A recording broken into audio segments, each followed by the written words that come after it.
Hello everyone, welcome back to Beyond the Veil Tarot and Astrology. My name is Candice Marie. Thanks for joining me. I'll be your astrologer this month. These are going to be the horoscopes for the 12 rising signs for the month of December 2024. I'm excited to be back. I hope you guys are well, and I cannot believe that this is the last month of the year for 2024. It has gone so quickly. It's crazy. But we've got a lot of stuff kind of going on this month, so I'm excited to chat with you guys about what to expect for the month ahead. Now, just a heads up, if you guys are new here, welcome. My name's Candice. I'm a Western astrologer. I like to use tarot as well as astrology to make sense of what's going on out in the cosmos. So I practice Western astrology. So this is going to be the horoscope predictions for the 12 rising signs. I'll be using the whole sign method to make my predictions. But do listen for your sun, your moon, and your rising. I find that there's lots of support and good insight that comes from each and every one of these particular readings. All right, so as you guys know, it's December. So obviously I'm going to have some presents for all of you. So we've got a lot of new stuff. So I'm just going to kind of get the offerings out in the open. I just want to remind you guys that we have lots of new products that are going to be on my channel.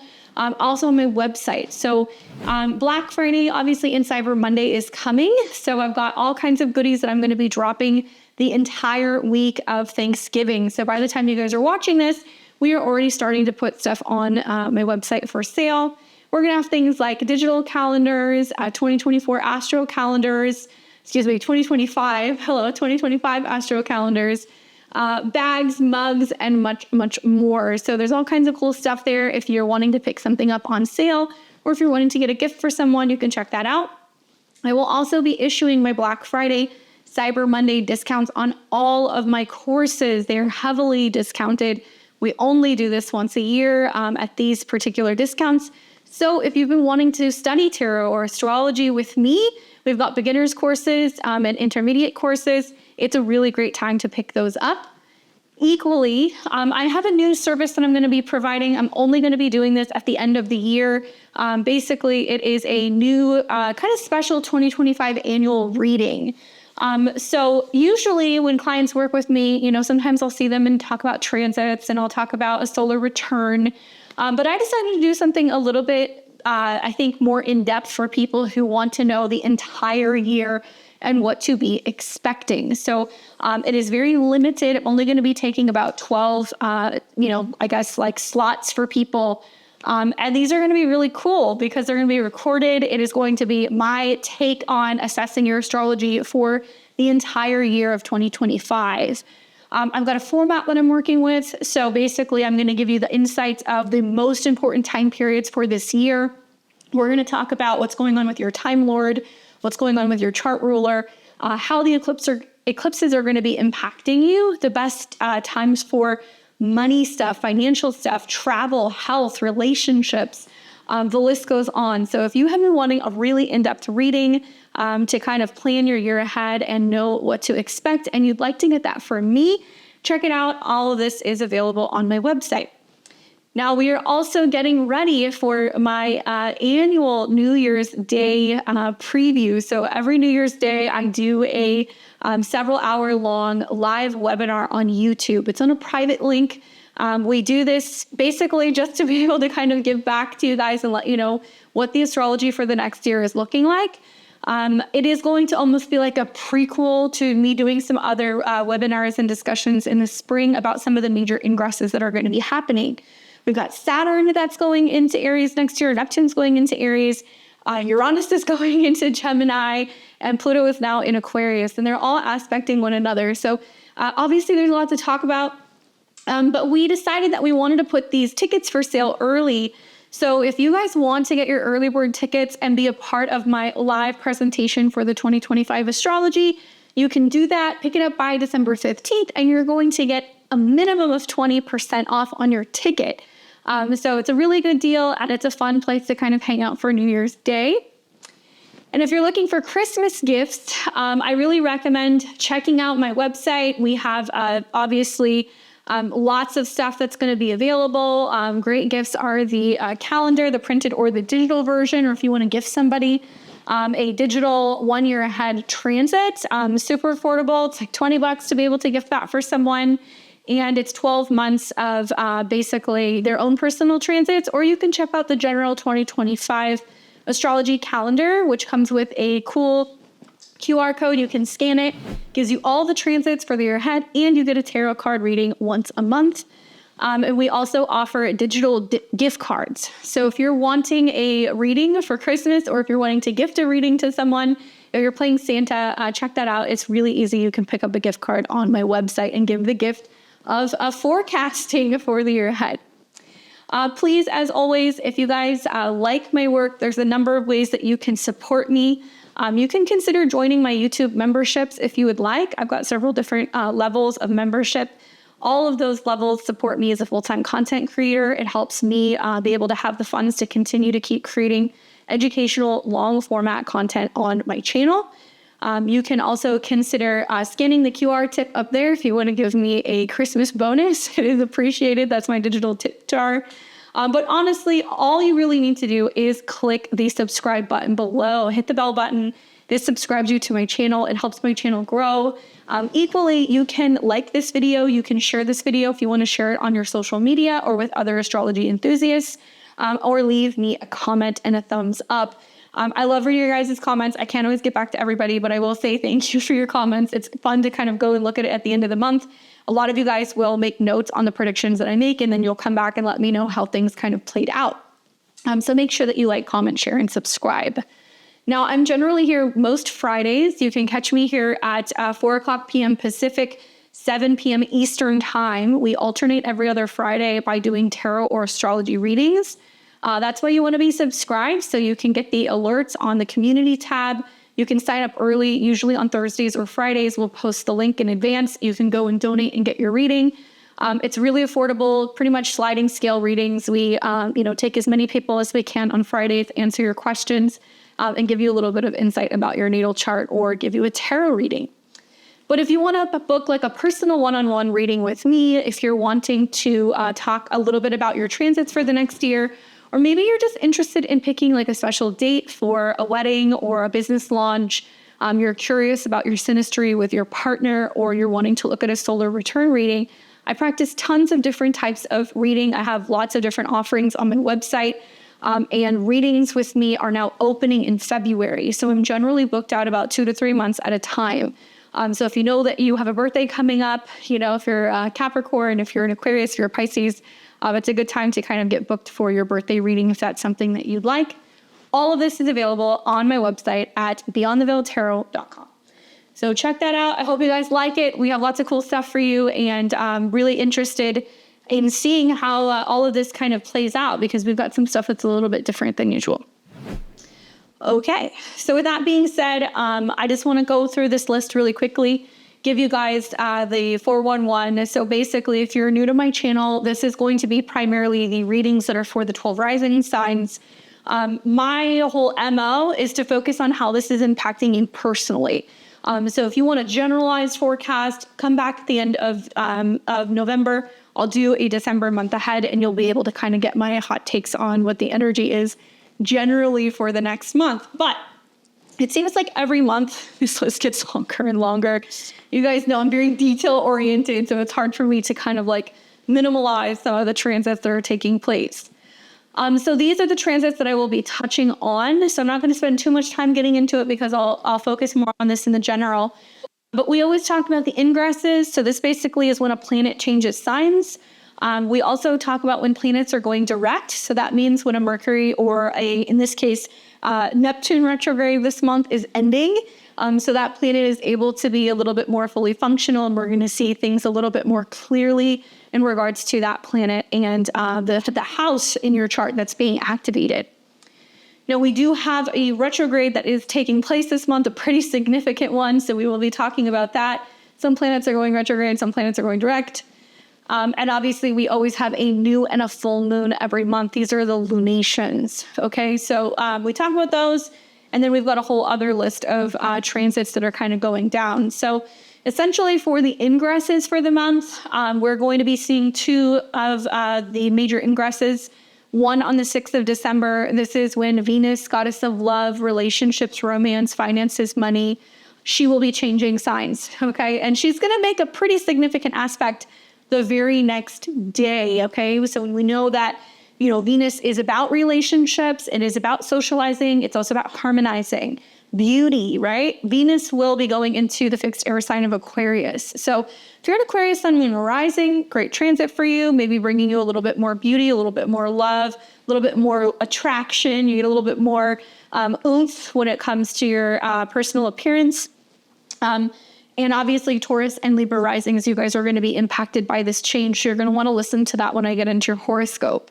Venus in Aquarius is more social. It's much more about getting together with groups of people. It's about freedom, liberation in relationships, doing things different, because this is a sign that is obviously kind of connected to Uranus. On the 21st of the month, we see the sun enters into the sign of Capricorn. And here in the Northern Hemisphere, we're going to be having our winter solstice.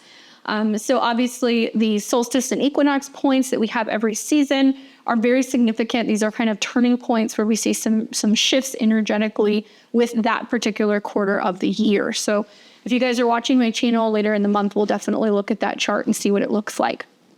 Now for planets going direct this month, we will see on the 7th of December that Neptune will be going direct in Pisces. I feel like at least in this situation, you know, because Neptune is a planet that is about sometimes isolation, it can be about confusion, it can be about also not seeing things very clearly, being confused, maybe self-sabotaging, right? The themes that come up with Neptune. I think that at least we're going to be more aware of where we're doing these things, right? Because when it's retrograde, it's more internal. We don't realize that we're doing it. We don't realize that we can be kind of self-sabotaging or kind of like, I think psyching ourselves out a little bit. So when Neptune goes direct, we're able to realize like, okay, this is what's been actually blocking me, or this is what I've been afraid of, or this is what I've been kind of neglecting. So obviously going to be a little bit more potent for my Pisces and Pisces rising because Neptune is one of your rulers. So that going direct is going to be pretty significant for you. I'm looking forward to hopefully getting some clarity, to be honest with you. I think that that's really the long and short of that. On to the retrogrades this month. So we are only going to be having one planet actually turn retrograde, although we're going to spend the first half of December with Mercury retrograde. Okay, so Mercury will go direct, but to be honest with you, Mercury, being retrograde and then going direct, it's still going to be in the shadow. So you guys are actually going to see the effects of Mercury retrograde post-shadow transits all the way until January. So in my mind, it's like actually Mercury's retrograde all month, And if you guys caught my Mercury retrograde and Sag video, or even my Mercury and Sag video, I talk about the obstacle course that Mercury goes through, that it's where Saturn, we have a delay. It comes into an opposition with the sun, not with the sun. It comes into a conjunction with the sun and an opposition with Jupiter. So it makes things feel bigger. We're seeing restrictions, it squares to Saturn. Right when Mercury is getting ready to turn retrograde, it squares Neptune, so it's confusing. So all of those things that we've been dealing with really since November are going to continue to hang around until January. So Mercury goes direct on December 15th. Yay, Mercury is direct, no more Mercury retrograde. So maybe for you guys, communication gets better, I'm hoping. Maybe it's less, challenging during the holiday time for traveling. Maybe communications, become clearer. Obviously, I hope for these things, but I know that there is still a god-awful amount of aspects Mercury is going to have to make. So it may be a little bumpy on the back end. Then we're going to see on to the retrogrades on December 6th. This is that infamous Mars retrograde that all the astrologers have been discussing and kind of talking about. One thing that I will say is that retrogrades, we slow down, right? We become more internalized. And there's also this sense of reflecting and reviewing on the past. So Mars is our past passions, our past actions, our past goals. Mars rules things like, sex, passion. It can also be about anger, hostility, conflict, war, combativeness. So certainly with the Mars retrograde, actions have consequences. This Mars retrograde has an opposition to Pluto, which is only going to be getting stronger as we're getting into the end of December, going into January, which is kind of like a do or die energy. It is combative and it does deal with threats. And I think that in a nutshell, because Mars in Leo is about our passion and it's about our pride, right? It can be about our ego. There is this sense of like working through some of those things and where we're a little bit too rigid and where we're a little bit limited. But in the sign of Leo, it can be going back to creative projects, going back to, like true loves. And there could be a lot of people reconnecting. There can be a sense of reevaluating and reworking what we enjoy, what makes us happy. Going back to old hobbies might be a thing, or reworking something about our own personal projects, especially for those of us who are self-employed. That can also be very kind of Leo energy. We may see, and I'm hoping this is the literal manifestation, is that we may see a reversal revolving around war and conflict. Obviously, Mars is in the sign that deals with young people. It's also in the sign that deals with celebrities. It's in the sign that deals with leadership. So I think we're going to see a lot of revealing themes revolving around these topics. I've got a video coming out for you guys on Thursday, so we're going to talk all about that. Because when I did the Mars and Leo transit video, I took you all the way up to the Mars retrograde. So I didn't talk about the retrograde yet. So that's what's kind of coming next. Obviously, if you happen to be an Aries or a Scorpio rising, this is very impactful for you. And if you have anything actually between like 16 to 29 degrees of Cancer or 0 to 7 degrees of Leo, it's going to impact you too, because Mars will retrograde all the way back to about 17 degrees of Cancer. So similar to the Mercury retrograde, we have seen a lot of the aspects involved in the Mars retrograde already. We saw a Mars-Pluto opposition that happened a few weeks ago. Obviously, it was in Cancer and Capricorn. So the next two oppositions will be in Leo and Aquarius.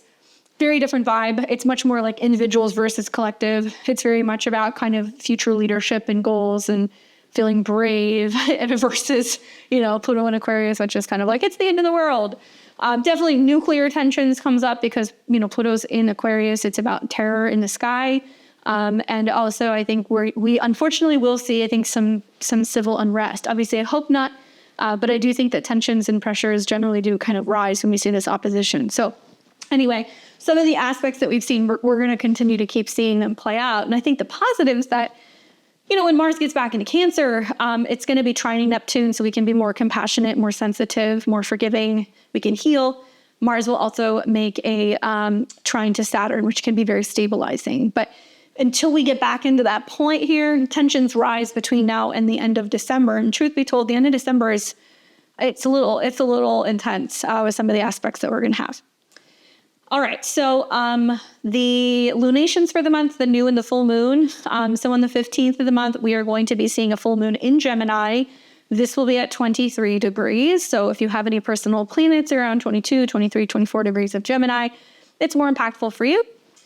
Full moon in Gemini is going to highlight communication, short distance trips, traveling, contracts, information. And obviously we're going to see this with a kind of Mercury, kind of an opposition to Jupiter, Mercury retrograde, Mercury square Saturn. So it's really highlighting some of those really significant mutable T-squares that have been happening between planets in Gemini and also planets in Pisces. So Saturn kind of steals the show, in my opinion, and it's going to be showing us maybe where there's like a blockage in traveling, communication, comprehending things, understanding things, and being able to maybe like tell, fact from fiction. That's a big part of the Mercury retrograde, especially in aspect to Jupiter. On the 30th of the month, then we're going to see a new moon that's going to be taking place in the sign of Capricorn. This will be at 9 degrees. So if you have anything 8, 9, 10 degrees of Capricorn, this is a brand new beginning for you, fresh start. The new moon is interesting. It's an aspect to Saturn. So it does sextile Saturn, which I think can be really beneficial because it's ruled by Saturn. I think that we've got this also at a Sagittarius degree. So we might be a little bit more optimistic about our future goals, our professional, jobs and the changes that we're making. Maybe we're kind of expanding more in our careers. And Saturn is direct now. Saturn is no longer retrograde. So it is possible for us to be able to dream about where our future is kind of going and like what responsibilities we're taking out in the world. And we're able to also get real about making some of these changes like a reality. So I'm not too concerned about the new moon in Capricorn. I think it's actually going to be a pretty good one. All right. So with that being said, these are the transits we're going to look at.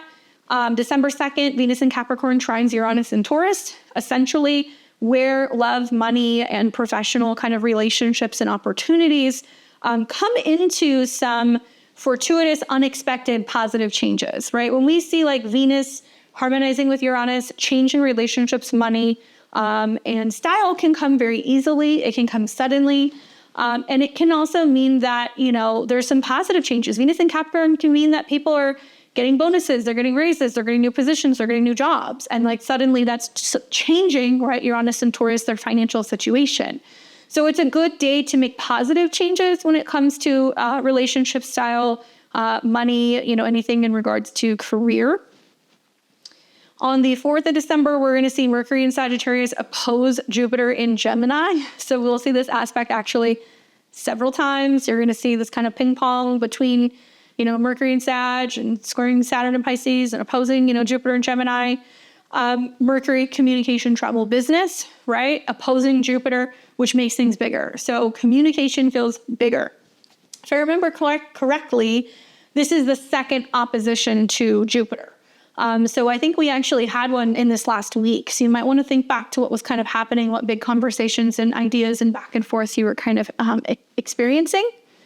Then we're going to see on the same day, the Sun in Sagittarius will square Saturn in Pisces. So it's kind of weird that this is a day that's like, okay, Mercury retrograde opposition to Jupiter. There's some big news coming out about, some kind of change or, some kind of shift in our belief system or how we communicate or how we travel. And then the Sun in Sag, which is usually really optimistic, it squares Saturn. So, and it tells me that it's a day that's like, the news is, there's a delay, there's a setback, there's a snag. So, maybe just be mindful that something's still kind of getting worked out that day and that there may be like a delay of some kind. On the 5th of the month, we're going to see the Mercury cazimi in Sag. So this is the halfway point through the Mercury retrograde. If you don't know what the Mercury retrograde is about for you, now you're going to figure it out. This is the day of awareness of what needs to change. Mercury is dying and being born in the heart of the sun. So it's actually a fortuitous aspect. It's where we receive the message that we need to receive about the Mercury retrograde and do the work to be able to kind of integrate that.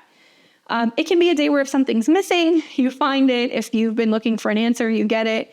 Maybe you're let in on some information or insight or something is kind of revealed to you. And obviously Sagittarius is positive. This is a positive sign. So whatever is coming up, it doesn't necessarily need to be bad. It can be a learning opportunity or something that can really kind of help you expand your mind. Then we're going to see on the 6th, the very next day, then Mercury comes into a square with Saturn. So like on the 4th, the Sun squares Saturn, our actions or our ego is delayed or sorted in some way. And then on the 6th, Mercury comes into a square with Saturn and Pisces. So this is the second square to Saturn, okay? This basically means there's a delay, setback, or challenge in communication.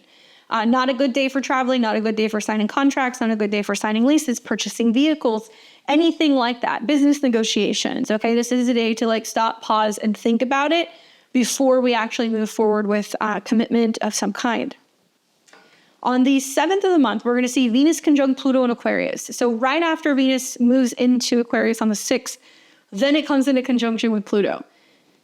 Powerful transformations of relationships. And it can be collectively because it's in Aquarius. It can be with friends. It can be radical changes when it comes to our goals, when it comes to love and money, big love and money stories, transformation. Okay, Pluto can be saying something is ending and then something new kind of begins. So it can mean that we are learning to free ourselves from painful situations with relationships or collective groups or other people. It can be a day that for some people that relationships require the need to release and let go. Watch for power struggles, manipulation, control, things that are kind of obsessive with Venus conjunct Pluto. That can be a theme. But for other people, it can be big heart-opening situations that can kind of happen with this as well.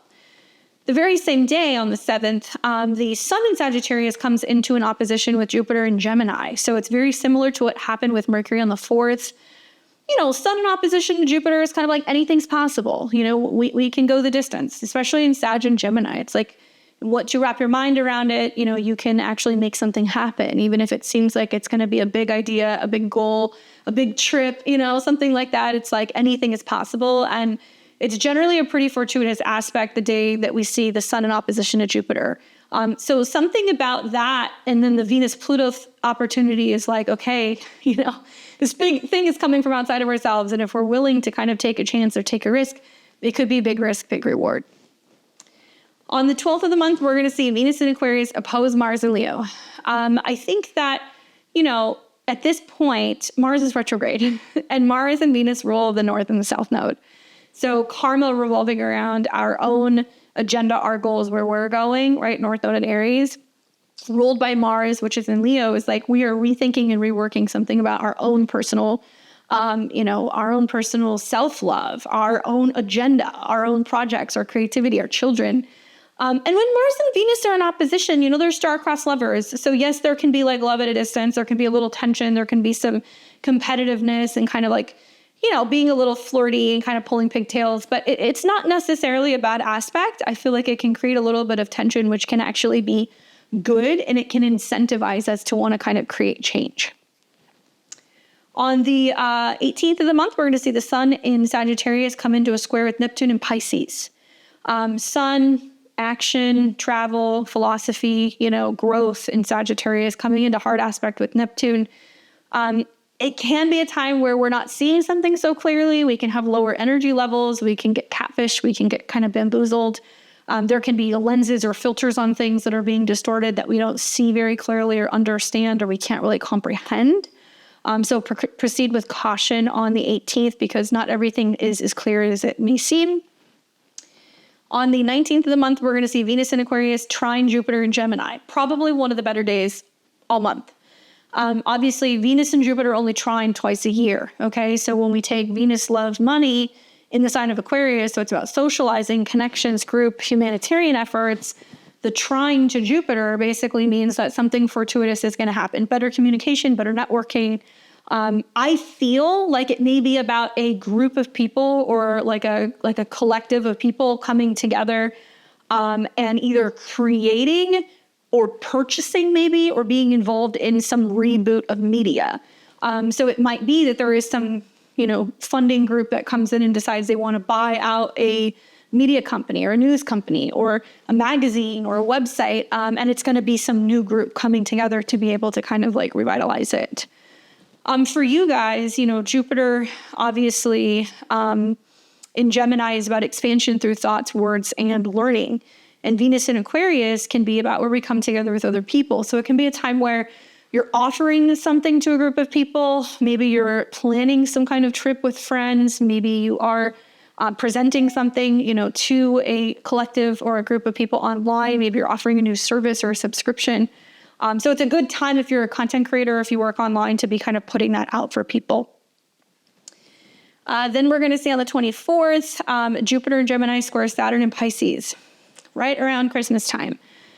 So this is the second Saturn-Jupiter square. We had this in August. Jupiter wants expansion. Saturn wants contraction. So generally when we see Jupiter get wrangled, I always think of it as like a lasso. Like Saturn throws a lasso on Jupiter and pulls Jupiter back. It's not allowing Jupiter to expand. So it's basically saying, hold up, slow down. Where do you think you're going? You're not going anywhere.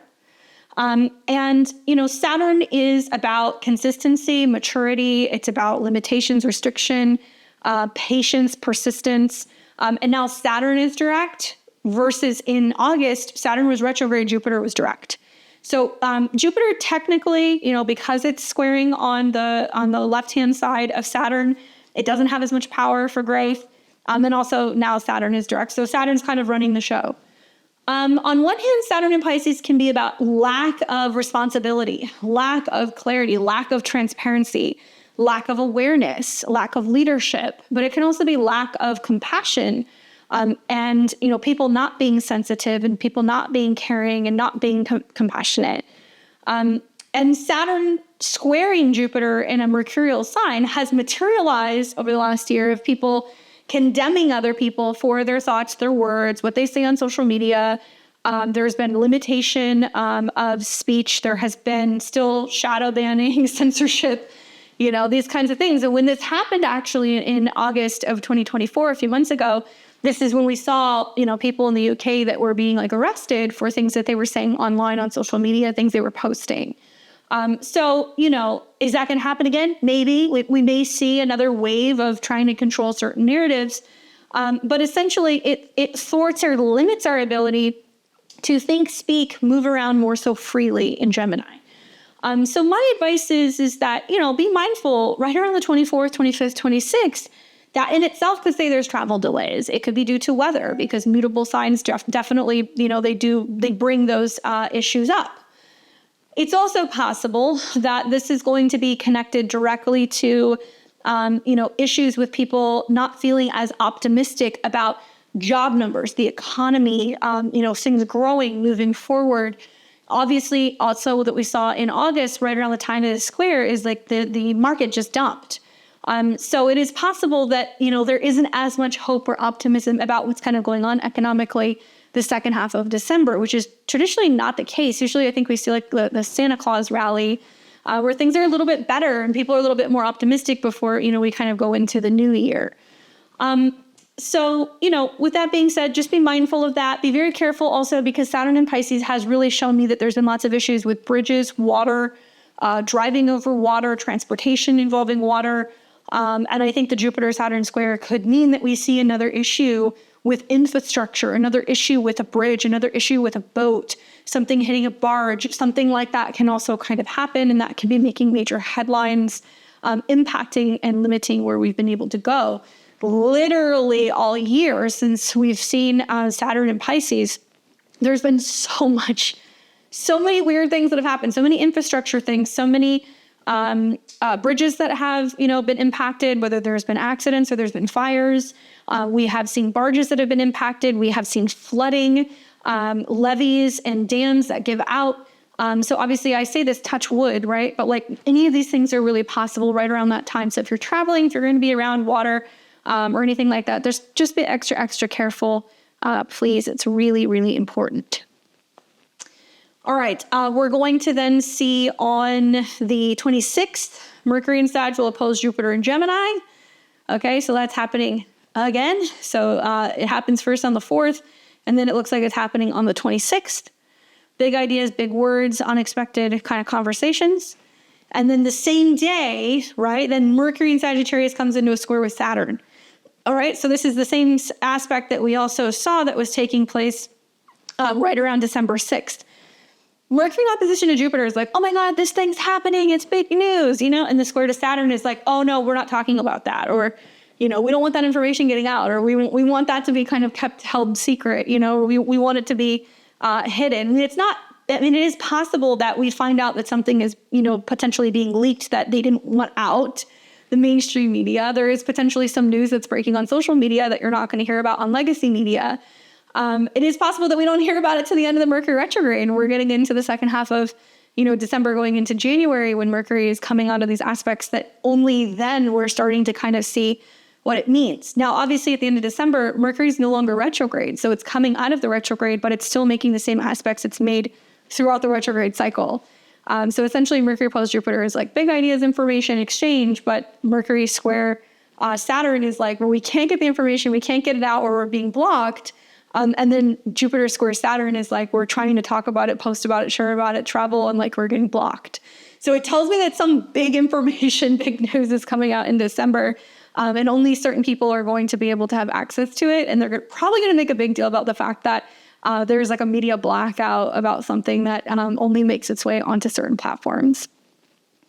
On the 27th of the month, we're going to see Venus in Aquarius square Uranus in Taurus. Okay, so this is where love, money, relationships is coming into hard aspect with Uranus, which is unpredictability, static things that can be a little volatile, and this is about freedom.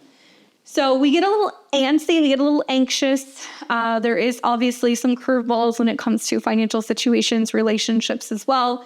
When Venus and Uranus square, there is tension, and that tension wants to be relieved. What's interesting is that there's mutual reception. So Venus is in a sign ruled by Uranus, Aquarius. Uranus is in a sign ruled by Venus, Taurus. They're both technically moving through signs that they're not comfortable in, and they're squaring each other. So it can mean that there is a lot more in common than there is difference. It can mean that there is some friction kind of going on in two areas of our life that need to be relieved. Be careful with suddenly deciding you're leaving a relationship or, getting frustrated and leaving somebody high and dry during this aspect. Because usually people just get a little restless and they need to do something different. So it might mean that you're like, we're going to do something different for the holidays, or, maybe we're used to doing this tradition, we're going to do that tradition, or maybe we're used to being with family, but we're going to be with friends. This is also kind of stressful for money aspects because I feel like both signs are kind of reflecting that collectively there's a lot of tension revolving around money and resources. And, just intuitively, I think about how on the 24th, we're going to see Jupiter square Saturn, where some people are going to be less than satisfied with something that they're getting or receiving. So it could mean that some people are getting some gifts and some things that they like, but it doesn't meet the standard, or they don't really like what they got. And they're kind of holding back and not saying anything. And then it could be Venus square Uranus, where people are trying to exchange gifts, returning things, sending things back. And there can be some static and some friction revolving around getting something in exchange or being able to return or refund something. And that could be a square as well. So I like Venus Uranus square days. Like I said, do something different. Might be a fun day to wear your hair differently, maybe wear some colors or patterns you wouldn't usually wear. Maybe part of diffusing some of the tension in relationships is actually socializing, going out with friends, having a good time, and just having a change of scenery so you can kind of better navigate that sense of feeling impatient or kind of frustrated or kind of stuck, right? All right, so these are the transits in a nutshell. I'm going to take you now to the 12 rising signs, give you guys the rundown and how this is going to be impacting you for the month ahead. So as always, remember, okay? The rising sign horoscopes are the ones you want to listen to first. And people always ask me over and over in the comments, I love you guys, but listen to me. Western astrology, okay, that's what I practice, not Vedic. Listen to your rising sign. Your rising sign is going to tell you quite literally where these transits are happening in your chart. I find that even though I've got 4 planets in Scorpio, right, I'm a Libra rising. Libra rising is always pretty damn accurate for me. Scorpio is helpful, but Libra is always kind of the accurate choice. So listen to your ascendant. It's going to tell you where these things are happening. Listen to your sun sign. It's going to talk to you about how this is impacting your happiness, which is important, your career, your overall vitality, right? It's going to give you information about things you need to know. And then listen to your moon sign. Because your moon sign is going to tell you on an emotional level also what you're working on this month and what may be shifting for you internally or within your home life. So with that being said, let's go ahead and get into it. We're going to now kick off the 12 rising signs, and I will show you guys what I've got. Aries and Aries rising. What's up, guys? Welcome to December 2024. I've got your horoscope ready for you. We're going to talk all about what you got going on for the month ahead. I'm sure you guys know I'm going to start by talking to you about the fact that your chart ruler is going retrograde. This is very important, so you're going to want to pay attention. You're going to listen. Mars obviously rules your chart. Let me get my handy dandy marker here. Sorry. So Mars rules your chart, rules your first house, which is your body. This is about the actions that you're taking, your appearance, everything revolving around your overall energy and vitality. So Mars is hanging out in Leo, and you're going to see on the 6th of December, Mars turns retrograde. So it's going retrograde in the 5th house, which means you're digging deep, at least for the month of December until it gets back into Cancer. You're digging deep into 5th house matters. What do I love? Who do I love? Something may be changing revolving around a creative project. Something may be changing involving children. Maybe some change or even reconnection when it comes to your romantic life. Now, Mars also has connections to your 8th house of change and transformation. It is possible that you want to pay close attention to reproductive health, pregnancy-related things. It can also be like emotional and psychological things pertaining to your childhood and your upbringing that you're working through and you're unpacking, okay? We don't want to do any major treatments like surgery, elective stuff, lasers, tattoos, piercings, like that kind of stuff while Mars is retrograde. Mars is going to be retrograde clear until like February of next year. So I'm going to do a video on that. But just what you need to know right now is that It's asking you to kind of dig deep and figure out, what do you love? There may be some changes going on with children in the home, romantic relationships in your living situation, and maybe some redirection that's going to be happening for you emotionally when it comes to inner child work. Okay. All right. So basically on the 2nd of the month, you're going to see that Venus is going to be in Capricorn, trining Uranus. Okay. This is going to be a day where you have a sudden opportunity to make connections at work, to kind of have a glow up professionally, connect with a woman at work. Maybe there's some kind of opportunity for some collaboration and connection that can help provide you with more resources or even make more money. On the 4th of the month, you're going to see Mercury in Sagittarius oppose Jupiter in Gemini. Okay, so Mercury is in your 9th house of travel and higher education, opposing Jupiter in your 3rd house of learning. And just to kind of make this more simple, basically all month, you're going to see Mercury retrograde in your 9th house, where you're rethinking something about travel, your belief system, education, and maybe even law or legality stuff is coming up. And it's opposing Jupiter. So there's this back and forth conversation revolving around, what have I learned versus what do I believe in? Okay. Big news that can be coming from people further away, or you're getting a message from, your legal team, or maybe you're deciding to go back to school, or maybe you're reconnecting with a teacher or a mentor, or something like that's happening. And the very same day, the sun in this house is also coming into a square with Saturn. So Aries, not a good travel period around the 4th. Not a good time also for education and learning. We could see some delays or some setbacks there. On the 5th of the month, you're going to see a Mercury cazimi in Sagittarius. This will be in your 9th house on the 5th. And this might be where you get some news about some kind of change regarding your schedule when it comes to traveling.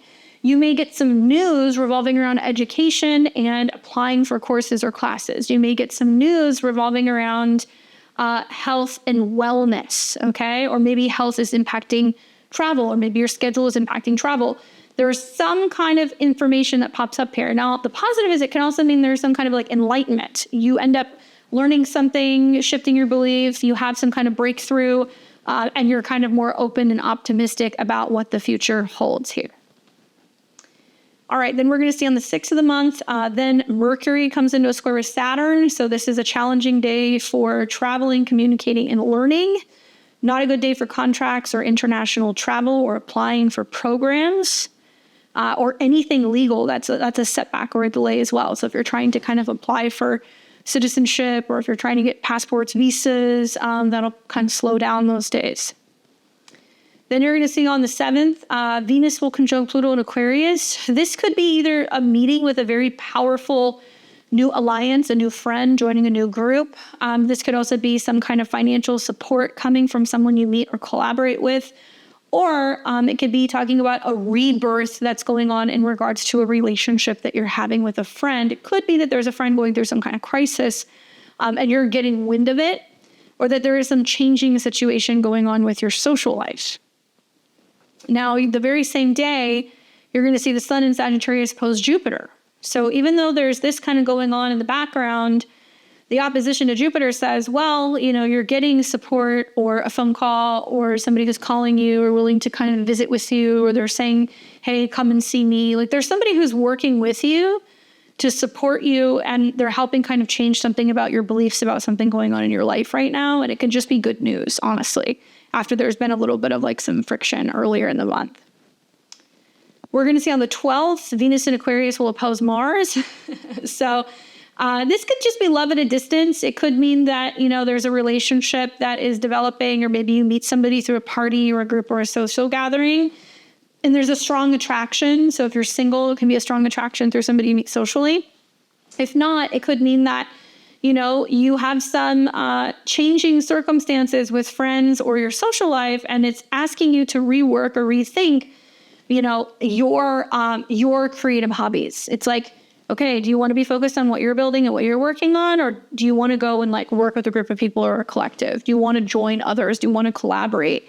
And I don't necessarily think it's a bad idea. I think the Mars-Venus opposition can give you the opportunity to really think about what you've been working on and what you have been focused on personally. And it can be your love life. It can be your personal projects. It could be even like children. and find ways to integrate that and connect with other people and be able to kind of like collaborate with other people or spend time socially with other people. But love at a distance can definitely happen with that aspect. On the 18th of the month, we're going to see the Sun in Sagittarius square Neptune. This is a time where you could be questioning your faith or your beliefs a little bit. There can be a sense of being like, I'm not so sure, I still believe in this thing. I still want to practice this thing. I'm still supposed to go to college, or I'm supposed to continue my education, or maybe you're doubting, something about yourself or your capabilities. And this is definitely a day that you just want to be mindful that there are some blind spots. And so we don't want to make any big moves or decisions with that Sun square Neptune because we are a little bit more doubtful than usual. And it's kind of hard for us to kind of keep the faith that day. Then we're going to see on the 19th of the month, Venus will trine Jupiter. So Venus will be in your 11th house of your friendship zone. I get the vibe that there may be an invitation to go to a party, a connection, a collaboration. You might be asked to travel with a friend. You might get an invitation to a celebration. Could be a wedding, could be, a baby shower, an engagement party, a birthday party that may have to do with travel. Okay, so there may be something travel. It can also come in like a text message, an email. It could be a digital invitation for something, but somebody who's like asking you to kind of join and participate. And it's a great day for relationships. It's a great day to connect with people and talk to people as well, networking with people also. On the 24th of the month, Jupiter and Gemini will square Saturn and Pisces.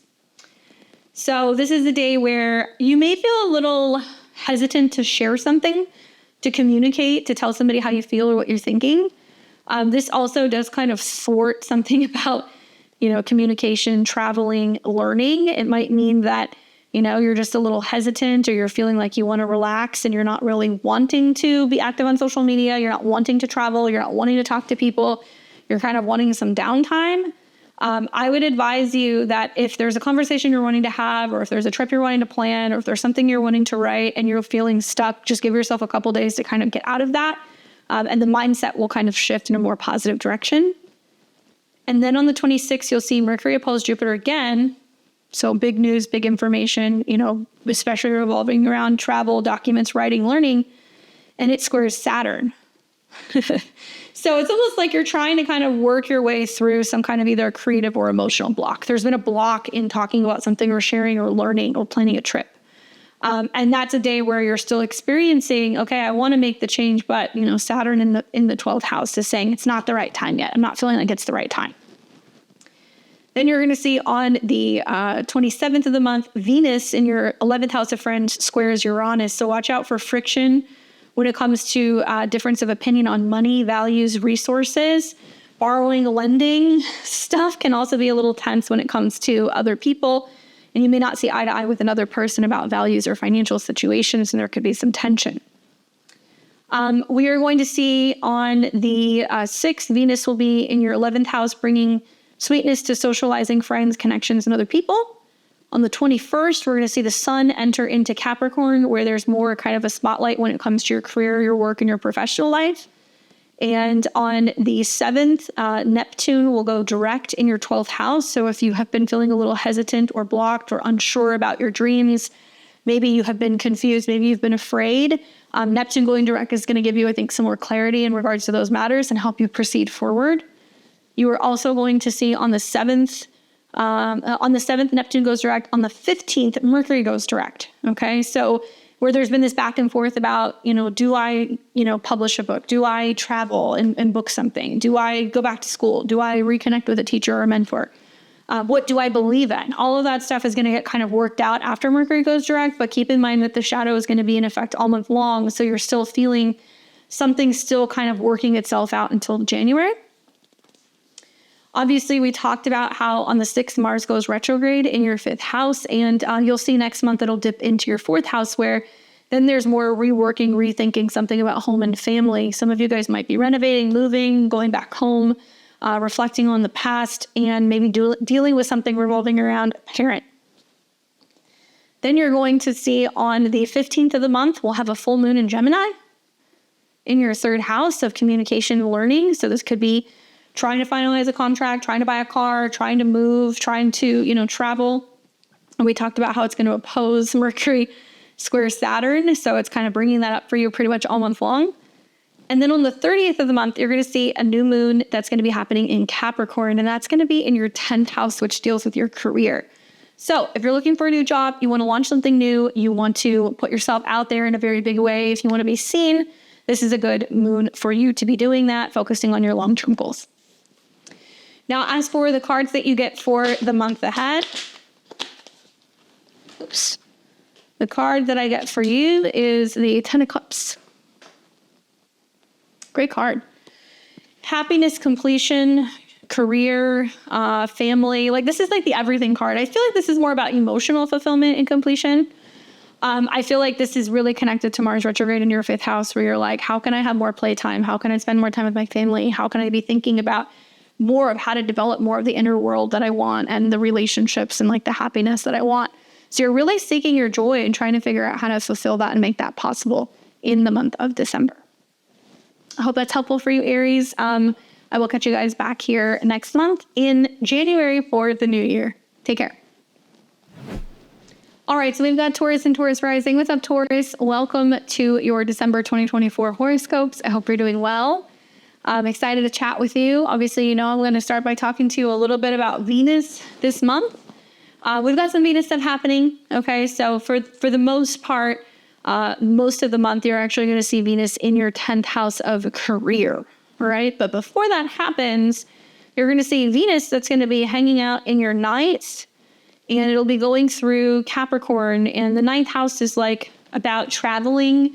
It's about your belief system. It's also going to be about education, learning, and indulging in these things. Venus will trine Uranus in your 1st house. So it almost looks like traveling around the beginning of December. It makes you feel alive. It makes you feel more motivated. It makes you feel like there's opportunity for change and release of tension if you feel like you've been kind of stuck. And it might make you feel like renewed in a way, because Uranus can kind of be like giving you this new electrifying kind of like feel. It could also mean that you're learning more about yourself, learning more about your body, learning more about, you know, the new direction of where you're kind of going, and you're feeling incentivized to create change.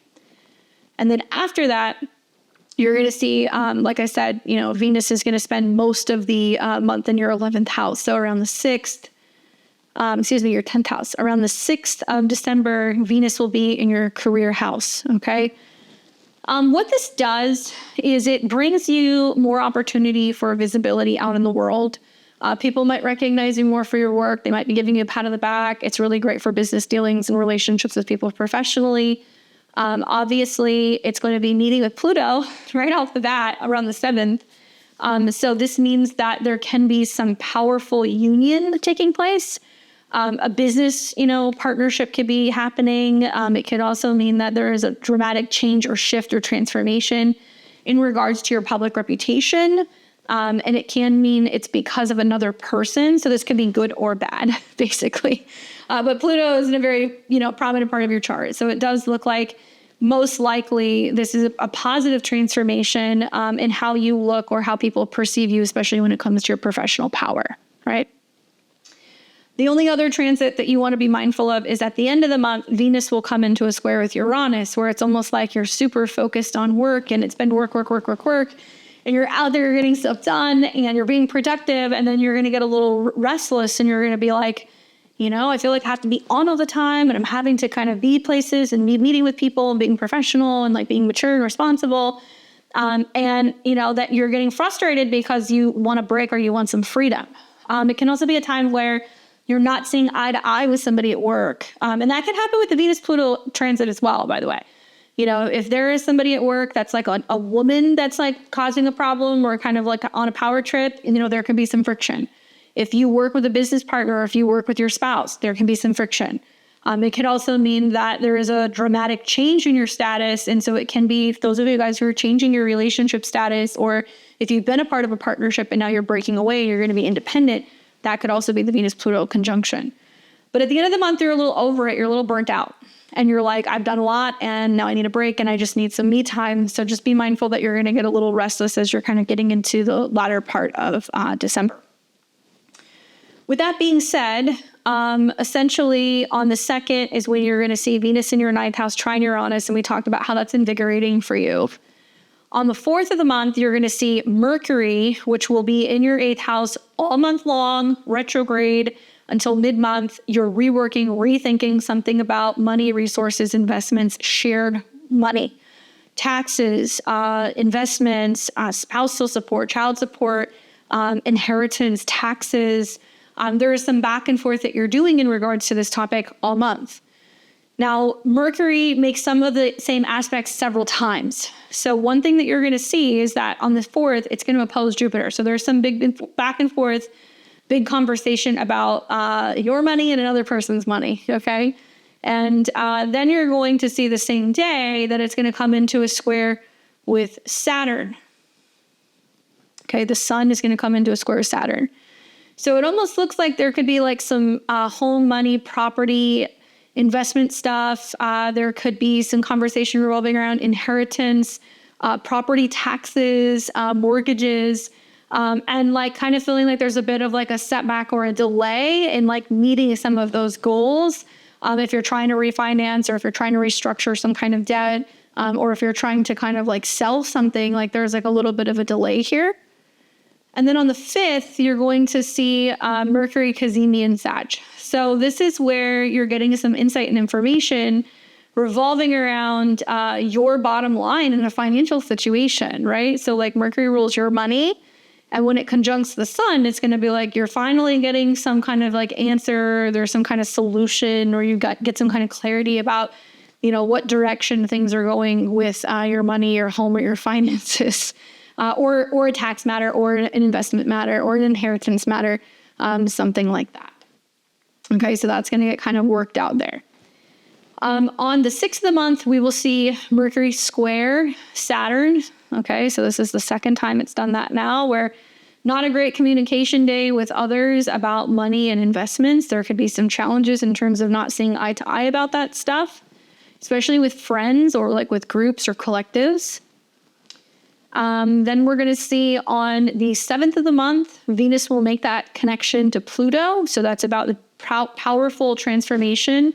Some of you guys, it can be like, I've always been known as like being an employee. Now I'm a CEO. I've always been known as being single. Now I'm married. You know, some major transformation in regards to your public kind of image out in the world. And then we're going to see the same day, the sun opposes Jupiter in Gemini. And the sun rules your home and your family. So it almost looks like whatever this big announcement is, it's going to pertain to your home and your family, and it's going to impact your finances in a big way. And the sun represents the ends of situations. Okay, so you're finally wrapping up or getting clarity on the end of, you know, a financial situation with the home and the family, or what direction things are going in. You will see on the 12th of the month, Venus in Aquarius opposes Mars in Leo. Basically, Venus in your 10th house, you're out in the world. You're showing up, you're going to the office place, you're having meetings, you're busy, you're working with people, you're getting things done. And with Mars in opposition, retrograde in your 4th, it's like you're trying to get out and do things out in the world and put on your happy face and seem like very personable, versus behind the scenes with Mars retrograde in the 4th, you're like, you know, I'm having issues with my roommates, or like there's some drama with my family, or I'm having to move, or like my partner's, you know, driving me crazy, and like maybe they're moving in or they're moving out. Something's going on. So there's some tension revolving around what's happening in your life out in the world versus what's happening in your private life. And you're feeling like you're pulled in two different directions. Your Venus, Mars is others. So I kind of feel inclined to tell you, like, this is a time where maybe you're having conversations with family or with romantic partners, and you're like, I got to do what I got to do. I'm busy, you know, like I have to be super focused on work right now. This is the way that it is. I'll be home when I'm home, you know, like, you know, hold down the fort. I'll be back. And you might be saying that to partners. You might be saying that to roommates. You might be saying that to family. But be mindful, you're going to get kind of pulled in both directions. On the 18th of the month, you're going to see then the sun square Neptune. And whenever you're dealing with the sun square Neptune, there is confusion, fogginess, loss of power, not seeing things so clearly. So this is a time also to be very careful when it comes to borrowing and lending with other people. And also your financial goals might seem like a little fuzzy, like you're not so clear about where you're going with some things, and you're trying to figure out what your goals actually are in the long term. Don't make any big decisions under that transit because we don't see so clearly then.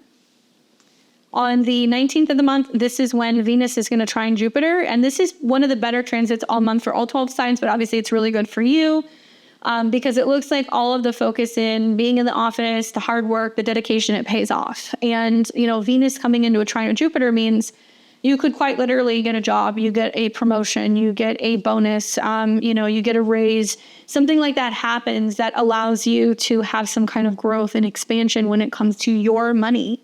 And what's funny is that Jupiter rules the 8th house. So it also means like you may make more money because your company made more money and you get a bonus. You might suddenly come into money because your partner inherits money. It might mean that you have invested in something and then suddenly it pays off and you cash out on it. But something really positive about growth of your profession and also resources is very strong with that trine. And it's one of the better days pretty much all month for you. So that'll be on the 19th. On the 24th of the month, Jupiter in Gemini squares Saturn in Pisces. Okay, so we've got Jupiter in your money house squaring Saturn. So it's almost like, yes, there is some kind of growth or expansion going on with finances or, your self-esteem or some kind of purchase that you're wanting to make, but the square to Saturn is like, yeah, but, I'm having to give a cut of it away, or I'm having to, maybe your company is like, selling, but you're having to wait for everybody else to kind of get paid out and like that money to be distributed. Maybe it means that you are deciding to wait on, spending money or investing money because you have other goals that you're trying to fulfill. It might mean that, you're hesitant to share some of the good news, that you're like, wow, things are going really well for me financially. And like, I made a lot of money and I'm doing really well and I'm successful, but you're cautious to share that information with other people, to boast about it. You're cautious to tell other people who may be struggling, right? Saturn in the 11th house is like, you have friends that are like, yeah, I can't find a job, or money's really tight right now, and they're saying these things. And then you're like, oh my gosh, I don't want to say this in front of other people. Also, don't count your chickens before they hatch with financial situations until we get out of that square. You might want to think back to what happened in August, the last time we had that. On the 26th, Mercury opposes Jupiter again. Big ideas, communications back and forth about your money and investments in somebody else's. And then it's also going to be Mercury squares Saturn, right? And so it can also mean like if there is a borrowing lending situation with another person, things are kind of tense. But I would just avoid that this month altogether, to be honest with you. And then on the 27th of the month, you're going to see Venus in Aquarius square Uranus in Taurus. And this is where I said you get a little tense because you're feeling like you want to break, or you want to break free, or you want to change something about your career, your commitment to what you're doing professionally. So on the 6th, Venus enters Aquarius. On the 21st, the sun enters Capricorn. It'll trine your sun, moon, or rising at some point throughout that transit. This basically means that maybe you're traveling, you're learning, you're focusing on law, your belief system, philosophy. This month, there's more action there. Maybe traveling to visit family, maybe family's traveling to visit you. On the 7th of the month, Neptune goes direct. So where there's been some kind of confusion or not having some clarity about your goals, your friendships, your social connections, now that is going to be direct. So it's going to be easier to see clearly in that department. On the 15th, Mercury goes direct, and that's going to be in your 8th house of other people's money. So whatever back and forth negotiation, taxing, settlement, investment thing is kind of getting worked out between you and another person. On the 6th of the month, Mars turns retrograde, and that will be in your 4th house of home. Essentially, Mars will spend all of December retrograde from the 6th on in your 4th house. So you are pausing to reflect, rework, reconnect something about your home. Some of you guys might be renovating, changing houses, going back home. Maybe you're trying to sell your house. Maybe somebody's moving in or out of your house. And Mars is a little disruptive when it's in this particular part of your chart. So it does tell me that there can be some friction or some kind of conflict kind of going on in the home. It looks like you're opting to kind of prioritize and focus more on what's going on with working career, so you're kind of staying out of it. Mars is about having your own private space or your bedroom. So some of you guys will be changing something about your bedroom, or maybe changing something about attics or closets. And Mars also rules your partner. So it could be that you have, somebody coming in and reorganizing or cleaning things out or renovating, or a partner is saying, hey, I want to do these things. On the 15th of the month, we're going to see a full moon in Gemini in your money house. This is where you want to pay close attention to what's going on with finances. Big money in, purchases, sales, completions of financial transactions can happen here. And that's also because the ruler is retrograde in the 8th. So that's getting worked out. And then you're going to see on the 30th of the month, there's going to be a new moon in Capricorn in your 9th house. So this is a good time if you're wanting to plan travel, if you're wanting to go back to school, if you're wanting to focus on a new belief system, a new program, anything like that. This is the time that you're going to want to do those things. Okay. So for you, the card that I get is the Strength card. I believe, obviously strength is not physical strength. It could be emotional strength, but I believe there's some connection here specifically to your home and your family, because Leo, right, is the Strength card. It's got connections to that.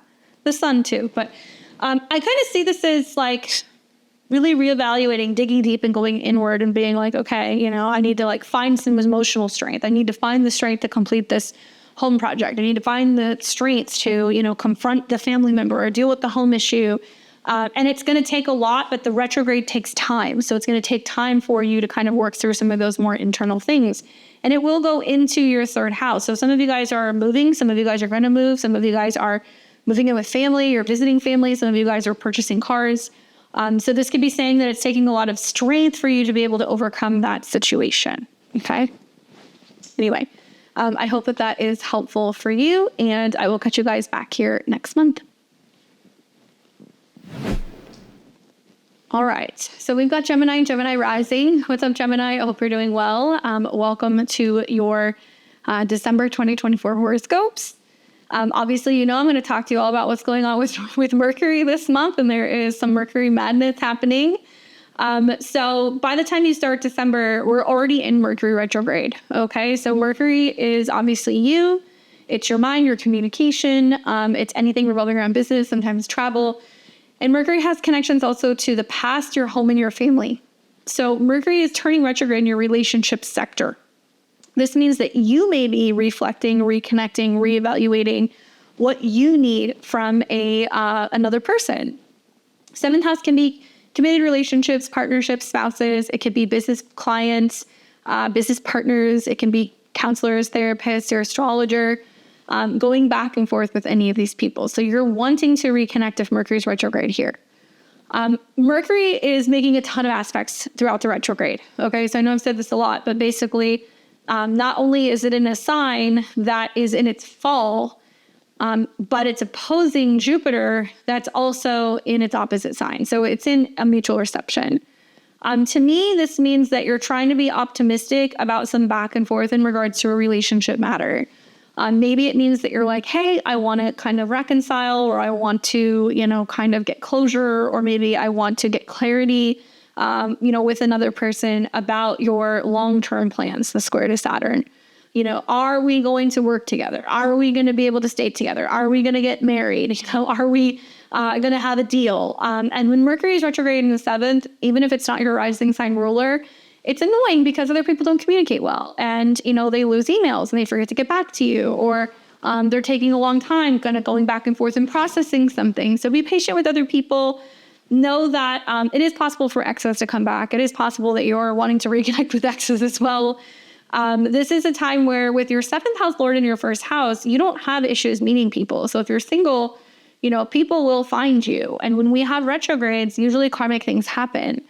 So for Jupiter to be retrograde in your 1st, you're more focused on yourself. With, Mercury retrograde in the 7th, the more that you're focused on yourself, the more that you may be able to realize that, you're becoming like the vibration of what you're hoping to kind of break in.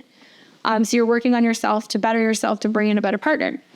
Now, if you're in a relationship, a Mercury retrograde here is kind of like, are we on the same page? Are we speaking the same language? Do we stay together? And all the squares to Saturn are going to kind of give you your answer. And I would just say the Mercury retrograde effects are going to be felt clear till January. So be patient with other people. Give it some time.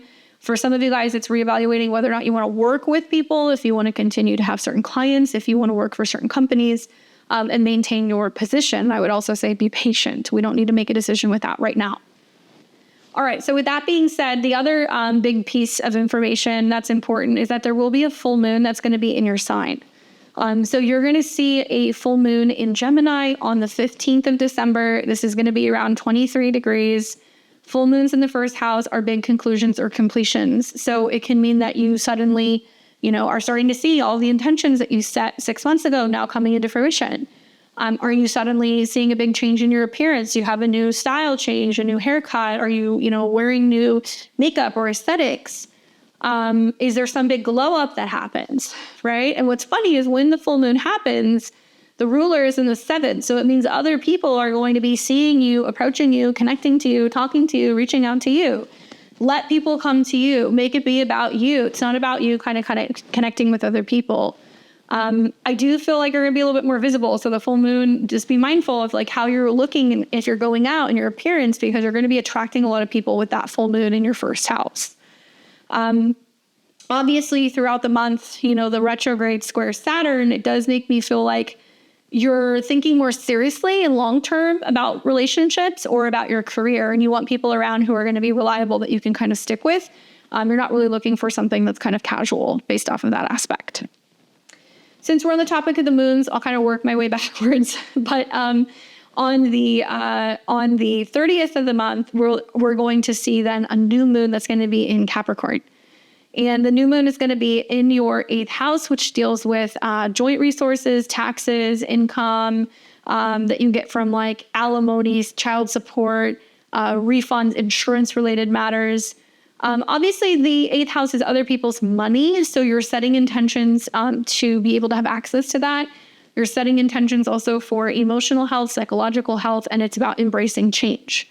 Now, when we have this new moon, the ruler is Saturn, and it's in your 10th house. So it looks like it's going to be about changes at work, changes about resources at work, changes with benefits at work, maybe changes with budgeting at work, that kind of stuff. That's what's kind of coming up.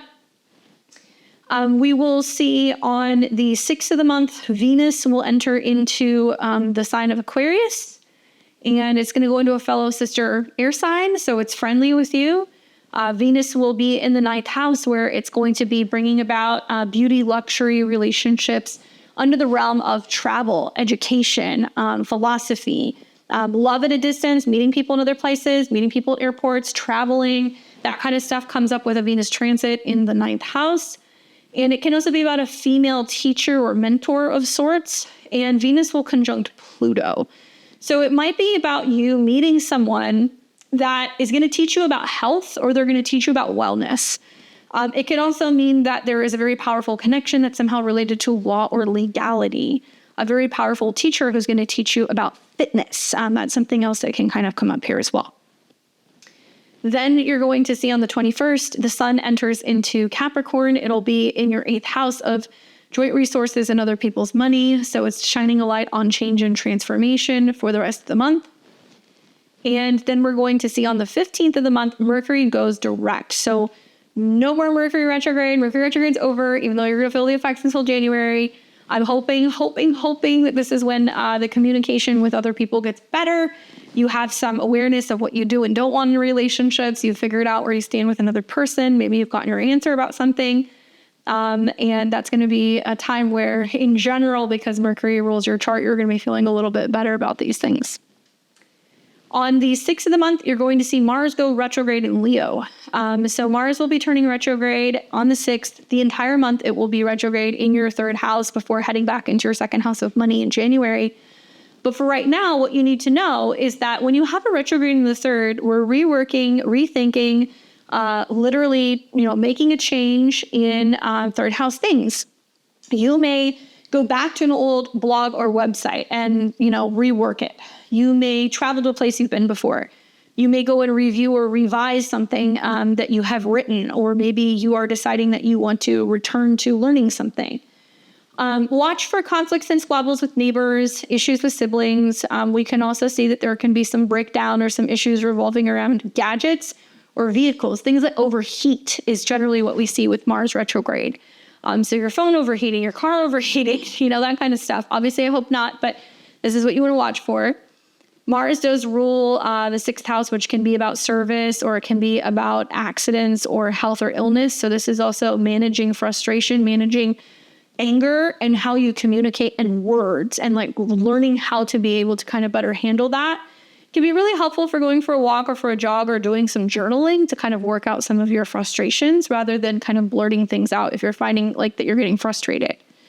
Mars is also connected to the 11th house of friends. So you might be kind of calling up friends or allies or people from the past and being like, let's get together, let's hang out, let's go for a walk, let's go for a bike ride, let's work out together. And you're finding ways to be able to kind of better connect with your community with Mars retrograde here as well. So you might be walking around town more, biking more, just kind of getting a little bit more familiar with your environment. And I think that's not necessarily a bad thing. I do take into consideration the fact that the retrograde will go into the second house, which makes me think that if you do have an issue where there's a vehicle problem or an issue with transportation, it could be costly. Some of you guys might be like, yeah, I'm going without a car for a week or two, or, I'm now having to rent something. God forbid there's an accident or there's something wrong where something breaks down. And it can be a costly expense. So I really recommend keeping an eye on some of your vehicles and transportation stuff. If there's something going on or if you sense that there's a problem, do not delay, see what's going on with it. So that way you're not having something that gets fried. All right. So besides that, on the 2nd of the month, we're going to see Venus in Capricorn in your 8th house, and it's going to trine Uranus in your 12th. This could be some unexpected change you don't see coming. That can be with, obviously, hidden romance, unexpected financial shifts, some kind of sudden change when it comes to your children, that there could be something that you suddenly heal, release, or let go of. It can mean also that there is some unexpected news that might be kind of coming about in regards to travel or education. On the 4th of the month, we're going to see Mercury and Sagittarius oppose Jupiter in your sign. So it's funny because you're Mercury, Jupiter's them. So there can be some strong mutual attraction or some really powerful conversations where you're going back and forth.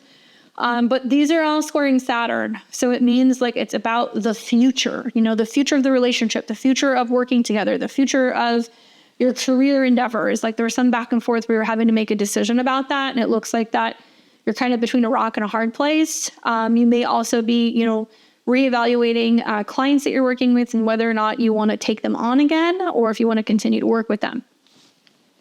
On the 5th of the month, we're going to see the Mercury cazimi. So this is about some insight, some really important email, phone call, message, conversation, something that you're going to have either with a partner, a sibling, or a neighbor. Like somebody might call you and be like, hey, I need to talk to you about something, or I need to tell you something. Or, hey, I have some news for you. Like pay attention because that's going to be an important conversation that you need to have with somebody. And it can be about the future of your relationship. Then you're going to see on the 6th, Mercury will square Saturn in Pisces. So this is the second, square because it's retrograde. So this is where there is difficult communication that you're having between, superiors, bosses, parents, and also your relationship with them. Or maybe that there's some kind of tension or friction between, what a partner is telling you and your feelings in regards to your career. They might be saying, well, if you're not happy, quit your job, just leave, and you're like, it's not that easy. I don't know how to do that. And there's some back and forth about that you're getting kind of feedback. And once again, you feel like you're stuck between a rock and a hard place. Then on the 7th, we're going to see the Venus-Pluto conjunction. We talked about how that can be powerful transformations, especially in regards to like meeting new teachers, mentors, people who can kind of inspire you. Love at a distance or while traveling can happen here too. And on the same day, the sun will oppose Jupiter. So this is a very strong day for like attracting somebody who might be from further away. That's kind of the vibe that I get. Then that might, encourage communication because it's lighting up with the sun in the 3rd house, like a back and forth where you're texting, calling each other. Existing relationships just might notice that there's more of an emphasis on trying to kind of better communication. And then you're going to see on the 19th of the month, Venus will trine Jupiter in your sign. So Venus trine Jupiter happens twice a year.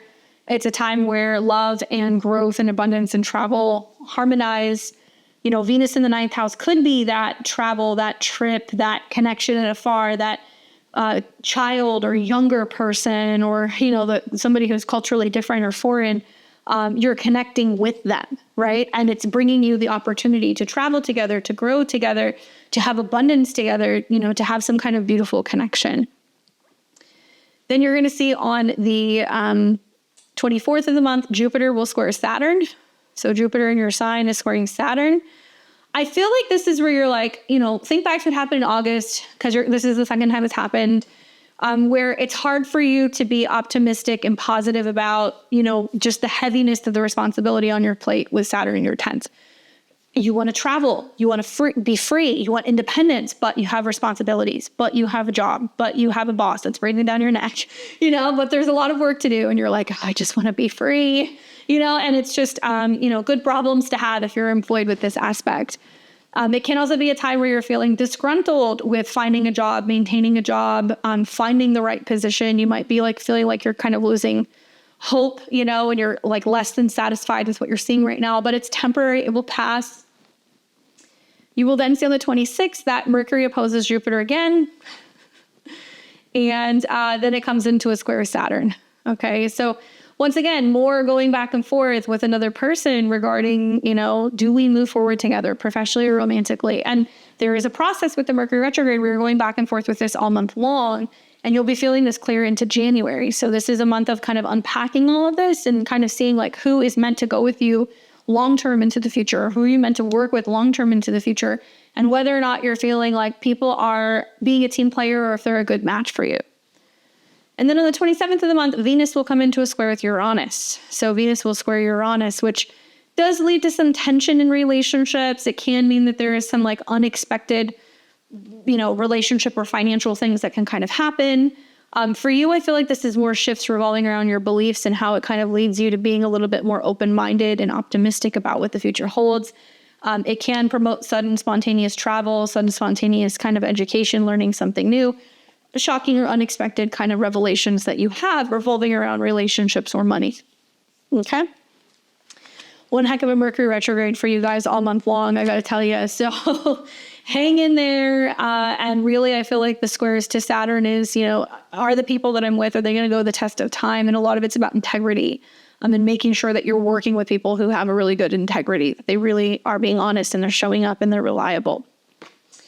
The card that I get for you is the Eight of Wands. And I kind of feel intuitively to kind of tell you with this card that's you're going to feel like you just want to go. Eight of Wands is I don't want to be held back anymore. I just want to keep going. There's all these strings and I'm feeling kind of limited. And I understand. And I think that a lot of this is the fact that you've got some fire being activated in your 7th where you're taking action with other people. And the opposition to Jupiter retrograde is you feeling like you're being pulled back like a slingshot. Eight of Wands does mean over the next 8 weeks, you're going to see significant shifts. Stuff's going to pick up. We're going to have a faster pace. You're going to have more clarity. You're going to be able to get stuff done. So I am optimistic that you'll be able to do all of this stuff. I'm not worried about that. I'm more concerned the fact that if you are rushing, trying to make decisions too quickly or trying to push things along, that you can create more conflict than there needs to be. So take your time, pace yourself, and don't rush. Okay? All right. I hope that is helpful for you guys. I'll catch you back here next month. All right. So we've got Cancer and Cancer rising. What's up, Cancer? Welcome to your December horoscopes for 2024. Obviously, I'm going to talk to you all about the moons because you're ruled by the moon. So we've got 2 lunations this month, as we do every month. The month is going to kick off on the 15th, where we are going to be seeing a full moon taking place in the sign of Gemini. This will be in your 12th house, which is hidden, subconscious, behind the scenes. Truth be told, this is a full moon where we feel a little squirrely. This is a full moon where we need more rest. This can also be bringing up the fact that, so much about your mental, emotional health, your sleep is impacted by your physical health habits and routines. And that's because the ruler of this moon is in your 6th house of health habits and routine.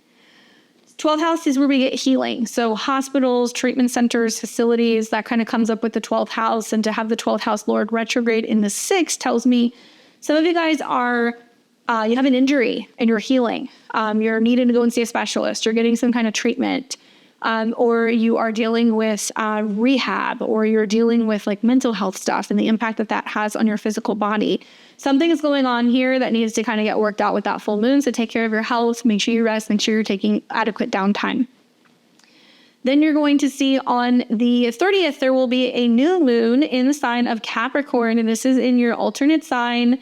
This is in your 7th house of relationships and other people. Well, what can I say? Pluto is no longer there. So this is awesome because it's no longer creating crisis revolving around relationships and committed partnerships any longer. You're done with that era. Now we can really kind of have a clean slate and set intentions revolving around what we do want in relationships.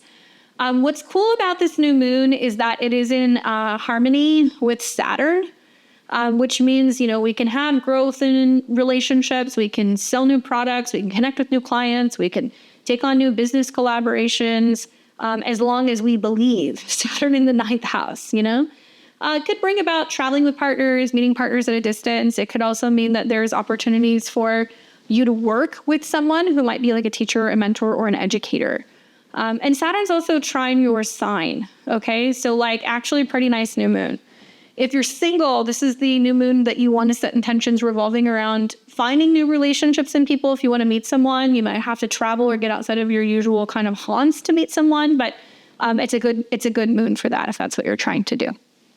All right. So with that being said, for ingresses for this month, we're going to be seeing on the 6th that Venus will be entering into Aquarius. So Venus is going to leave your 7th house. It's going to go into your 8th house where it can be sexy. It can be passionate. There can be some behind the scenes stuff going on.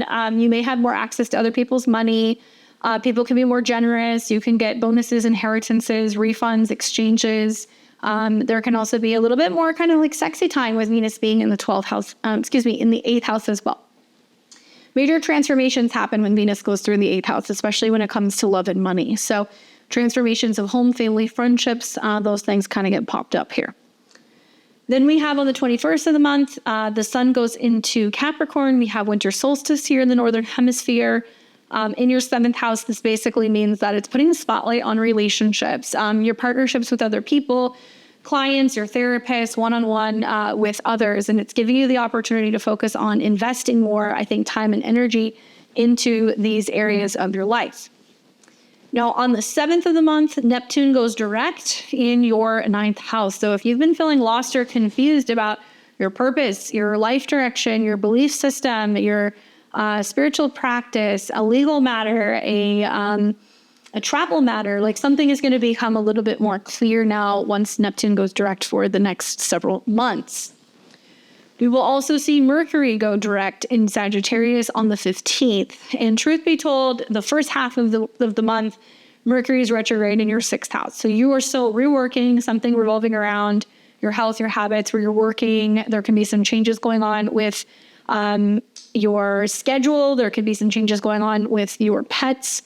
Mercury rules the mind, communication, and mobility. It also is about the 12th house of healing.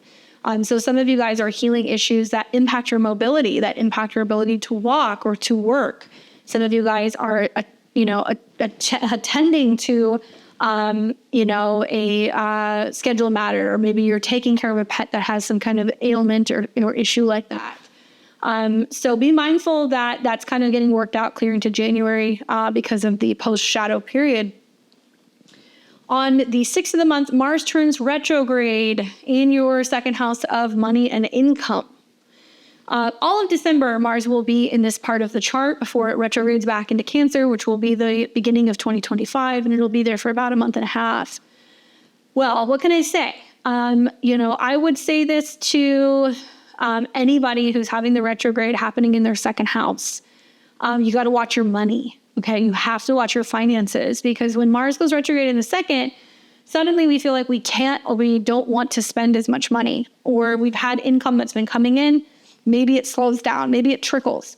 Mars represents your 5th house of children, creativity, and dating. So you might say, well, I'm giving my kids less money, or I'm not spending so much money at the bar, or because I'm taking a break from dating, I'm not spending a bunch of money going out or going shopping or entertaining. Mars also deals with work and career. So you could be saying, well, I'm not making enough money at work doing what I'm doing. I need to make more. So how can I get creative and find ways to kind of bring in other income? So regardless, still be careful with your money and your expenses. 2nd house is also your self-esteem. So there can be some stuff going on where you're having to kind of do some self-esteem rebuilding. And I think the positive thing is that when it goes retrograde into your 1st house, this can be like where you are doing some kind of healing. So I look at Mercury retrograde in your 6th. Some of you guys might be taking time off of work because of an injury or a health matter. And then I also look at Mars retrograde in your 2nd, which rules your 10th, and that can also be making changes at work. Excuse me. So you might feel like things at work could be slowing down. If you're in like the industry where you're in hospitality or something like that, things could be a little bit slower. So just manage your money. That's my advice with that aspect. All right. So with that being said, we have got on the 2nd of the month, Venus, while it's still in Capricorn in your 7th, will be trine Uranus in your 11th. Good opportunity to go out, socialize, party, gather with other people, and you might meet someone. It's a good time for networking if you want to expand and kind of bring in new clients, or if you want people to be referring or recommending you, networking with other people. And love can literally be found in situations where there's social connections, gatherings, parties. So it's definitely a time that you want to be saying yes to invitations. If not, if you're in a committed relationship, then it's like finding ways to merge friendships and your committed relationships together, or finding ways to be able to kind of bring in new clients and kind of professionally expand. On the 4th of the month, you're going to see Mercury in Sagittarius in your 6th house, and it's opposing Jupiter. And so basically, they're both in each other's signs. Mercury is in a Jupiterian sign, Jupiter's in a mercurial sign, and they're opposing each other. So all month long, there's this back and forth with, health habits and routine, healing behind the scenes, staying in bed or resting or recuperating, and it's squaring Saturn. So you might be feeling like with those squares, I need a teacher to help me, with some of my health stuff, or I need a lawyer to, process things or kind of work through some of these details or this paperwork, or, I need somebody who's a healer or somebody who has some kind of insight on health and wellness to kind of help me kind of navigate some of these issues. There could be scheduling issues with travel. There could be scheduling issues with education. So those are the two things that you might see with that ongoing kind of opposition and square taking place. The same day with the Sun in Sagittarius, it's also squaring Saturn. And so that tells me that you're kind of like, if you did get injured, or if you did get injured on the job, you're like, do I need to talk to an attorney? Do I need to get a lawyer? Like that could be coming up, or you're questioning whether or not you need to go and seek somebody who can give you some kind of either legal advice or medical advice, but they may be further away. So you may be having to travel for some of these particular services. On the 5th of the month, you're going to see the Mercury cazimi in Sag. This basically means that this is the day that you get some insight, information, something you weren't aware of. This is where you really want to listen to your intuition when it comes to work and also your health matters. A dream might provide some insight or information about something going on with your health or with a job or with somebody who you're working with, or some secret becomes suddenly visible in some way. On the 6th of the month, we're going to see Mercury square Saturn. So this is not good for scheduling, traveling, health, legal matters. Like there's a delay or something is thwarted. Don't be pushing for travel or trying to push your health too much, or contracts or negotiations, because there could be delays there. On the 7th of the month, Venus will conjunct Pluto in Aquarius. So this happens in your 8th house of inheritance, taxes, joint money, resources. Pluto rules your home, Venus rules your home and family, and also groups. So it might mean that you're receiving some financial support from a partner. You might be receiving some insurance check, some reimbursement. You might be getting a settlement. There can also be some kind of change going on with insurance. Family money also kind of comes through where, family might be there to kind of help support you if you're going through some kind of crisis, or you could be dealing with an estate or an inheritance matter with that conjunction. Then you're going to be seeing on the same day, the Sun will oppose Jupiter, where some financial matter is coming to light. I can see some of you guys being like, oh, I'm having to file for a disability, or, I'm finally kind of getting a settlement for a lawsuit, or an on-the-job injury, something like that could be kind of coming up here. And that's about getting information about finances or some kind of support or care. And then you'll see on the 12th of the month, Venus will oppose Mars in Leo. So Venus is going through the part of your chart, the 8th house, that deals with other people's money. And it's in opposition to Mars retrograde in yours. And the truth is like a retrograde in the 2nd house, if money's supposed to come back to you, something's owed to you, if you have good money karma, then like suddenly you might like win a small lottery, or, you end up getting an unexpected windfall, or somebody says, hey, I want to help you. You don't have to reimburse me. Just take the money. Something like that could happen that can kind of help you in a financial situation if you're in a spot. On the 18th of the month, the sun will square Neptune. And this is where you want to be really careful because something's generally not clear with sun square Neptune. Like it might sound too good to be true. And the sun represents money. And this represents health. So if somebody's saying like, yeah, this is what the procedure costs, like get the details, don't do it that day. Or, this is what it's going to cost for me to represent you. Get the details, don't commit that day.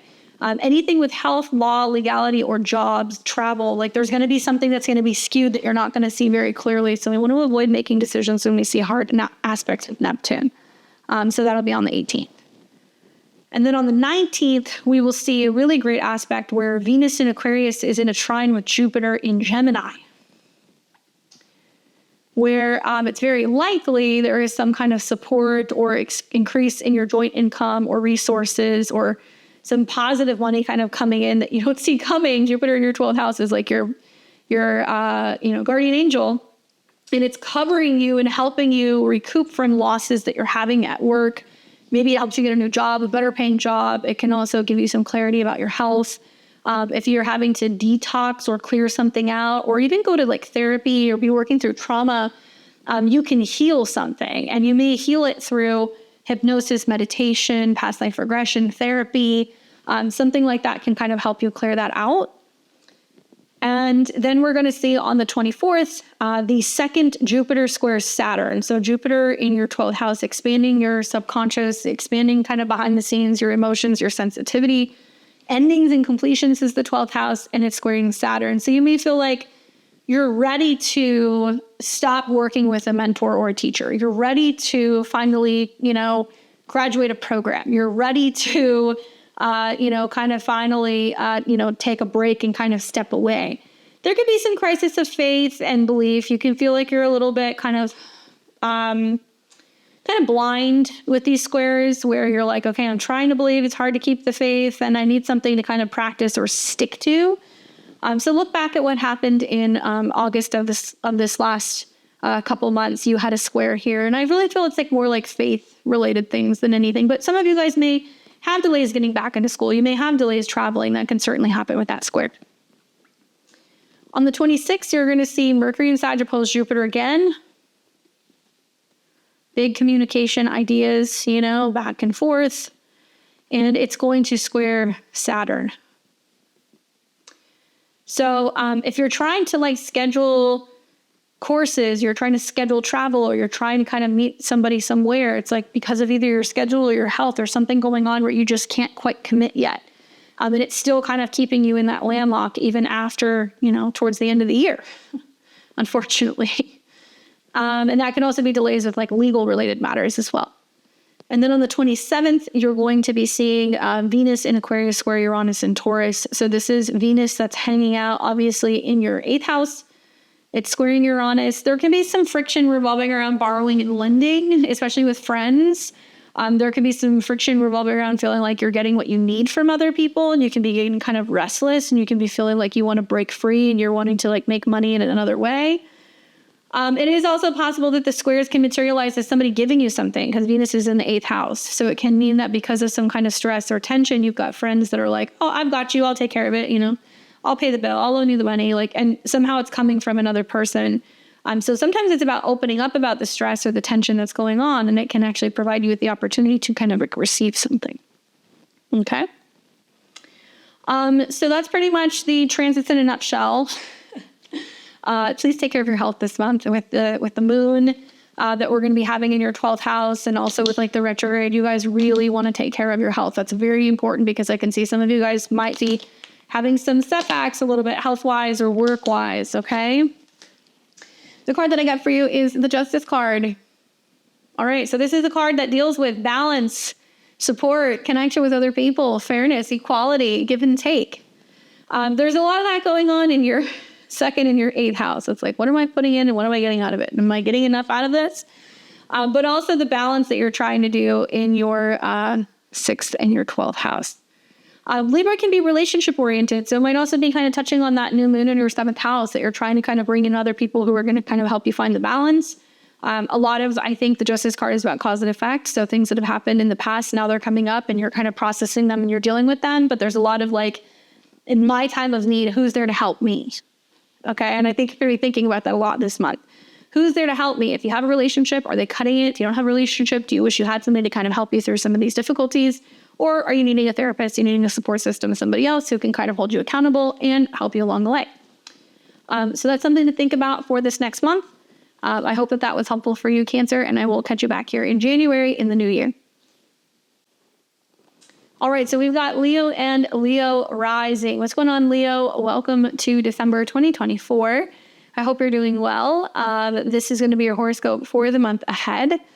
As always, we're always going to talk about what's going on with the sun and anything that's happening in your sign, and I have some stuff to tell you, as always.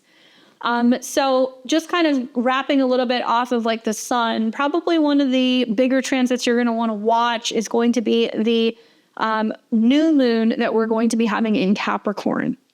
Okay, so the new moon is going to be happening in your 6th house. This is going to be on December 30th.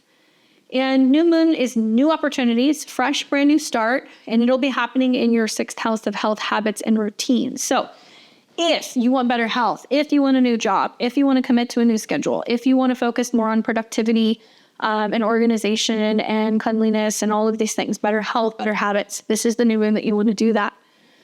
It will be sextiling Saturn, and Saturn is the ruler. So it looks like the key to better health and productivity is decluttering, getting rid of things, clearing things, managing debt, taking care of your emotional health. It can be about also detoxing. Saturn in Pisces in your 8th house is detoxing with liquids. So, are you doing a detox cleanse? Are you drinking a detox drink? Are you taking some kind of concoction with oil and something that's going to clear you out?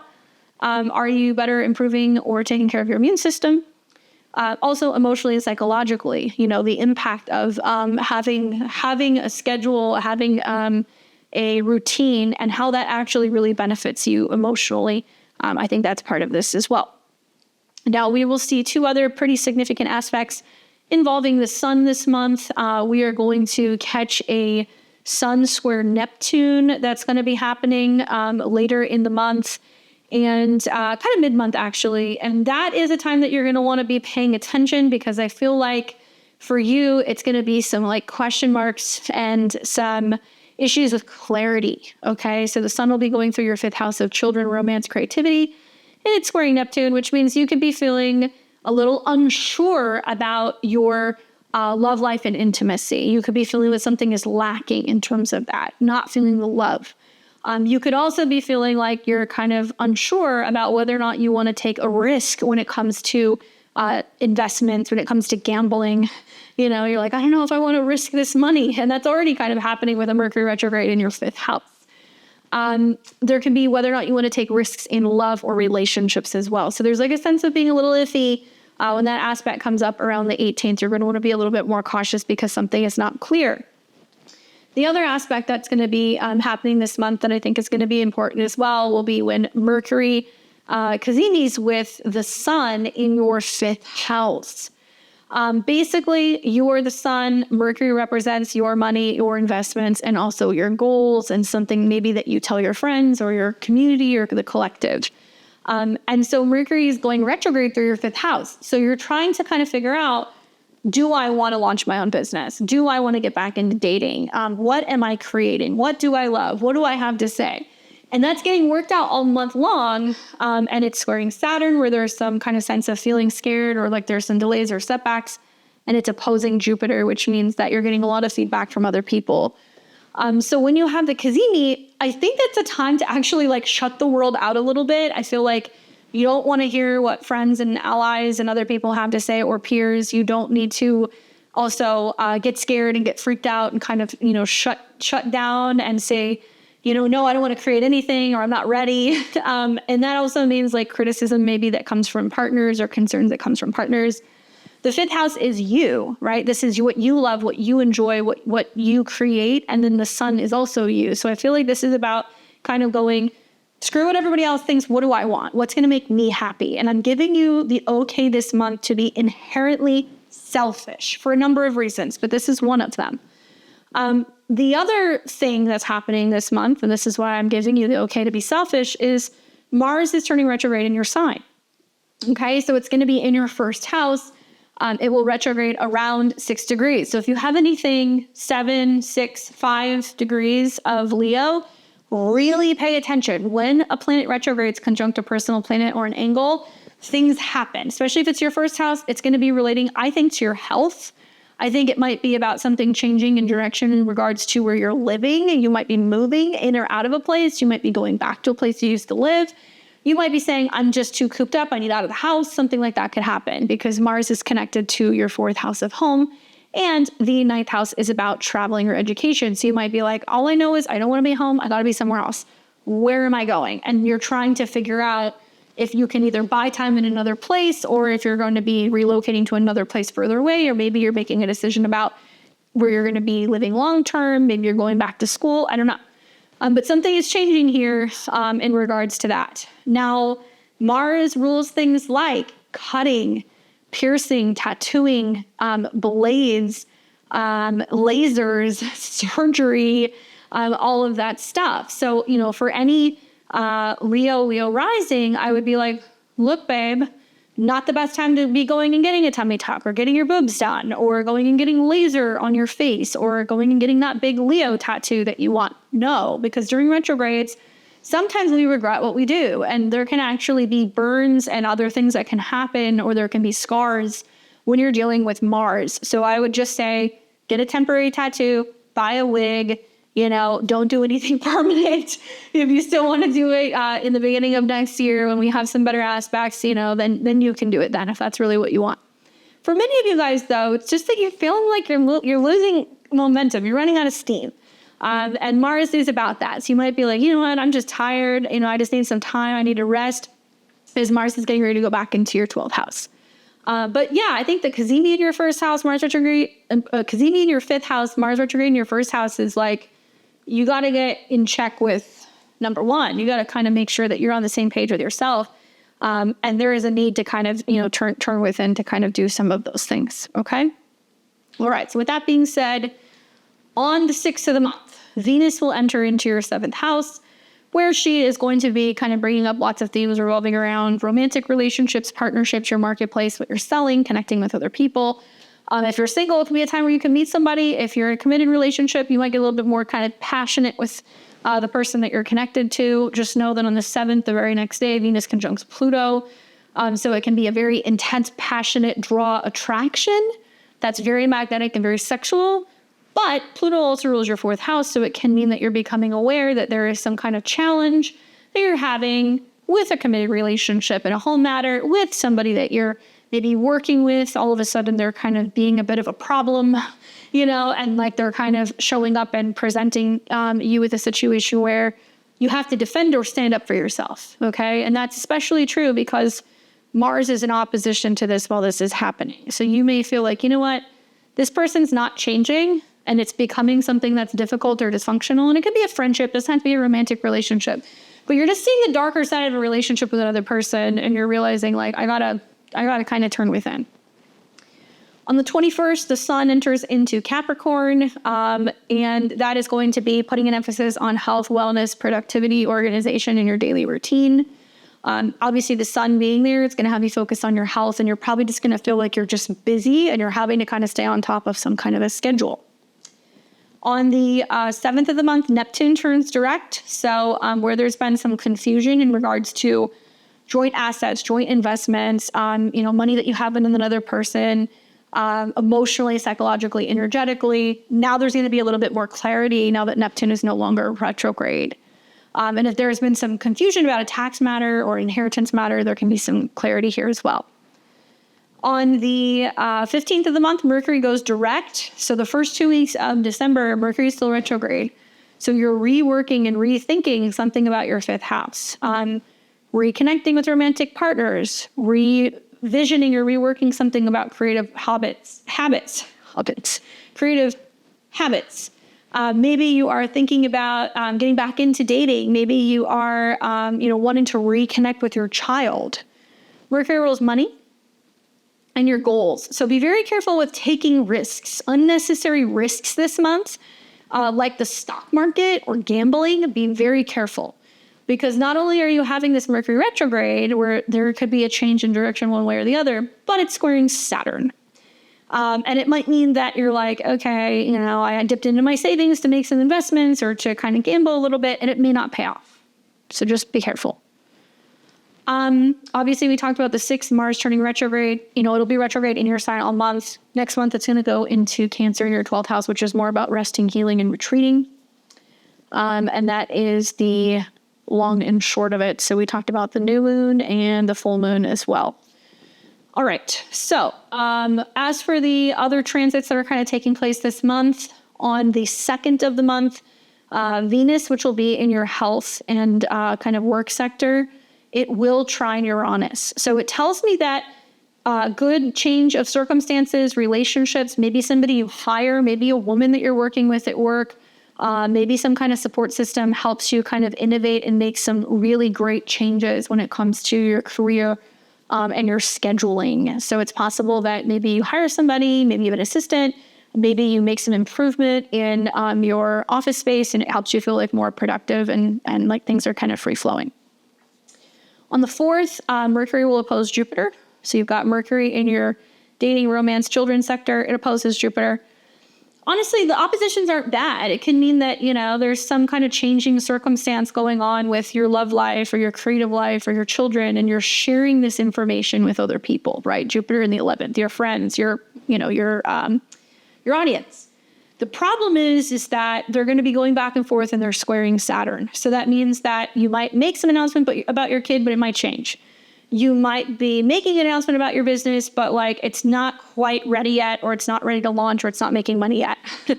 You may be back and forth about a dating situation, but you can't quite figure out whether or not you guys are committed yet. And right now it's more about romance and kind of this whirlwind thing, but you're like, I'm telling my friends, but there isn't a lot of emotional commitment or something solid there yet. So don't count your chickens before they hatch with this aspect, both financially as well as with dating and with your kids. You're going to see the sun come into a square with Saturn and Pisces on the 4th as well. And that's basically saying you are having to be cautious, you're slowing down, you're taking a step back, and you're dealing with or you're working through changing circumstances or setbacks or delays. And that can be, the ego's getting hit a little bit because there's maybe a delay financially or something in regards to resources. On the 5th of the month, we talked about the cazimi in the 5th, where you have to ask yourself what's best for you, what the heart wants. On the 6th, we'll see Mercury square Saturn again. So that's not a good day for communication or making decisions revolving around investments or loans of any kind. And there could be some back and forth conversation you're having with a romantic partner or a committed partner about money or intimacy blocks that you're having. You might be like, well, I need more help with the kids, or, I need you to be making more money, or I need you to be, paying for stuff more. It could be like a back and forth about child support or spousal support as well. That could definitely be a back and forth there. An insurance matter that's getting reworked about a kid with you and a partner. Then we're going to see on the 7th, this is the Venus-Pluto conjunction, while the sun opposes Jupiter. So good news all around, but it could be about a very powerful change or shift that's happening within a relationship that you have to another person. And then we will see on the 12th, Venus in your 7th house oppose Mars retrograde in your 1st. And this is a little bit of friction, but friction can draw people in. So I think with Mars retrograde in your 1st house, you're more self-focused, and then somebody might be really fixated on you. There's a little bit of cat and mouse that you're doing with another person, and oppositions can create attraction. It can actually bring somebody in. So if you're single, it can bring somebody in that kind of notices you and they're kind of pursuing you in a way. They could be really pursuing you with Venus and Pluto there. Then you're going to see on the 18th of the month, this is when the sun squares Neptune. This is where you want to be careful about investments and, taking chances because things aren't so clear. You're then going to see on the 19th where Venus in your 7th house of relationships is coming into a trine with Jupiter. And so this is very fortuitous. If you're single with Venus in the 7th house trine Jupiter, you might have a friend that tries to set you up with somebody, or you may have a friend that tries to kind of get you into a group or to some kind of ally or kind of collaboration with others. It can also be a time where relationships and friendships are blending together, where you're going out with your partner and you're introducing them to your friends or vice versa. But this is really great for socializing, really great for sharing news, connecting with like-minded people, and finding ways to improve both your social life as well as your romantic life. And could be great for parties also. Parties and meeting people, celebrating something. And then we're going to have on the 24th of the month, Jupiter in Gemini will square Saturn in Pisces. So Jupiter's in your friendship group. It's squaring Saturn. It happened in August, so this is the second time you're feeling it. I think that for a lot of you guys, it's like not feeling as socially connected, not feeling the love, not feeling as much support from other people, feeling kind of isolated or feeling kind of like iced out from certain friendships. And it will pass. This is, like I said, the second one, but there can be the sense of being like, like, why am I not getting the support from, my allies or my friends that I'm used to getting? And, the Mercury retrograde in the 5th is kind of like, I hate to say it, but it's like, screw other people. It's like, what's best for me? What do I need to do? I need to make me happy. It's not about what other people are doing. I can't compare myself to other people, their lives, their accomplishments. It's about me. And it wants you to kind of look at that and go, okay, I'm going to dismiss where I'm feeling kind of alone or isolated. Like, I'm going to be focused on my path. I'm going to be focusing on what makes me happy. And that's what's really going to, I think, kind of help get you through that particular square. Then you're going to have on the 26th, Mercury and Sag will oppose Jupiter. And then Mercury will square Saturn. So it's a lot of the same stuff. It's a lot of the same stuff. I think for a lot of you guys, you're like, there's all these good things happening in my life and everything's great. And you're kind of like mourning your old life, or you're mourning the fact that you may feel like you don't have friends to, share your accomplishments with. Or maybe there is a sense of being like, oh, other people are kind of like moving along and like, I feel like I'm getting left behind. Like, what am I doing? Make it be about you, right? That's really what this is about. Make it be about you, and change is inevitable with that Saturn square. Then on the 27th of the month, we see Venus in Aquarius square Uranus in Taurus. So where relationships and opportunities for connections and collaboration is kind of getting into a bit of like a fist fight, or it's kind of having some friction with your career. Honestly, it can mean that you become so focused on a relationship that you're losing sight of the fact that maybe you're not as invested or focused on your professional life, that something needs to change or evolve in your committed one-on-one relationships for you to have some real freedom and expansion in your professional life. It can be a time where partners are just really distracting you, kind of keeping you from focus in your professional life, and watch your relationships with people out in the world. 7th house and 10th house are very visible. So if you have a spat with somebody, it can become very, very public. If you have an issue where somebody is not satisfied with a service or, working together, it can become very public, and it can create some strife in regards to how other people see or perceive you based off of how you're relating to someone. So try to kind of keep the peace there and be mindful that there's just going to be a little bit of tension briefly. Okay.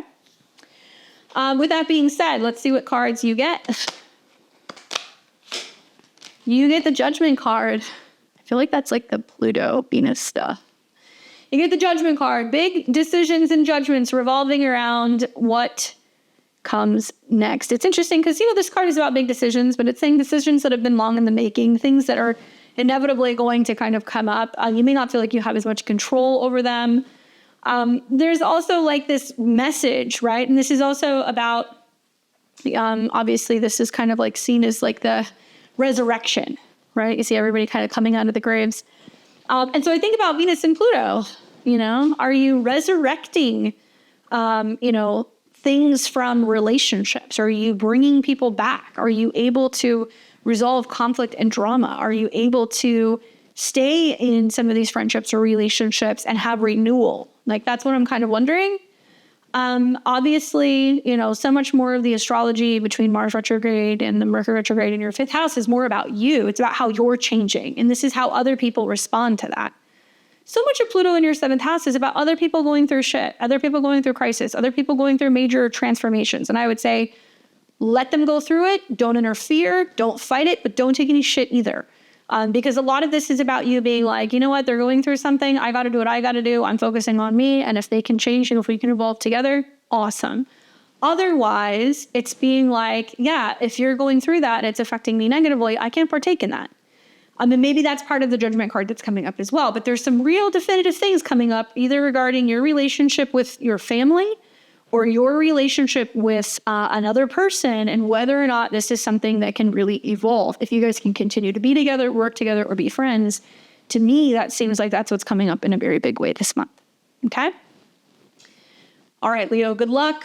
I will see you next month in 2025.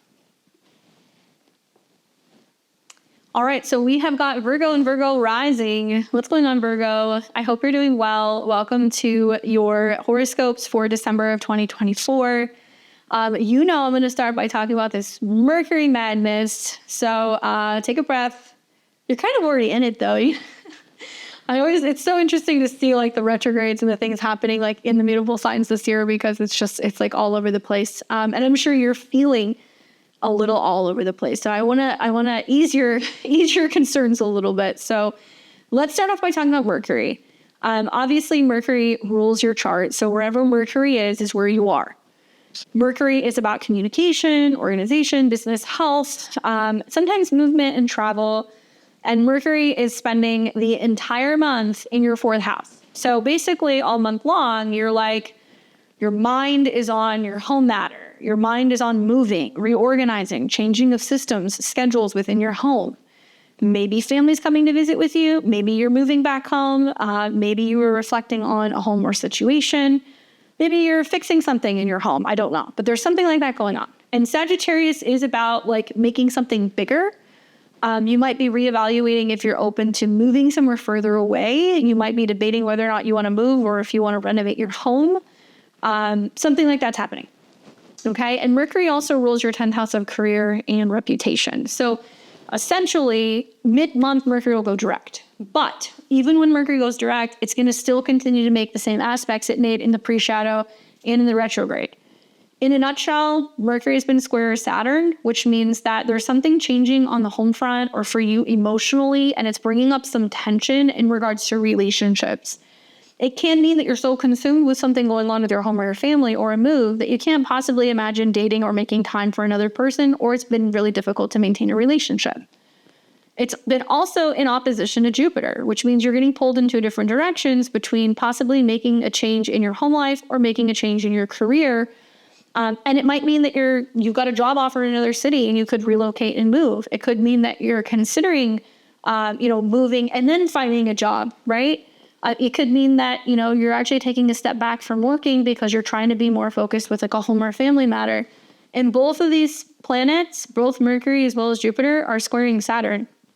So if it's not a relationship that is forcing you to become more responsible or take more responsibility, or if it's not a, situation where it's pushing you to say, hey, like, I need a therapist, 7th house can be your therapist, or I need a support system. Like, it's going to be maybe family or maybe a child. Saturn rules your 5th house. So it could be your relationship with a child is making it more challenging when it comes to your home situation, or feeling like an authority figure, or feeling like you can be focused at work.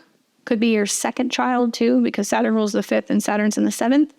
It just depends. Everybody's gonna be a little bit different. But yeah, something about other people is impacting or influencing the changes happening emotionally on the home and also at work. And that's happening all month long. Okay, so you have to really be patient until we get into January to see how some of this stuff gets worked out. What a great month if you need a therapist to get a therapist, because it can mean that they can kind of help you get out of your old past habits and patterns and find new solutions moving forward and to take accountability in the future. Be careful making sacrifices at home or for business, for relationships. You may be faced with having to make a sacrifice for one of these two areas because of a person. And I would say it may not pay off, and you may not see this until the spring. So be careful with that. All right. So with that being said, Mercury is going to make a ton of aspects all month long. So I'm going to just go in order. I'm going to give them to you, and then you can kind of see how this works. First, I want to start with the ingresses, though. So for this month, we are going to see Venus will move into Aquarius. So it'll leave your 5th house and it'll go into your 6th, where, love, beauty, harmony, and investment is found in the 6th house. So you're spending more money maybe on quality food. Maybe you're spending more money at the gym. You're getting some supplements, some healthcare products. Maybe you are paying for better healthcare, spending a little bit more money on your pets or on improving or decorating your office space. Okay. So that might be something that's kind of going on there. On the 21st of the month, you're going to see the sun enter into the sign of Capricorn in your 5th house. So it's a fellow sister earth sign. So the sun going into Capricorn in this area of your chart basically means that your mind is going to be on dating. It's going to be on creativity, children. There's going to be putting more emphasis on responsibility when it comes to dating, children, creativity, and hobbies. Okay. So what's nice is that it trines you. It'll also come into a trine with Uranus. So this can be a time where you're actually getting a little bit more opportunity to kind of like express yourself and have some fun. On the 7th of the month, we're going to see Neptune turn direct in Pisces. So if there's been some big question marks or confusion revolving around direction in relationships, what other people want, how you're going to find someone, how other people are feeling, where there's been some sabotaging kind of tendencies in relationships, this is going to become a little bit more so clear. And both Saturn and Neptune are now direct in your 7th house. And in this next several months, they're actually going to leave Pisces and they're going to go into Aries in the new year. So it's going to be showing you some really big changes revolving around your relationships to other people. On the 15th, Mercury goes direct in Sagittarius. So whatever this back and forth that has been in regards to your home situation, your family, or your emotions, it's now starting to kind of like simmer down a little bit. But like I said, the impact of the oppositions and squares will last clear into January. So you'll still see some of that stuff kind of getting worked out until the new year. On the 6th of the month, Mars will turn retrograde. And Mars is in Leo in your 12th house. Mars going retrograde in the 12th house does kind of reflect on where maybe there has been a tendency to be super focused on being behind the scenes. Maybe you've been resting and recuperating. Maybe it has been about healing, dealing with repressed anger. It can also mean that there is something that's getting kind of worked out now about your spiritual journey, right? There could be like, soul retrieval work, past life regression, meditation, like all that stuff that can kind of be done in Mars in the 12th house. And when it's retrograde, you're actually clearing issues revolving around your past lives, subconsciously or in a dream. Mars is also about therapy, psychological stuff, healing, transformation, surgery. So it can mean some of you guys, obviously touch wood, are like, yes, I'm going and, getting a corrective surgery, or I am, healing from a past psychological wound, or I am spending time in a rehab or in a retreat center, or I'm going to therapy. Those could be things that you could be doing. And also like working on frustration and communication issues with Mars retrograde in the 12th. It can be an extended period of traveling or healing or kind of being alone. We can also sometimes see some stuff that can be coming up where there's some challenges in regards to romantic partners, not committed relationships, but like, casual boyfriend, girlfriend kind of physical connections that are being worked out or sometimes even coming undone in the 12th house.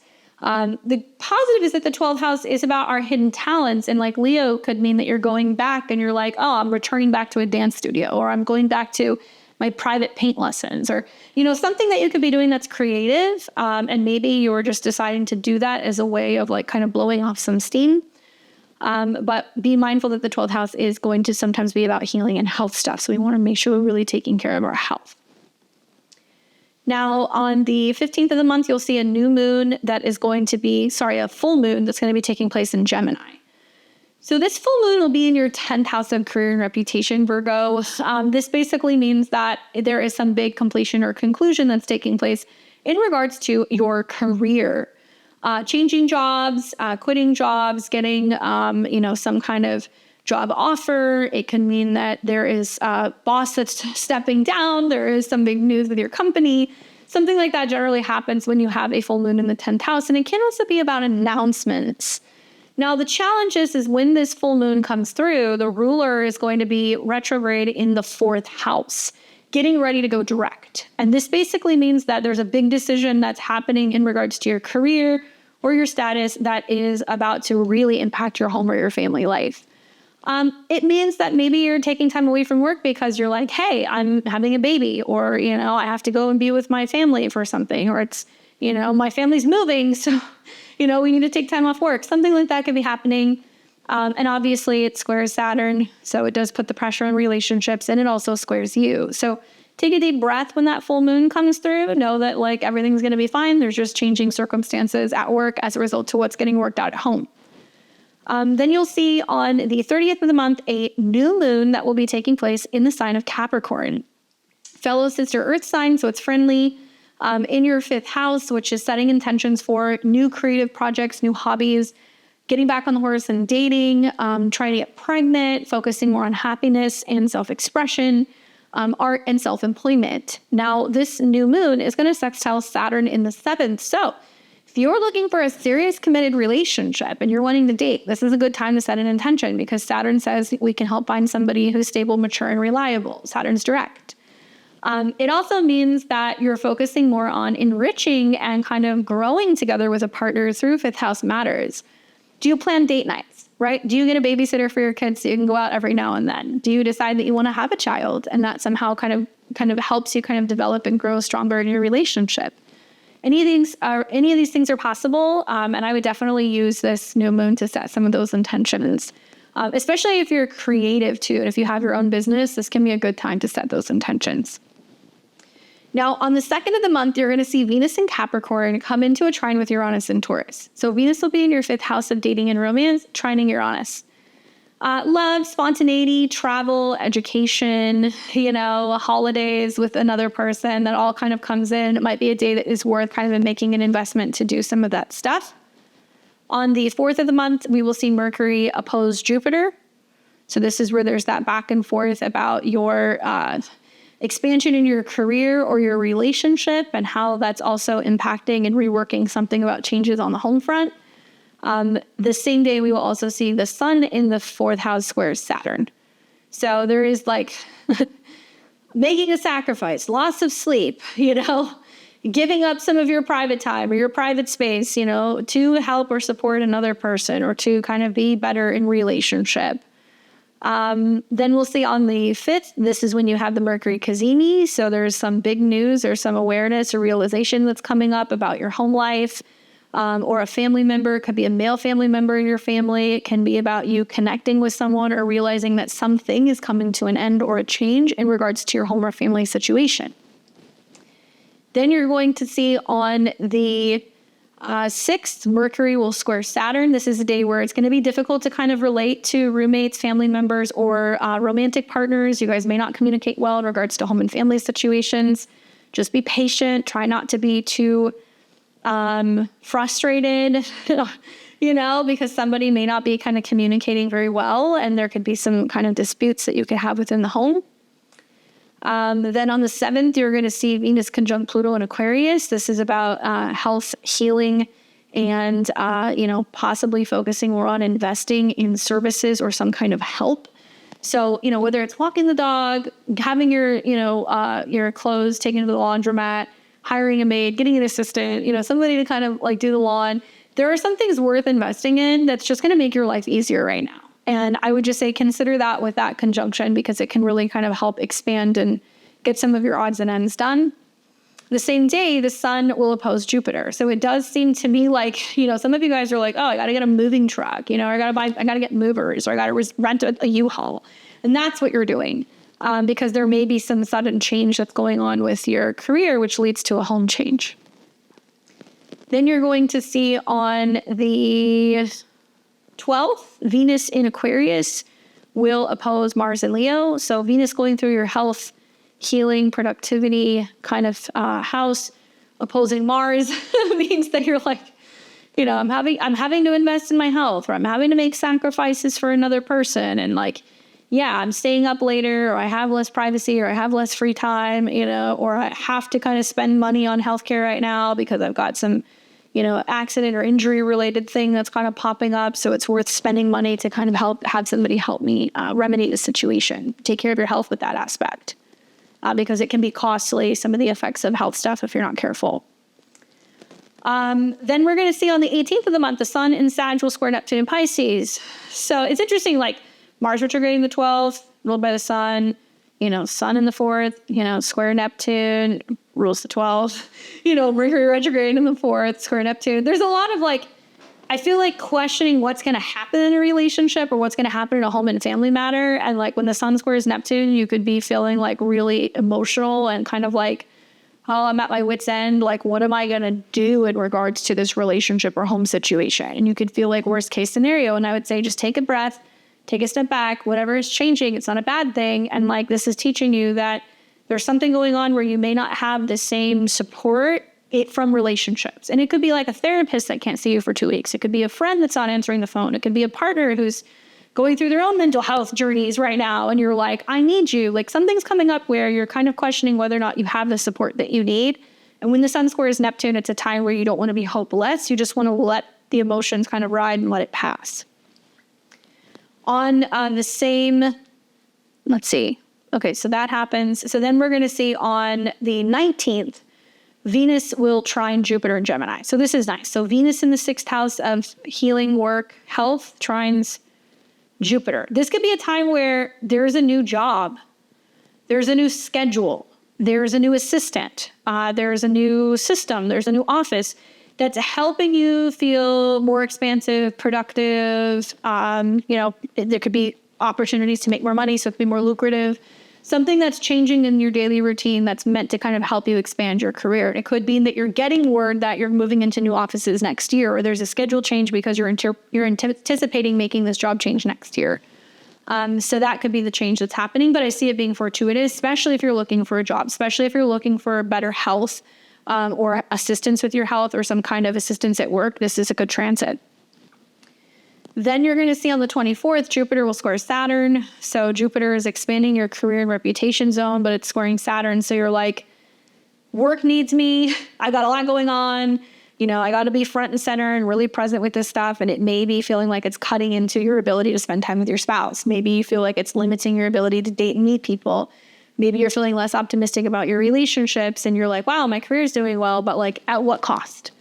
You had this in August. This is the last time you'll have it in these signs. I would just say try not to be too hard on yourself about what's happening in relationships if you're feeling like you haven't met somebody or relationships aren't progressing, or that there's a stall going on with the relationship, because this wants you to be primarily focused on what's going on with your career, but also being a little bit more critical of the people who you do partner with. And this could be business partners, people you're dating, whatever, because your mind is on like, hey, I need committed, serious relationships. I need people who are mature. I need people who know what they want. They have a sense of direction because I do. And I want to know that I'm going to be, with somebody, or that I'm going to be stable, or that I'm going to have a job.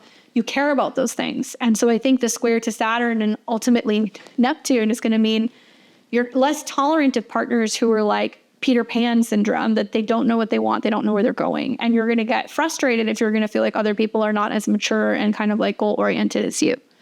And that's also opposing the sun and Mercury. So it's making you rethink everything revolving around your home and your living situation in relationship to these people as well.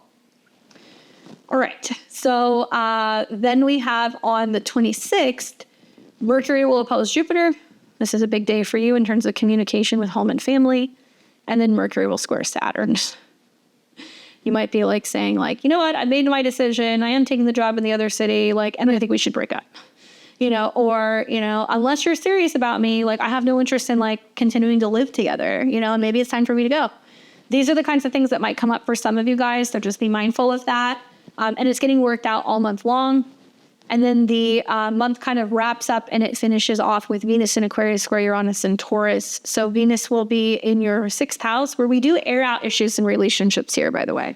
There is a lot of work when it comes to relationships with Venus in this house, squaring Uranus. And that tells me that there can be some kind of breaking away from your daily routines and your habits. And you're like, you know what, maybe I do need to travel. Maybe I do need a break. Maybe I do need to take a step away from work. I've got a lot going on. And for some of you guys, it's not traveling, it's going to be continuing education, or it's going to be about, going back to school or doing some kind of training. And you're realizing that that's something that you kind of want to do, and it's going to help kind of break up some of this rigid kind of scheduling that you've had. Okay. Watch that Mercury retrograde all month long. Signing leases, buying houses, be very careful, read the fine print. Make sure you like the places that you're moving to before you go. Make sure you see it in person. Watch out for renting scams. Just taking a job on a whim and relocating could be something that could be crazy for some people. But for others, it's liberating. If you're like, I'm ready to leave my partner, I'm done with this relationship, I want a fresh start, I'm taking a job, but I'm moving, by all means. But We want to do temporary home or housing situations when we have a retrograde here. So just be mindful of that. The card that I get for you guys is the World card. Completion, cycles completing. This is your pass and go collecting $200 card, which basically means, yes, everything is going to go well. It's going to be fine. Cycles are completing. What's completing? Pisces is about completing. Fourth house is about completing. Something's changing about relationships in your home or family life this month. It's a good thing. It's going to lead to having more freedom, more growth, more expansion when it comes to your career and your reputation out in the world.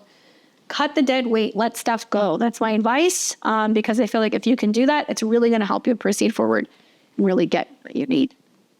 With that being said, I hope that's helpful.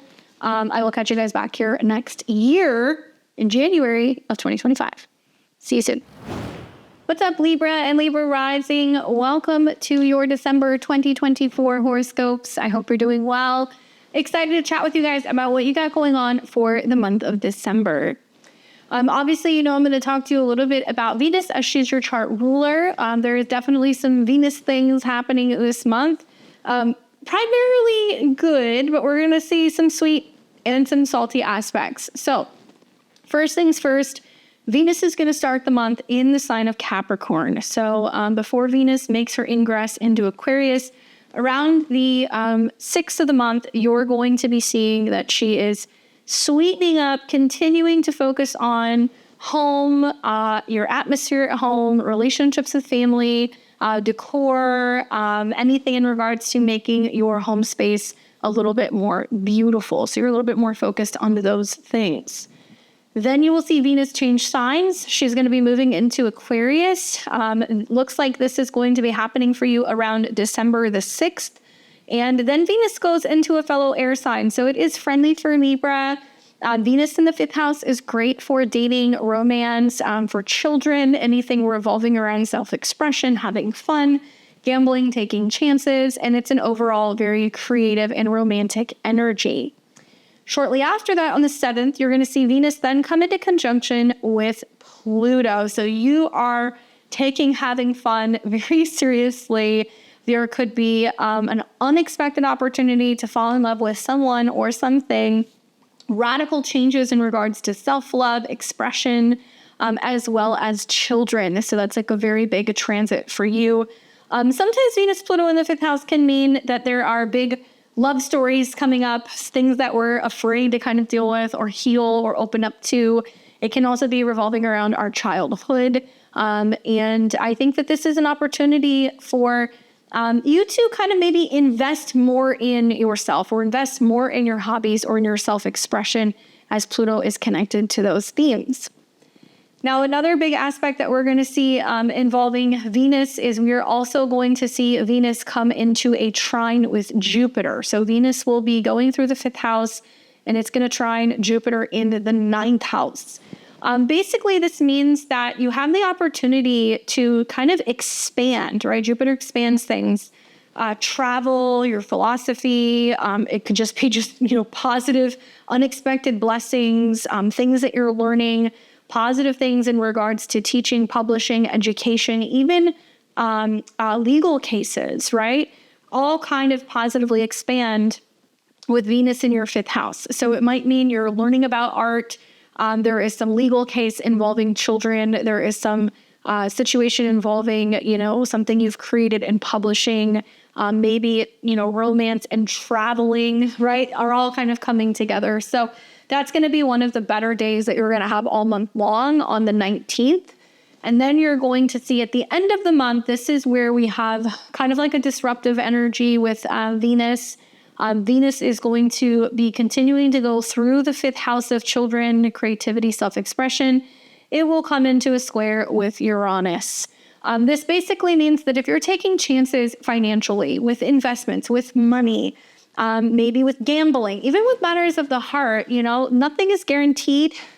Uranus squares means that there's going to be some unexpected outside of the situation kind of surprise. It can be big risk, big reward with the 5th house to the 8th house, but it can also mean that, you're indulging more on entertainment, going to bars, restaurants, things like that, spending a lot of money on that. And it's causing some joint financial disruption. It's like, okay, well, we had fun, but how much money did we put on the credit card type of vibe that's kind of coming up. And also some friction when it comes to joint finances in investing or in the stock market, or even in regards to children, expenses in regards to children. You can have some upsetting situations in regards to kids coming to you for money, wanting money, and you could be feeling like you just want to be free of, financially kind of supporting someone or something.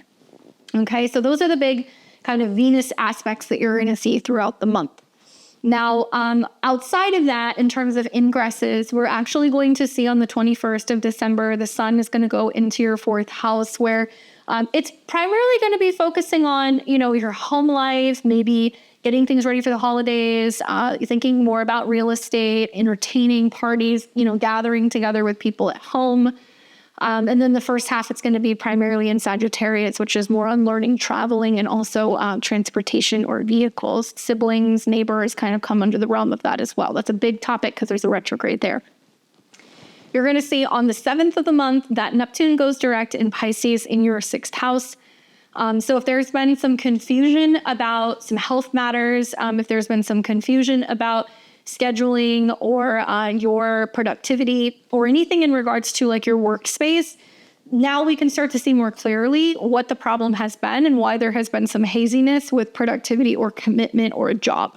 Saturn is also direct here as well. So if you're trying to get work, be consistent with work, be better with health, it is possible that both of these planets direct, some of those things can actually clear up.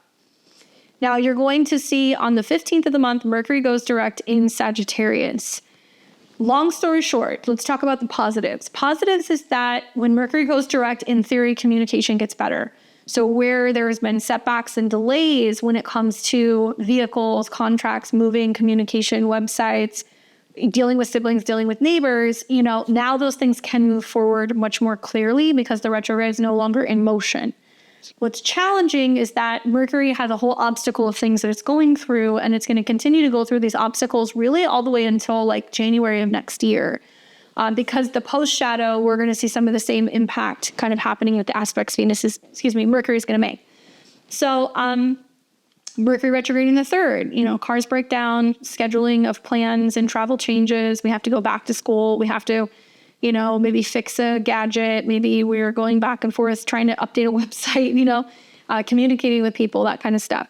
And Mercury will, throughout both the shadows and the retrograde, will square Saturn. So there is some delay happening with traveling or vehicles or communication because of like health matters or because of pets or because of being super busy with work or just having like some challenges communicating, maybe even with fellow like employees.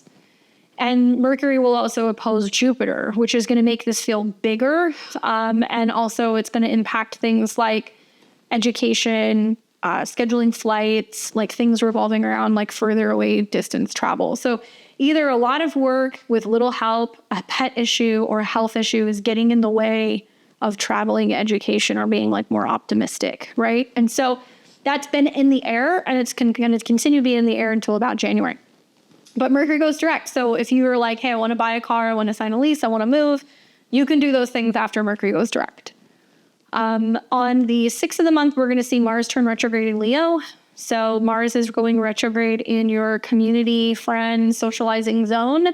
It means that you might be going back and reconnecting with old friends, people even from like high school. You might be getting back into socializing. Maybe you're going to be joining a group or starting a group, and reevaluating what you present your audience. And Mars rules relationships and money. So you might be thinking of like new ways to better connect with other people or network professionally to establish relationships and to make more money or bring in more clients. Can there be friendship fallouts? Yes. Can friends from the past come back? Yes. You can rehash some things if that's necessary.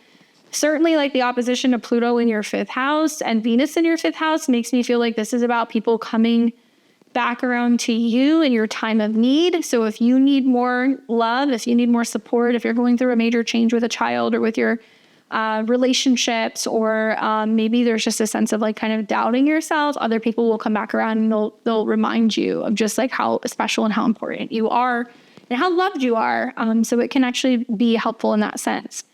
All of December, Mars will be in Leo. It won't be until next month that Mars will go retrograde into Cancer. So for Libra risings, it might mean that you're reevaluating what your goals are with how you make money, like how you want to work, what kind of a company you want to build, or what kind of a company you'd want to work with. And the retrograde is about a change in direction with your career. So right now, it's starting with your goals. Next month, it's going to be more about how that's actually impacting your career or your status in some way. And that'll be retrograde, into the beginning of 2025. It'll be like February. On the lunations for the month, we're going to see that there's going to be a full moon in Gemini on the 15th. This is going to be wrong house. It's going to be in your 9th house. And the full moon is going to be in the 9th house, which is going to be about completing something in regards to education, getting a certification, some kind of legal situation, some kind of travel situation. And this is ruled by Mercury, and Mercury is in the 3rd. Okay, so to me, it's like, make sure you have documents when traveling. Make sure also that, you're being mindful of, what you're learning, what you're seeing out in the world, what you're teaching people. This can also mean that there is some positive kind of, stuff going on. You might be traveling a lot in December. Granted, there could be some setbacks and delays, but that might be happening. It could also mean that you're graduating or completing a program, or you're meeting with a teacher of some kind. And definitely the full moon in the retrograde seems to insinuate that there's something shifting, revolving around how you think and how you kind of connect with the world. On the 30th of the month, we are going to have a new moon in Capricorn in your natal 4th house, right around 9 degrees. So if you're a Libra, sun, moon rising around 9-10 degrees, you're going to be feeling this square. Basically, a new moon in the 4th is great for, hey, I want to find a new home. I want to renovate an existing one. I want to organize my space. I want to find a new home. I want to find a person to come in and renovate or build something. 4th house is also the family. It's the emotions. It's the past. So anything in regards to setting intentions around those things is good during this time. The new moon's going to sextile Saturn in your 6th. So I feel like it's about having healthier habits, healthier routine at work. Or at home. And also, I think it's going to be about creating systems and organization within your home. And so you're setting intentions to do that. Some of you guys might also be creating an office space at home, or a place where you can work out, or have some kind of like fitness related things in your home, because Saturn is in your 6th house. Okay. With that being said, as for the other transits this month, in a nutshell, on the 2nd, we have Venus that's going to be in Capricorn in your 4th, trining Uranus. Sudden changes, transformations, aesthetic shifts happening in your home, which creates a whole vibe shift. For me, it's very like feng shui, moving things around, creating better flow in the home. So it's going to be better energy, but it could also be new opportunities for money and finances, which could improve your overall property and real estate. So you might be investing in your home. You might be maybe paying off a mortgage. You could be getting money from family. You could be refinancing a loan. Anything like that can be kind of happening very unexpectedly, because the trine to Uranus is unexpected. On the 4th, you're going to see Mercury oppose Jupiter in Gemini. So this is that back and forth about traveling or education. And then the same day, you're going to see the Sun square Saturn. So for some of you guys, it's going to be like, because of a health matter, you're having a difficulty traveling, or, there's some setback or delay with your schedule, or like, couldn't get the U-Haul, or like the rental car like wasn't available. Something like that can happen. Just pay really close attention to transportation and traveling delays, and take good care of your health, and make sure you're communicating effectively. Then you're going to see on the 5th, Mercury cazimi in Sag. Could be about an unexpected dream that you have to interpret. It can be that you have an intuition or a feeling about traveling or driving. Be very careful driving while Mercury is retrograde in your 6th. There can be things that you don't see. Sometimes it can be, for some Libra risings, falling asleep at the wheel. It can be about how exhaustion is impacting your ability to just be focused and present. And then you've got squares to Saturn. So obviously, touch wood, and I say this as a Libra rising myself, take very good care of your vehicle. Pay attention when you're on the road. Do not be texting and driving, like seriously, because this is just prepped and primed for some kind of issue with transportation or accidents. Usually hard aspects to Saturn can indicate that there can be an issue with a vehicle. So you want to be very careful of that. But I think this is going to be a dream, an intuition, maybe a phone call, or some unexpected communication with a neighbor, or even with a sibling that might come about. Then you're going to see on the 6th, Mercury will square Saturn. And this is about resting and recuperating, and how that's kind of impacting the way that you're making plans, or mobility, how that's impacting work. You might be exhausted or under the weather, or maybe you're focusing on trying to make the most of your time. I think as a Libra rising myself, it's like, I know I have to get a little change. I know I have to update my website, and I also know that like I've been dealing with health stuff and it's been impacting my ability to work. So it's been everything for me. So I'm looking at the Saturn square going, okay, have to prioritize health, need to go and get my car in. Also, I know that it's going to be about me being like, there are some things that are worth paying people to do. It might be worth just paying somebody to update my website rather than me trying to add that to my list of things. Saturn can be services. And also that communication is just really challenging right now. So I'm just trying to be patient with that. So, I always give you guys feedback so you know that, I'm not crazy. I'm going through these things too. And I think that it's just about really kind of staying on top of communication and like not missing emails, phone calls, or anything like that, and trying to find ways to kind of help bring people in to kind of help you navigate some of this stuff. You're also going to see on the 7th, this is when Venus conjuncts Pluto. So love, passion is taken very seriously. Big changes regarding matters of the heart or children. You might meet someone that's like younger that you fall in love with here. And there could be some kind of dramatic change with a child happening as well. And then the sun will oppose Jupiter. So the sun in the 3rd will oppose Jupiter. So something about having a conversation with a friend at a distance, or somebody who's maybe trying to cheer you up, or you're trying to plan some kind of travel to connect with a friend, or somebody from a distance is coming to see you. On the 12th, you're going to see Venus oppose Mars. So Venus will be in your house of self-expression and children. It'll oppose Mars. I could see that there's something that you're creating that's incentivizing or bringing people in. I think that there could be something that you're enjoying hobby-wise that could incentivize you to go and join a group of people that you could do that with. Creative groups, dance groups, anything in regards to self-expression. Maybe you're looking for people to kind of collaborate with. And a little bit of love, and friction and a little bit of distance can be good. Obviously you're Venus, so you're focused more on things that you're enjoying doing, and Mars rules relationships in the 11th. So it almost looks like people are getting excited about what you're working on, and they're going to be like, what are you doing? Or what's going on? Or your partner's like, tell me about this project you're working on, and it can kind of bring them in. On the 18th of the month, the sun and Sag will square Neptune in Pisces. This is a day to be very careful with driving, especially in regards to water or if you're taking any new medications.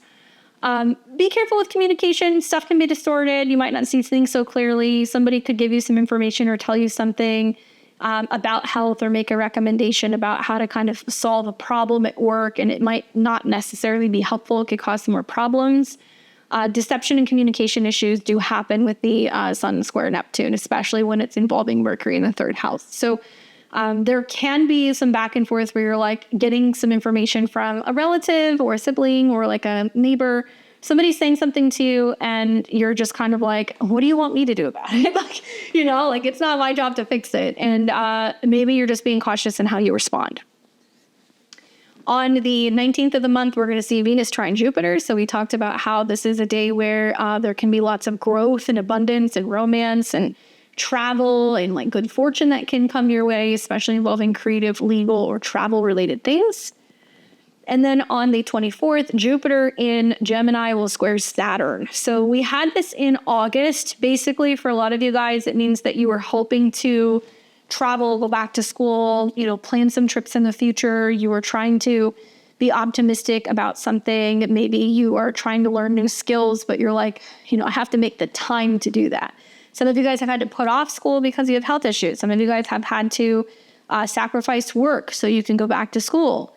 Some of you guys have been dealing with travel delays because of pets. It depends on your situation, but I have felt like all of these things have happened for me. It's been me being like, yeah, I want to travel, but I've had a really difficult time finding consistent care for my French bulldog, which sounds like first world problems. It's been me wanting to travel, but I've been like so busy with work that it just has not happened.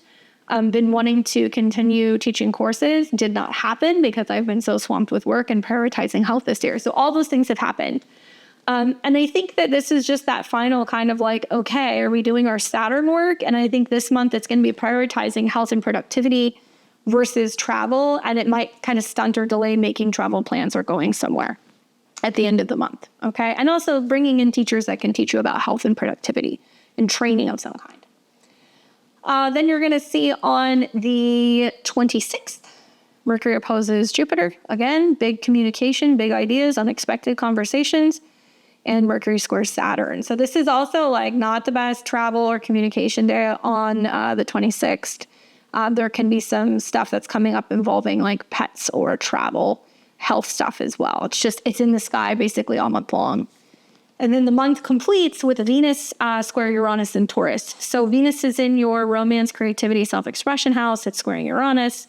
This is where you can have some disruptions involving love and money and how much money you're spending on entertainment, shocks and surprises. I guess that can kind of happen also in regards to investment. So for some of you guys, big risk, big reward. For others, it might feel like it's something that is not worth kind of going, kind of too in deep with gambling or with risking something, because it can cause some friction with the joint financial situation.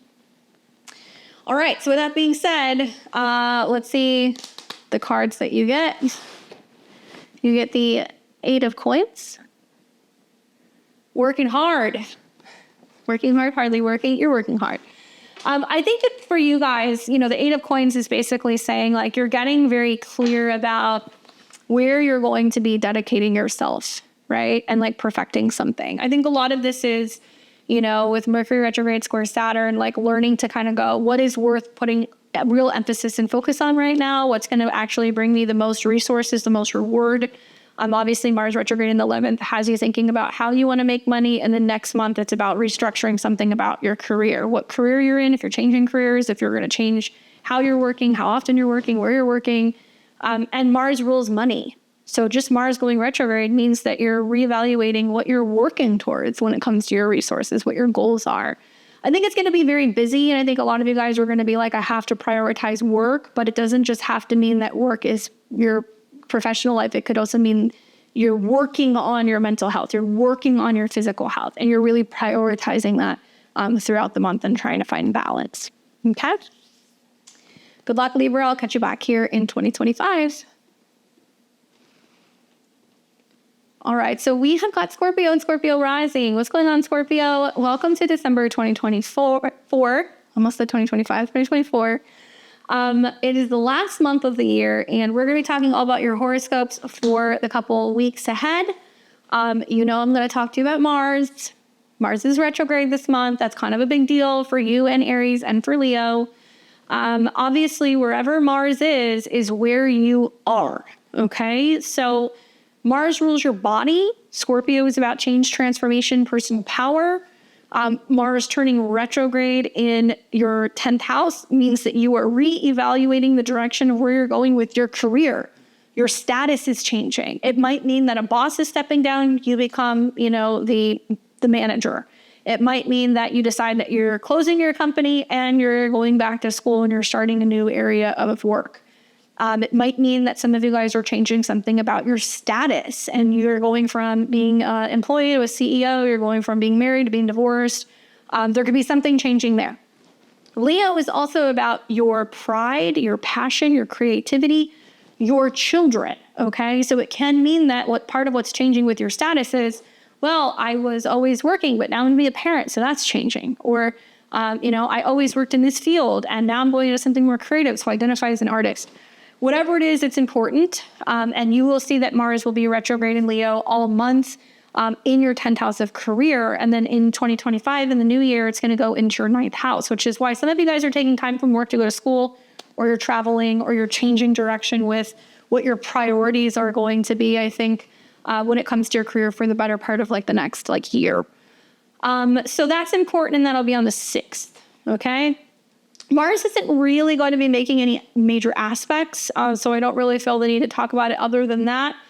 We will see Mars that's building at the end of the month into another opposition with Pluto, and that means that, you're reworking your career to deal with a home, emotional, or a family matter.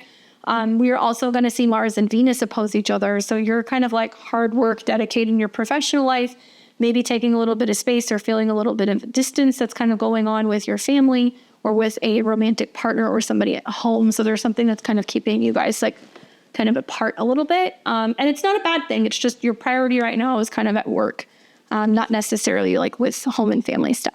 Okay. All right. So let's start with the ingresses.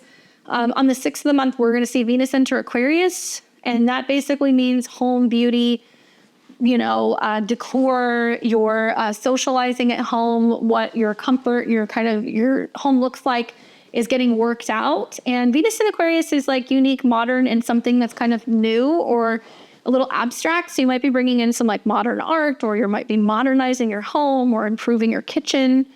Venus rules your relationships, and it also has connections to its hidden. So actually, like if you're in a committed relationship, a partner might say, let's change the bedroom in some way. Let's change some art on the walls. Let's get new bedding. Let's add new lighting. Or, hey, let's get some improvements for the kitchen. And let's add to the kitchen or the home in some way. Sometimes Venus in the fourth means a family member is coming to stay with you, coming to visit you. So it can mean that there is a woman coming to stay with you. Obviously, you are Pluto. So right after that, on, I think it's the 7th, you're going to see Venus and Pluto come into conjunction. So it can mean that somebody comes to stay at your house, and it's like you hit it off right off the bat. You meet somebody, you bring them home, you introduce them to your family or your roommates, and it's like a really good match. Somebody from the past can come back with that transit. It can also mean that there is a radical transformation of the home that's happening because of a relationship with a family member. Obviously, touch wood, for some of you guys, it can mean that there is a major transition in the family. Sometimes it can mean there's a death in the family, but it's not always literal. Sometimes it's figurative. So it can mean, okay, this has to end, in terms of this emotional behavior that I've always kind of done, and I'm not doing it anymore. Or this is the end of, the couch that we've had in the home forever. And now we're getting rid of it and we're changing it out. So that kind of stuff can kind of happen. Then we're going to see on the 21st, the sun will leave Sagittarius, where it's been the first 3 weeks of the month focusing on your money. Now it's moving into the 3rd house of communication, vehicles, and learning. Short distance trips, talking to siblings, talking to relatives. It can put an emphasis on that. If you have an online business, you might be more focused on that, or anything regarding social media or websites. On the 7th of the month, Neptune turns direct in Pisces. So if you've been feeling confused about what can I create? Who am I? What am I doing out in the world? What do I love? What's going on with my romantic relationships, right? Like all of those things are basically kind of becoming a little bit more so clear with Neptune going direct. If you've been unsure about a self-employment situation, if you've been unsure about a romantic situation or something with children, something's going to become more so clear. Saturn is also direct in this house as well. So I feel like you can move forward with some creative endeavors and you can feel a little bit more confident now. On the 15th of the month, Mercury turns direct in Sagittarius. So that means the Mercury retrograde's over. So the first half of December, Mercury retrograde in your money zone is crazy. For Scorpio and Scorpio rising, Mercury rules joint money. So investments, banking, taxes, money that you have with a partner, something invested. And then you have got Jupiter, which rules your money, in the 8th house, and it's retrograde in opposition. Okay, so this sounds very complex, but essentially all month long, the Sun and Mercury are kind of opposing Jupiter, and Jupiter squaring Saturn, and Sun and Mercury are squaring Saturn. This means that if you have money that's supposed to come back to you, that's supposed to be given to you or refunded to you, it will come back to you during the retrograde.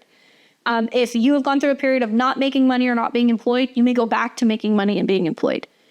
If you have been making investments, you might be seeing how those investments now are faring, and you might be determining whether or not you want to cash some of that stuff out and actually take some of the money and kind of actually have it physically, tangibly in the 2nd house. The downside is that there can be back and forth over insurance matters, money owed. You can be arguing with a partner about what's yours versus what's theirs. So settlements, child support, spousal support, alimony can be a nightmare. And these are all squaring Saturn in your 5th. So likely a lot of the back and forth is going to be, what have I invested? What have I made? Do I cash it out? Do I invest more, right? Saturn in the 5th house can be speculative. So it can be the stock market, or if you're making investments in things that are kind of questionable. Be careful with gambling. Be careful with investing money you're not willing to lose. Be very cautious when it comes to expenses with children, as it can be costly and there can be a lot of back and forth about what you're willing to spend or what somebody else is willing to spend for children. This is also how much money are you spending on your own business and on just having fun? Are you spending too much, or are you needing to be a little bit more conservative? Naturally, with a retrograde in the 2nd house and a retrograde in the 8th house, spending and saving are now kind of reorienting themselves. So you might be feeling like you have less cash, but the opposition to Jupiter means that you've got the support of another person, or you've got a partner who's willing to help you, or you've got a credit limit increase, or you've got savings, something that you can fall back on, but it looks like you don't want to fall back on that, and you're trying to kind of taper what's going on with some of your spending habits first. That will go direct on the 15th, but you'll feel the effects of that until January. On the 6th is when Mars turns retrograde. So you're spending the first month of that reevaluating what you're doing at work. Some of you guys might retire. Some of you guys might change jobs. Some of you guys might go back to old jobs. Some of you guys are thinking about taking time off just to travel or go back to school. Obviously, this goes without being said. Be careful of the decisions you make during a retrograde. You can regret them. Be careful also about going back to old jobs. They may not have changed. Any physical changes to your body or your appearance or anything like that, you have to be really careful of, especially Mars rules your body. I mean, I just got done saying this to Libras, but I'm a Scorpio sun, but I'm already feeling the effects of the Mars retrograde. I've had some health stuff that's been coming up that's been impacting my ability to work and like literally feel like I want to like get ready and like work and like be seen. So there's been a couple of videos that I've made where you don't see me because I'm literally hanging out in my pajamas with like a bun in my hair because I've been exhausted. I've been in bed for like a week. So it can be affecting Scorpio suns too, not just Scorpio risings. So be mindful of your health and anything that's kind of changing in regards to those things. And then finally, on the 15th of the month, we're going to see a full moon in Gemini. So this will be kind of the icing on the cake of whatever you've been going back and forth about in regards to your joint finances and a financial situation, borrowing, lending, paying things off. At the time of the full moon, the ruler is in your second. So it can be that there is finally some kind of payment coming or going that gets cleared, or some kind of investment that's decided upon. And then you're also going to have a new moon in Capricorn in your third house on the 30th of December. And essentially what this means is that, you know, when you have this new moon, you're setting intentions revolving around third house things. You want to launch a podcast, you want to launch a website, you want to get on social media, you want to buy a new car, you want to sign a lease, all these things. Important conversations, negotiations can happen with a new moon here, and it'll actually sextile Saturn in the 5th. So it looks like it's like having conversations about children, talking to romantic partners, about traveling, having discussions revolving around maybe like launching stuff online, especially if you're self-employed or you do something creatively, or maybe planning a trip or travel or taking a program that's going to be teaching you more about self-employment or art or creativity. Okay. So with that being said, the other thing that you want to be mindful of outside of those transits would be these. So Venus is going to start the month in your third house, where she's blessing you with, you know, better communication, maybe gadgets, some travel, some road trips maybe. And Venus is going to make a trine to Uranus in the 7th. So you could, if you're single, you could meet somebody traveling or on an app. Or there could be some unexpected conversation or communication with somebody where you could just meet somebody locally, right? Or you meet somebody through some kind of like business or work networking event, and it has the potential for it to be a romantic connection. On the 4th of the month, Mercury will oppose Jupiter, where this is the back and forth over your money versus somebody else's money, or you versus an insurance company, or, you know, trying to sort out a financial situation. And you will also see that same day the sun squares Saturn. So with the sun squares Saturn, it does seem like you're being a little bit more cautious and reserved when it comes to taking chances with money and investments or matters of the heart. On the 5th, you'll see a Mercury cazimi, and this is important because there's going to be some important news or insight or information revolving around money. And likely it's going to be an opportunity to invest, or where you get some insight in terms of what direction a financial situation is going. A Mercury retrograde in your second where there's changes with money, a Mars retrograde in your 10th where there's changes with work, to me is reading like some of you guys might go, you know what, I'm not making money in a certain, you know, kind of career field, I'm changing jobs. Or it can mean that, you know, oh, I'm changing, you know, work, or I'm taking time off, or I'm getting laid off, right? Obviously, touch wood. And that impacts how you're working. So you might feel something slow down in regards to work and resources just with those two aspects. Then you're going to see on, then you're going to see on the 6th, Mercury in your money house will square Saturn. So this is a time where it's more difficult to communicate and talk to romantic partners or your children. About money matters, this is a time to be very cautious and conservative when it comes to investments and taking chances or risks, especially if you're dealing with the stock market or gambling, as Saturn in the 5th house is saying be careful with some of those ventures. You will then see on the 7th, Venus will conjunct Pluto in Aquarius. So this is like that big change and transformation of the home and family situation or property matters. And on the 18th, when the sun comes into a square with Neptune. So there's like a sense of a softening, feeling emotional, sensitive, creative, compassionate maybe, wanting to, maybe be more generous with children, wanting maybe to kind of help a romantic partner more in some way, but there's something that's still kind of fuzzy. So be careful with love and money. Then you're going to see on the 12th, Venus is going to come into an opposition with Mars. Okay. And this is where I said you're kind of focusing on being out in the world, work, reworking something about your career. And then you've got a home and family matter, or a partner that's like focusing on home and family. And so there is some sense of being like, I'm going to go and do what I'm going to do. You do what you got to do. Or you're taking space away from a, roommate or from a family member because you're like, I got to do my own thing. And remember, the 4th house and the 10th house are about parents. So for some Scorpio or Scorpio risings, you might feel like you're reworking something about the relationship to one of your parents. Your parents are going through some kind of change in their home or their career or their relationship even. Then you're going to see on the 18th of the month, the sun in Sagittarius will square Neptune. Okay, so yeah, squares Neptune and opposes Jupiter. So there's this back and forth about money, resources, finances. I mean, my goodness. Like Jupiter in your 8th house retrograde, a full moon in your 8th house, like Venus conjunct Pluto, Mercury retrograde. Some of you guys are going back and forth about a financial situation with your partner, or you're going back and forth about an inheritance or like a refund or a tax matter.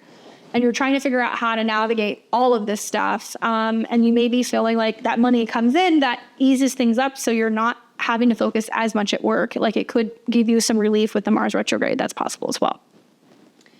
All right, on the 19th of the month, one of the better days all month long, you're going to see Venus. That's going to be in your 4th house of home. It's going to trine Jupiter in the 8th. So it can mean that you have a much more beautiful, comfortable, luxurious home or living situation, or that there is some money that comes through family or that comes through a partner that's like wanting to kind of, beautify or expand the home. And it may be costly, Jupiter in the 8th. It may be costly, but I think it's going to be something that is probably going to be worth it. And it can also be something where it's coming from investments or it's coming from savings. Like, maybe there is this splurge that you do when it comes to home and property, but it's like you guys have the money, or you've been given the money to be able to kind of improve your home life. Then you're going to see on the 24th, Jupiter in Gemini in your 8th house of other people's money comes into a square with Saturn. And this is where I feel like you're being more conservative and cautious with money made or money invested, and you're not just gambling or giving it away. You're also being more cautious and conservative when it comes to dating, and you're not willing to just jump into any relationship just for the sake of having sex or having a physical connection. You're wanting a true connection, true love. Saturn in the 5th is going to be more conservative with relationships unless there's like a deep kind of bond with Jupiter in the 8th. You may be more cautious in regards to expenses or giving money to children. That's very possible. Obviously Saturn in the 5th house is, the connection to children or your first child. And Jupiter square that might mean that you're feeling like, no, they have to figure it out. They have to grow up. I'm not going to pay their bills anymore. I'm not helping them anymore. There can also be this sense of you feeling like, you're blocked because of something that's coming up with issues from your childhood, or that there is some kind of delay or limitation of connection with a romantic partner. That can be coming up as well. Obviously, that factors into, the retrograde in your 2nd and the square. So there's some back and forth. If it's not money stuff, it's self-esteem stuff. The self-esteem is the 2nd house. So you could be like, I'm not feeling the love, I'm doubting myself, therefore, I'm not feeling good enough. And that's impacting, how I treat myself and also like how I let other people treat me. So that's all getting reworked. And I would say Jupiter in the 8th house is a good time to really focus on like psychology, emotional health, reading self-help books, other things that are going to kind of help you get out of like the past and things where you've been brokenhearted or where you've had some issues from childhood that you're now trying to heal. Then we're going to see pretty much the month wrap up with the Mercury and Saturn opposed Jupiter. So this is the aspect again, big ideas, communications, exchanges about money, square Saturn. So trying to go back and forth in regards to a creative project, a child, or an investment. And then the last day is the 27th, where Venus in your 4th house comes into a square with Uranus in your 7th. So where old relationship habits and patterns from the past, where home and family dynamics or like a female relative is creating some conflict or some strife with a partner, with a relationship. So knowing that, the holidays are nearby, if you're a Scorpio or Scorpio rising, either your relationship with relatives are getting rocked a little bit and there's a sense of being like, oh, I just want to break free from this dynamic, or there's going to be some stuff coming up where you could have a spouse or a romantic partner that's not seeing eye to eye with a family member or a parent. And there's a little bit of friction there. So be careful with who you leave at home alone, right? But also liberation is Uranus squares. So it's like, okay, we want out of the house. We don't want to have to be at home, or we want to do something different, or we want some kind of freedom, from a situation in regards to home and family. So it could just be a couple of days of togetherness with family and then you're kind of spent. Anyway, watch the Mars retrograde. And I'm anticipating a lot of you guys are changing direction with your career, so you have to let me know what happens. The card that I got for you is the Ace of Cups. So this is all about new opportunities for relationships, partnerships, emotions, taking care of emotions. It can indicate you're going to meet somebody new, okay? So I think about Venus ruling your 7th, and it's in the 4th. So could you guys meet somebody through home or at home or near your home? Yes. Venus square Uranus, could there be this kind of getting out of your own way and being more open to making changes in relationships because you're out of the home? Yes. This is good for emotions, good for relationships, and kind of indicating that there is some kind of emotional renewal that's coming. So that way you have the opportunity to receive more. Hope that's helpful for you, my Scorpios. I'll catch you guys back here next month in 2025.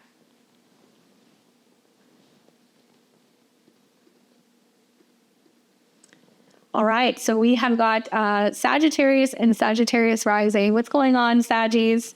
I hope you guys are well. And if you happen to be a December Sagittarius, happy birthday to you. This is your horoscopes for the month ahead. Obviously, I'm going to talk to you all about Jupiter and things going on in your sign. There's a lot going on. So I'll try to simplify this the best that I can. We'll start with Jupiter. Okay, so Jupiter is retrograde, and it's retrograde in the 7th house of relationships, which means you're reevaluating where you stand with relationships and other people. This tells me that there is a sense of maybe reflecting, going back, reworking, rethinking relationships. Now, throughout this month, you're going to see that there is a lot of oppositions to Jupiter. That basically means as Mercury goes through your 1st house, how you communicate, how you think, how you move. The sun going through your 1st house, your needs, your energy, your ego, your goals are feeling challenged, or there is a sense of going back and forth and debating what you need, what you want, what you think with another person. 7th house can be your spouse, your romantic partner, your clients. It could mean it's your therapist. It could mean it's your relationship to a sibling. It's in Gemini. So there is this back and forth going on. Maybe you have a client-based business and you're telling clients what's going to be happening. Maybe you're trying to focus on, bettering your relationship with a partner or trying to meet someone. Maybe it's a back and forth you're having with a sibling, whatever. There's a lot of it all month long. Oppositions provide us with opportunities to be able to see a different perspective. And obviously Jupiter being in a mercurial sign, Mercury being in a Jupiter sign, you're trying to see, you're trying to kind of mediate and see eye to eye with another person in some way. And it may not seem like it at first. It might seem like you guys are coming at it from opposing angles, but actually you guys are saying and wanting the same thing. Both Jupiter in your relationship house will square Saturn in your home house, which basically means there is some sense of slowing down on relationship or relationship growth or talking about getting married or traveling together, all of these things, because you feel like you have to deal with a home or a family matter first, or you need to deal with a living situation first, a change maybe, or you're needing to get out of the past or needing to kind of heal your emotions. And you're also going to see the Sun and Mercury in your first house this month come into a square with Saturn as well, where you're like, I am really trying to finally proceed forward with some kind of change. Maybe you're wanting to create family change. Maybe you're wanting to move. Maybe you're wanting to tell some people what's up. And I think it could be parents. I think it could be siblings. I think it could be partners. I think it could be, like literally everyone, like neighbors. Like Sun and Mercury, which is retrograde in your first, tells me that you feel overstimulated and you're trying to figure out how to, communicate what you want and what you need, but you're so frustrated with the back and forth with other people and also the challenges emotionally with your family that you're just kind of getting run down. Okay, so when you hear the oppositions and the squares, it means that, you're having to go through this process all month long while Mercury is retrograde in your sign. Now, when you start December, Mercury is retrograde, which means we're going internal, reworking, rethinking, reassessing. First house is, who am I? How do I look? How do I feel? How am I dressing? What do I think? Where am I going? And it's with your career, and it's also with your relationship. And so you may feel like your mind is kind of turning and you're like, do I want a relationship? Do I not? Do I see myself settling down? Do I not? Do I want to stay at my job? Do I want to quit my job? And everything feels crazy because it's bigger when it's in Sagittarius. It's in opposition to Jupiter. And I would say, be careful whose advice you buy.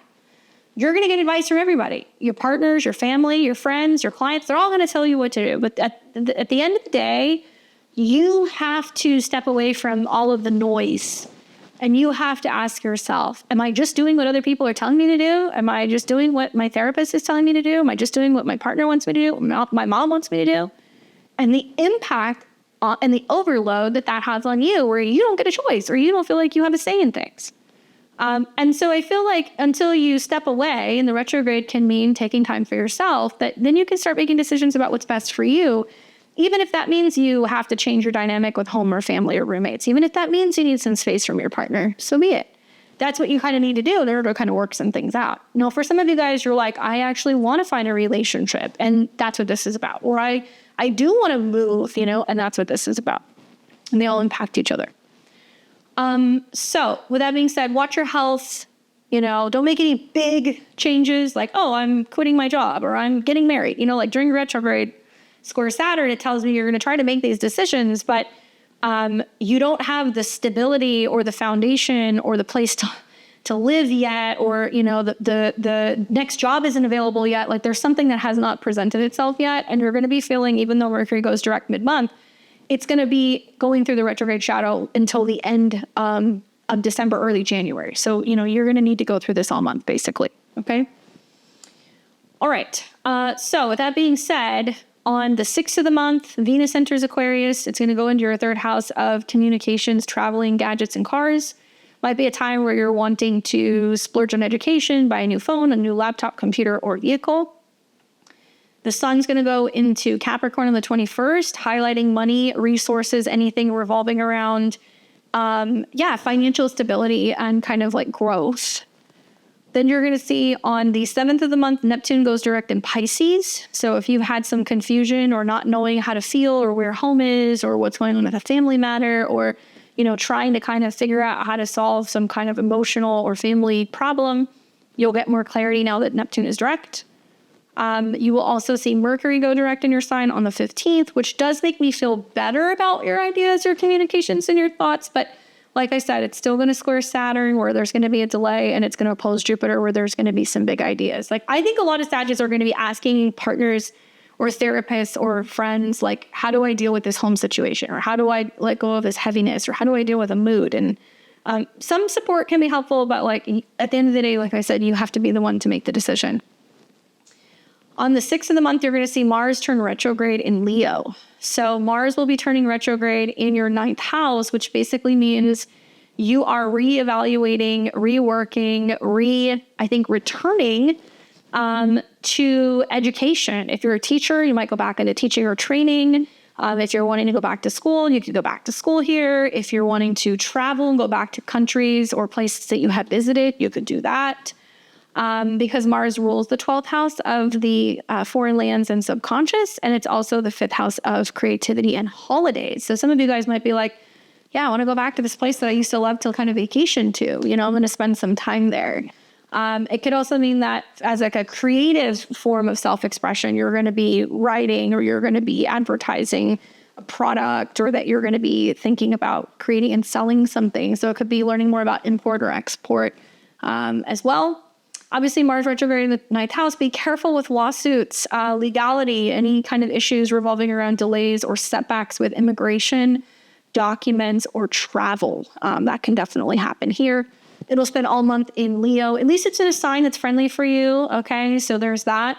And then in January, it's going to pop back into Cancer, and it's going to be more about joint resources, income, and making changes with assets. Okay.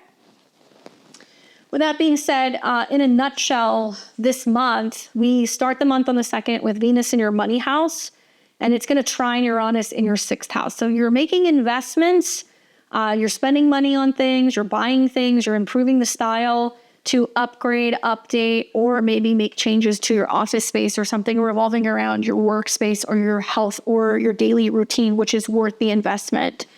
So like I think of changes in switching to organic food, or maybe some changes to healthier kind of natural beauty products. Or maybe you're investing in a new program, or maybe like a new app for health, or like maybe you're using like a stationary bike, something electric.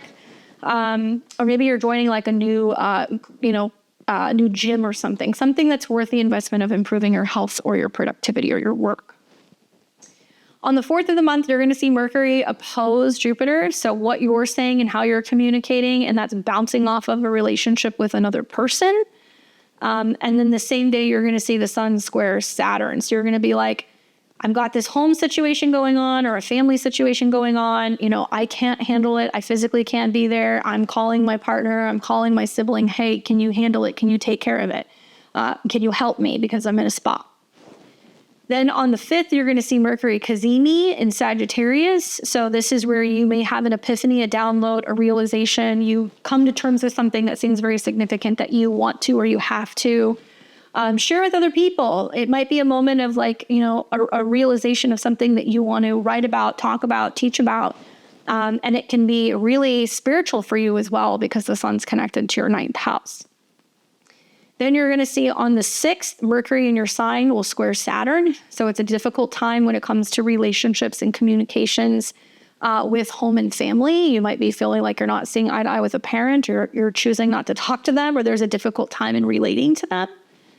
And on the 7th, you're going to see Venus come in a conjunction with Pluto in your 3rd house. And this could mean that there is I don't like using crisis. Pluto is crisis. There is an unexpected, difficult communication maybe that you're having with a relative. It could be a sister. It could be a healthcare provider. It could be a neighbor. Pluto Venus is like, difficult conversations about love and money. And the 3rd house is extended relatives, like aunts, uncles, cousins, siblings. This could be a time also where there is like a costly expense for a vehicle, right? Or that, there is some snippiness going on with communication online with a friend. Some intense, kind of themes revolving around love and money and discussions in regards to these things. Same day, you're going to see the Sun oppose Jupiter. Okay. So an important, powerful conversation maybe about love and relationships that you're having with a partner that could bring you guys closer together if you're learning how to kind of work through that difficult situation and be like, hey, you know what are we learning from this? How can we better our relationship? On the 12th of the month, you're going to see Venus in Aquarius come into an opposition with Mars in Leo. So Venus is in the 3rd house. It's opposing Mars in the 9th, which is retrograde. This means that, maybe there's a change in direction with your travel plans, your education plans, and it's being brought in by, a health matter, a female, a sister. It is also possible that this is about really focusing more on investing more in what you're learning, reading, or listening to, and having an open mind and like shifting your perspective about the world. So you might listen to like a podcast or an author or a content creator that's very different than what you would usually listen to get a different perspective, and it's helping you kind of roll that back. Then you're going to see on the 18th of the month, Sun in Sag squares Neptune in Pisces. This is a day where you could feel like you're drowning, Okay, so be very careful, because the sun in the first house, it gives you power. Like with the sun and Mercury in your first house, how you're thinking, how you're moving, how you're feeling, everything should be more about what's going on with you and not getting sucked into heavy emotions, trauma, and drama and issues with family, because that can happen. It wants you to be really focused on, okay, what do I believe in? What are my goals? Where am I going? And not get sucked into that you have to follow the same footsteps as your ancestors or your parents, or what's always happened in the past is going to happen again. Like, it wants you to not believe on this day that you're going to get kind of like taken under the weights. You can have lower energy. You can be a little bit more sensitive and a little bit more moody or emotional. So be mindful of that. And there is this sense of you maybe also being willing to make sacrifices in the right circumstances and situations for home and family matters if necessary. Then we're going to see on the 19th of the month, Venus in Aquarius in the third house will trine Jupiter. This tells me that it's a great day for making a big announcement for clients. This is a great day for maybe dropping a new website, a podcast, or a social media, planning travel or a trip with a sibling or with a romantic partner, and maybe meeting somebody locally at some kind of community event, or meeting somebody online on an app if you're single and looking to mingle. Then you're going to see on the 24th of the month, Jupiter in Gemini will square Saturn in Pisces. So this is retrograde. So where you're reflecting and reworking something about relationship growth, and it's squaring Saturn. For a lot of you guys, you're feeling like you can't move in with somebody yet because of a living situation, or it's hard to kind of see somebody because of a home or family matter. This happened in August. It's going to happen again in December. So it'll be quick moving, but I really feel like this is Saturn's heaviness and karma and responsibility at home, thwarting or creating some challenges or delays in relationships or being with someone. Truth be told, the fourth house is also the karma of your marriage. So those of you guys who are married, having Saturn in the fourth house, basically 10 signs away from Jupiter, means that some of you guys are actually ending relationships. And as a result of that, you're having to get rid of property, sell houses, things like that. And it's, challenging because you're going back and forth with like a legal situation with these matters with a partner. And so you're kind of like waiting for that person to kind of say, okay, I'll make a deal, or I'll agree with you, or I'll buy you out, or we can sell it.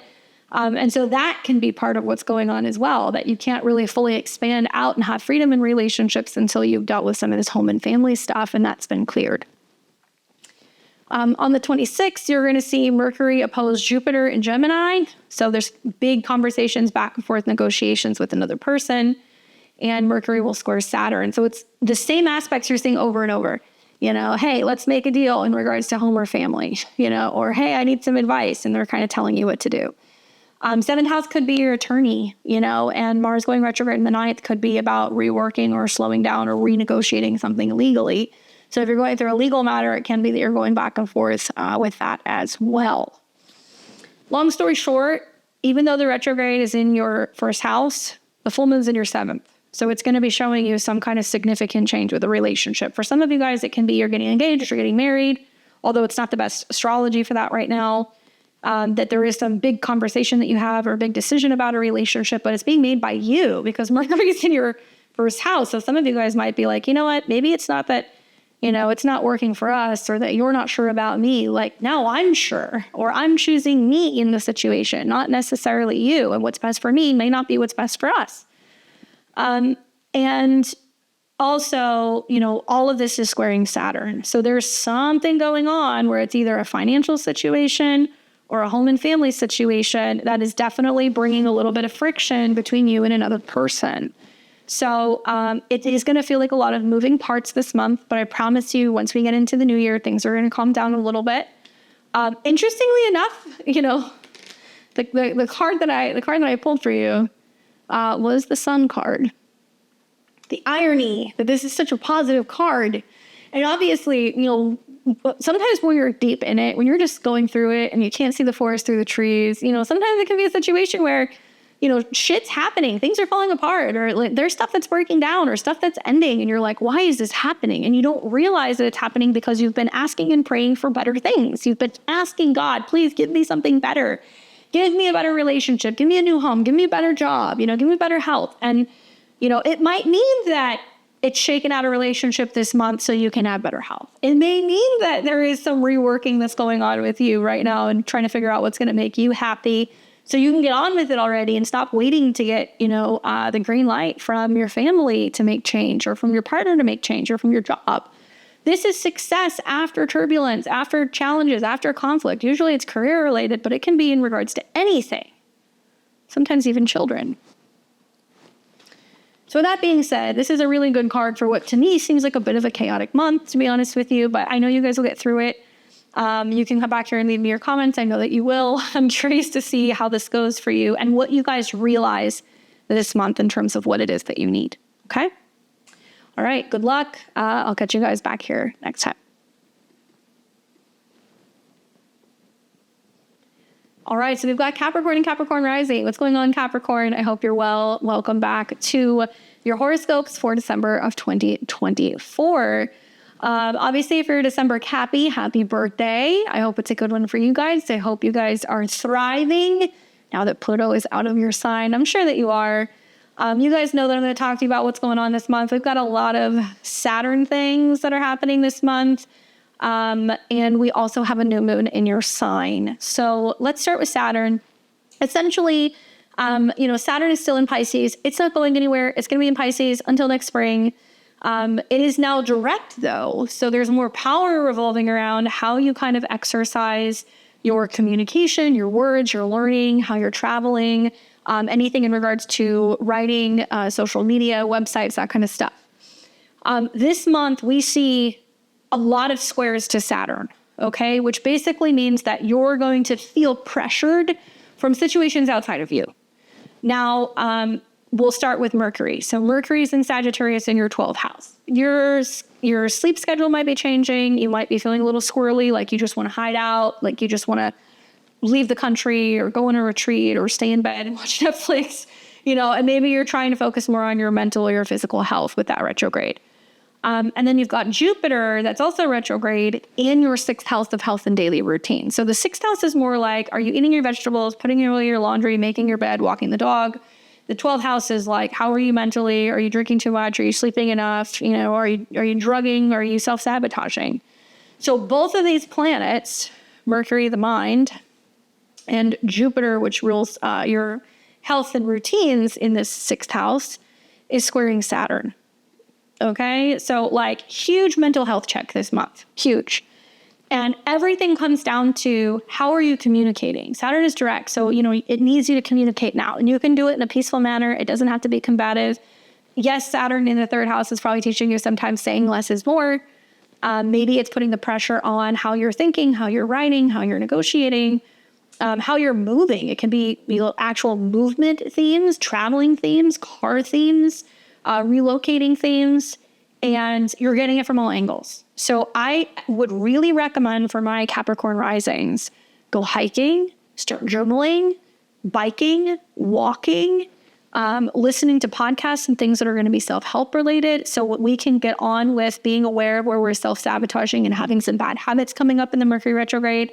And also get on with being, I think, a little bit healthier, more productive, and like feeling optimistic. So we can kind of work through this month while you're having this particular square, and then things are going to ease up a little bit, okay? The other thing that's really important is that this is the second Jupiter square Saturn aspect that we're going to be seeing, which basically means that, unfortunately, Jupiter, when it squares Saturn, Saturn squashes the positivity and the productivity of Jupiter. So in your case, you're Saturn. If you have a rigid mind, if you're not communicating, if you're not thinking things through, if you're not journaling, if you're not really processing and having better mental health, it can have an impact on your physical health, right? Square to Jupiter in the 6th. It can impact your ability to work and be productive. It can impact your ability to find a job. If you're really struggling with your mental health, it can limit your ability to work, for real here. This could also mean there's like a lack of vehicle, or there's a lack of the ability to get to and from work, or to and from, medical appointments, right? I'm just kind of spitballing, but sibling issues can kind of come up here too. So you might be kind of feeling like you don't want to deal with it. And you're like, I only want to help those who want to help themselves. So that could be something else that's coming up. So just be mindful that the squares and the oppositions to Saturn are real and you're getting tested, and everything can get better if you're more flexible and open-minded in how you communicate and how you're kind of dealing with stress. Okay. So you're going to have a full moon that's going to be, a new moon. It'll be a new moon in Capricorn in your first house of self. And this will be on the 30th of December. Basically what this means is that if you have a new moon in your first house, you want to set new goals and intentions for yourself, you can, you should, you do it on that day. How you want to look, how you want to feel, where you're going in life, what your goals are, right? Ruled by Saturn, it's sextile Saturn. That means write them down, ritualize it.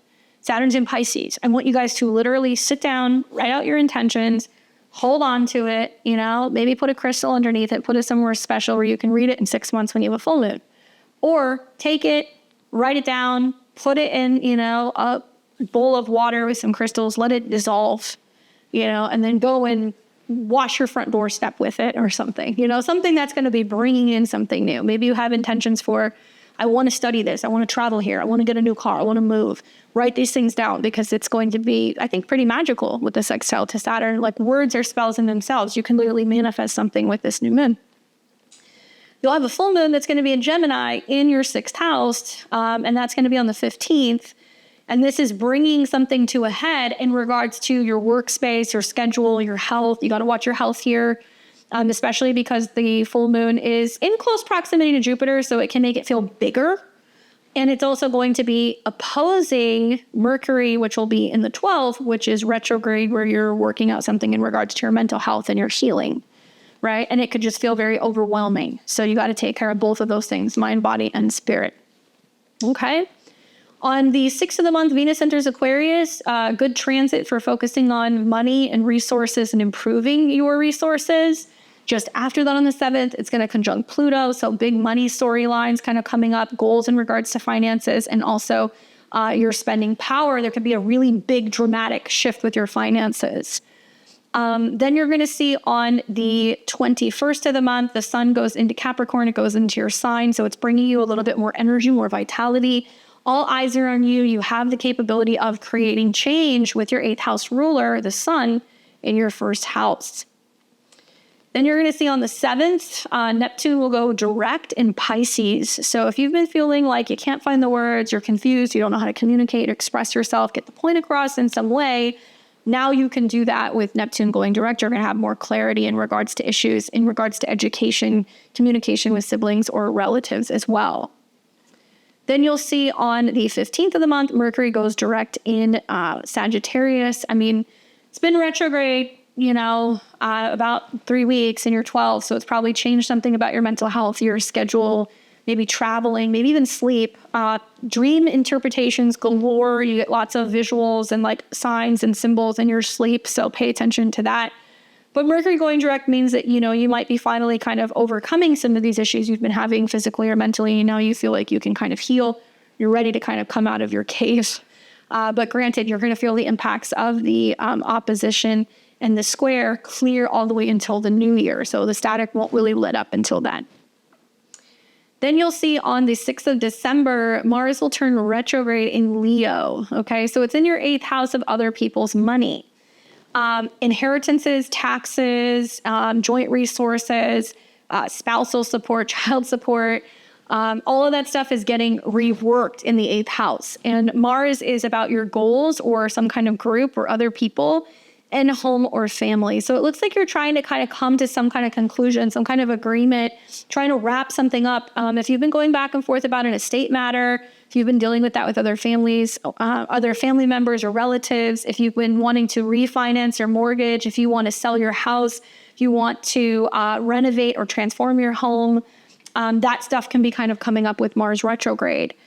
The problem is that Mars will be kind of retrograde in opposition to Venus. So Venus and Pluto in your first house is like, I need to get paid. I need what I need, and I mean it. And then you've got Mars going retrograde in the 8th, where you could have some slippery family members, some delays with loans. You could be, feeling like you're having to dip into savings, or that there's some changes going on in terms of other people's money that's impacting your finances. It could even be that your partner is now taking time from work, or they're not bringing as much money in. And then all of a sudden it feels more critical for you to be kind of producing with Venus and Pluto in your second. So be mindful of that. No surgeries, elective surgeries, any cutting, lasers, anything like that, regenerative stuff. Be very, very careful with Mars retrograde, especially when it's in the 8th house. It's one of the worst places, I think, to get a surgery, especially if you're wanting to do something cosmetic. Anything to the chest or the breasts are a no-no because Mars is going to be connected to your 4th house, but also it's going to go retrograde back into Cancer. So I would be very careful with that. Then we're going to go to the rest of the transits here. So it looks like on the 2nd of December, Venus will still be in your sign. So until the 6th, Venus is in Capricorn. So beauty, attraction, allure, romance, it's all in your 1st house. This is a nice transit. Venus will trine Uranus. So love can strike very quickly, unexpectedly. Falling in love with someone younger, somebody you need at a bar, casino, restaurant, something like that. And also just being wildly invested in a new creative project or some kind of self-employment venture. And it can be really positive for you, especially creatively. On the 4th of the month, you're going to see Mercury in Sagittarius oppose Jupiter. This is that back and forth conversation revolving around physical health, mental health, or maybe traveling, being away from work, trying to figure out how to kind of get back into work. And obviously that same day, the sun is squaring Saturn. So there is some limitation in communication, limitation in traveling, or there is some delay that you will be experiencing that particular day. It's going to come out of the blue unexpectedly. So roll with the punches as the sun squares Saturn, which is your chart ruler. On the 5th, Mercury cazimis with the sun in Sagittarius. So unexpected conversation, communication, insight. Great day for a psychic reading, an intuitive reading, tarot, maybe even astrology, working with a therapist where you could actually break down the symbolism or get clarity on a situation that you can't see very clearly. This is a time where there are some unexpected things that can happen with money and joint resources as well. Usually for me, it's a pretty significant dream or like an epiphany that I end up having. So watch for that. On the 6th, Mercury in Sag will square Saturn. So this is where, some kind of communication and back and forth, either with work or involving legal or traveling. You're getting some news that you may be not wild about, or you're feeling like you need to wait, or there is a blockage or a delay with traveling or communicating in regards to legal matters. Then you're going to see on the 7th, Venus will conjunct Pluto in Aquarius. This is that big turning point, money, financial related day. It can be big money news, big investments, big breakthroughs, but also realizing a very serious situation in regards to your finances is taking place. However, the same day, the sun in Sagittarius opposes Jupiter. So it is likely that there is some support that comes through. Maybe it's about a lawsuit settling. Maybe it's about insurance settling, somebody who's going to pay you out, or they're going to settle, or they're going to give you some kind of assistance. So it can be very much about kind of like health or life insurance that can be playing out here as well. Then you're going to see on the 12th, Venus in Aquarius will oppose Mars in Leo. So like I said, I need my money, Venus in the 2nd, and Mars is like, okay, let me figure it out, find it, get it back to you, like find out how to pay you back. So there can be some cat and mouse games going on. I mean, for me, whenever I have a retrograde in the 8th house, I will always challenge insurance stuff. I've had situations where like I'll, get my insurance bill that'll come back and it'll be like, oh, they only paid whatever percentage and the rest is your balance. And I'll look at my insurance and go, this should have been paid. I'll challenge the claim. I will contact my, the people who are providing bills and go, why did you guys charge me 20% more? This isn't right. Something's wrong. And you can go back to them and they will be like, yeah, we actually overcharged you. We shouldn't have done that. So watch for expenses and charges and things where people are saying you owe something. If it's taxes, if it's anything legal, make sure, be very careful, because Mars going retrograde, if you do owe that money, people are going to come back, they're going to want to be paid. So it definitely does seem to kind of indicate that it could be that you're being owed something or that you're having to pay something. Then you're going to see on the 18th of the month, the sun will square Neptune. That's a day where you're like, I want to rest. I don't want to pick up the phone. I'm exhausted. I need some time. I'm not ready to talk. And I would say, give yourself that time to kind of rest and recuperate. Then you're going to see on the 19th of the month, Venus will trine Jupiter in Gemini, one of the better days all month. Venus in your money house, trining Jupiter in your health, daily routine, and productivity house. This might mean that money breakthroughs happen, or job breakthroughs, or like there's some new opportunity for you to make money or move up in your career.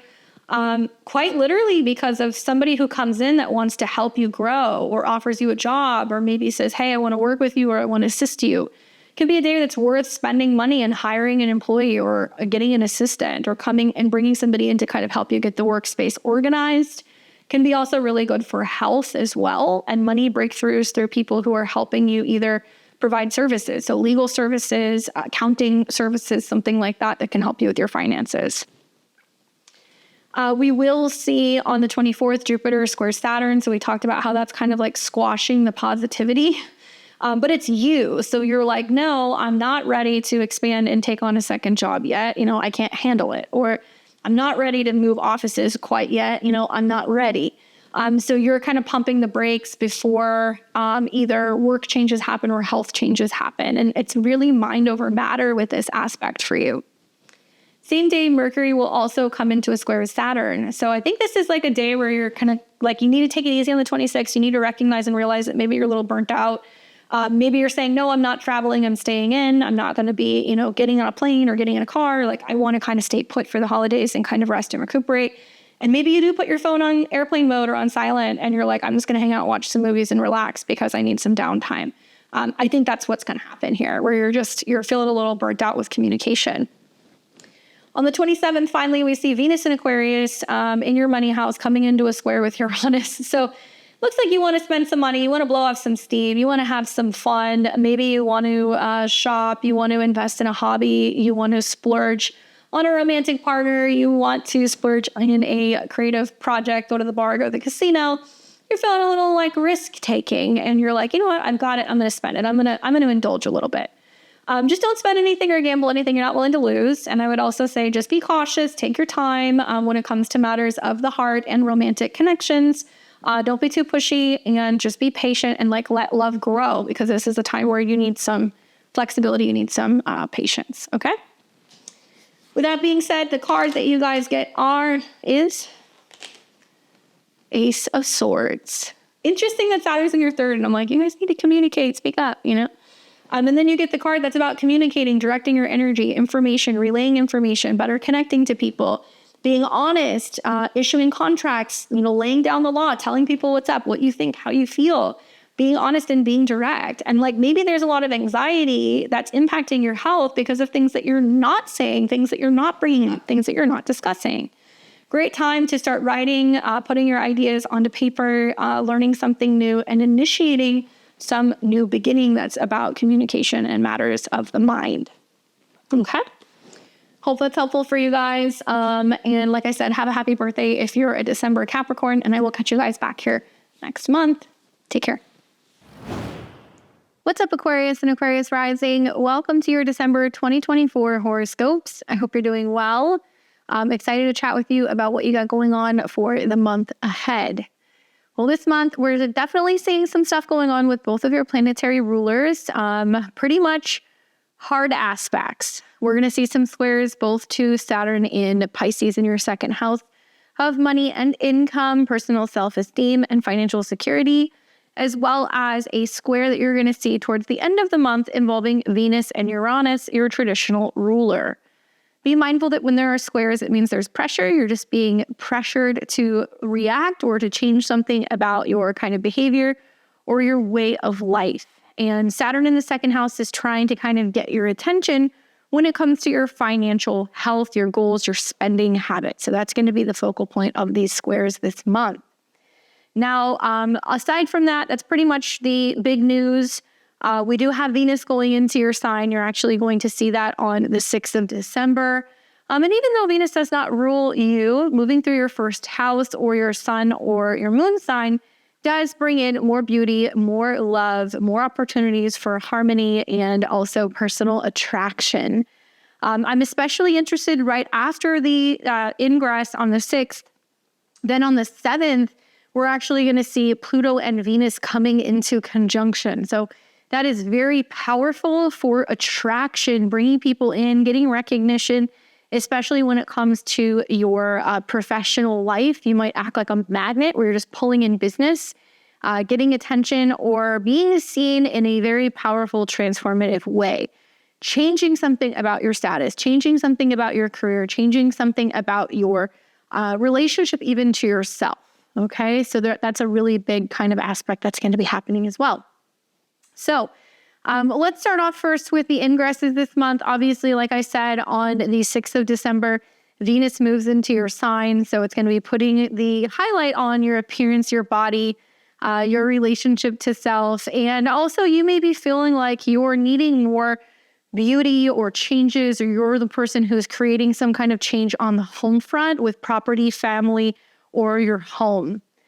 Now, then you're going to see on the 21st of the month, the sun is going to enter into the sign of Capricorn. So we're going to start seeing planets going through your 12th house. Essentially, this is right before we get into Aquarius season, where there's going to be some kind of reflecting on, the past year, what you've been through, what you got going on, what you're carrying into the future. So when the sun is in the 12th house, it's more reflective. It can retreat a little bit. We can be feeling like we need more privacy. We need more time to kind of be spiritual and kind of have time to get some perspective. Meditating, being in nature, getting adequate rest. These are all things that you want to be doing while you have the sun in your 12th house. And there can be something naturally coming to a conclusion or a completion. And this can be with your career because it's in the sign of Capricorn. It can also be with relationships. The sun rules relationships and it's in the 12th. Now, that doesn't mean that there has to be an ending of a relationship. It might mean that you're reevaluating your relationship. You're kind of getting some perspective. It can be really powerful for therapy as the sun rules your 7th house. So if you're wanting to get assistance from a therapist or a psychologist, it can be really helpful. And if you're having some relational or relationship issues, that can be helpful here as well, because you have a third party that you're bringing in to give you perspective while the sun is in the 12th house, showing you what you have to work on. Now, on the 7th of the month, we're going to see Neptune go direct in Pisces. So Neptune's been in your money zone. Maybe there's been some confusion about how you're going to make more money, where your money is being spent, where it's going. Maybe there's been some confusion revolving around your self-esteem or your worth. So with Neptune going direct, it's not going to be as confusing. It's not going to be as maybe even scary, asking questions or making some positive kind of money moves. Maybe you're not afraid to look at the numbers in your bank account. Maybe you're finally ready to kind of face the music with a funding or a financial situation, and you'll gain clarity from that information that kind of comes through. Then we're also going to see on the 15th of the month, Mercury turns retrograde, and Mercury goes from being retrograde to turning direct in Sagittarius in your 11th house of friends. So Mercury has been basically in Sag for several weeks at this point. Mercury retrograde takes about 3 weeks, and Mercury will be in Sagittarius the entire month of December. So even after the Mercury retrograde ends, and maybe you have reconnected with friends, maybe there's been a reunion, you got back out and you're being social again, or maybe you cleared the air with a friend, this energy of the Mercury retrograde, the post shadow, will hang around until January. And what's challenging about this is that when Mercury was coming into its shadow in the pre-shadow, it was making a lot of aspects in the sky. So one of the first things that it did is it squared Saturn, which means that there could be a sense of feeling like, you may not have felt valued by a friend. You may feel like there was some kind of financial involvement or support of a friend or something you were giving a friend, and you may have felt like they weren't communicating very well, or that they were kind of hit or miss or like not consistent. And so that could have made you feel like, man, does this person value me? Are we as connected as I thought we were? And there can also be squabbles over friendships and money or financial situations with groups, so be mindful of that. With Mercury square Saturn, it brings up issues of not communicating very well and not feeling valued. And then Mercury also came into an opposition with Jupiter, which makes sometimes these feelings of changes in relationships or friendships feel bigger. Where the 11th house, this is more about your audience and the people that you kind of show things to. The 5th house is more about what you create and what you are working on and how you express yourself. So the Mercury retrograde, to be honest with you, in opposition to Jupiter, can be a lot of like, well, how do I get back out there and socialize and like meet other people that have similar interests as me? And it also can mean that, there is like a money thing coming up where you're like, well, money is definitely impacting how much I'm socializing. Money can also be impacting how I'm having fun, or maybe you're being a little bit more cautious with your finances. And maybe you're funneling it into an investment or a creative hobby, or you're funneling it into your own business. And that may be impacting or affecting the way that you're kind of socializing and spending money. So anyway, Saturn is the focal point between all of this mutable stuff. And the second house is your money and possessions. The fifth house is about chances that you take to make money. And the 11th house is the money that actually comes from your work. So if you're in a business where you're working with friends, or you're working with a group of people, or you're trying to kind of get your own creative business up and off the ground, all of these things make sense to me. It just makes me feel like it's really important this month to pay attention to your finances and make sure that you are sticking to your guns when it comes to your financial commitments. It comes to your budget, when it comes to also investing in yourself and making yourself feel good, and not allowing yourself to kind of beat yourself up, and just be kind of cautious with mixing friendships and money, because that can get a little complicated with that square. All right, so we're going to see on the 6th of the month, Mars will turn retrograde. Okay, so Mars will be retrograde clear into February. But for the next month, it's going to be retrograde basically in the month of December in the sign of Leo. So it starts its retrograde in your 7th house of relationships.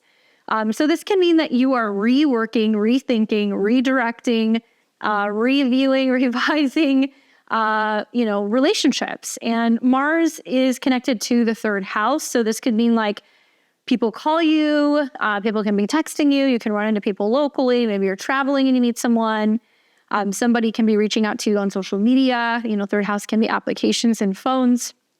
And Mars also is connected to your 10th house of career. So if it's not going back and forth with a romantic relationship and trying to either rework something or, remove yourself from something, it can mean that you are reconnecting with people that you used to work with. You're reconnecting with old clients. You're reconnecting with maybe a business partner. You're reevaluating what services you have to offer, what you're selling. Truth be told, retrogrades do slow things down. So it is possible when we see a retrograde, if there's been some buildup going on in a relationship, there can be like a little bit of a cooling off period. And it doesn't mean that a relationship has to end. It just means that there can be a sense of reevaluating and redirecting. You may be communicating with your partners like, hey, where are we going? What are we doing? Like, are we looking for the same thing? Do we both want the same kind of commitment? Are we on the same page in regards to our relationship goals? But yes, exes from the past can come back. Mars retrograde in the 7th can bring back passionate connections to people from the past. What's complicated about this Mars retrograde is that now the next 2 Mars-Pluto oppositions, which will be happening in early January and also in April, will be in opposition to Pluto in your sign. So it's almost as if like you're like, I'm changing, or I'm evolving, or I'm shifting, or I'm going through something. And this is going to be about how partners are reacting or responding to that. And Leo deals with the ego. So you could be going through a personal like rebirth, rebranding period. You could be going through your own like little personal crisis. And it's about, are people being attentive to that? Are you able to maintain relationships with people, or business partnerships with people, or collaborations with people as you're going through a change, or do you feel like you're outgrowing others? So you'll be kind of working through that for the better part of the next couple of months. It's just starting now.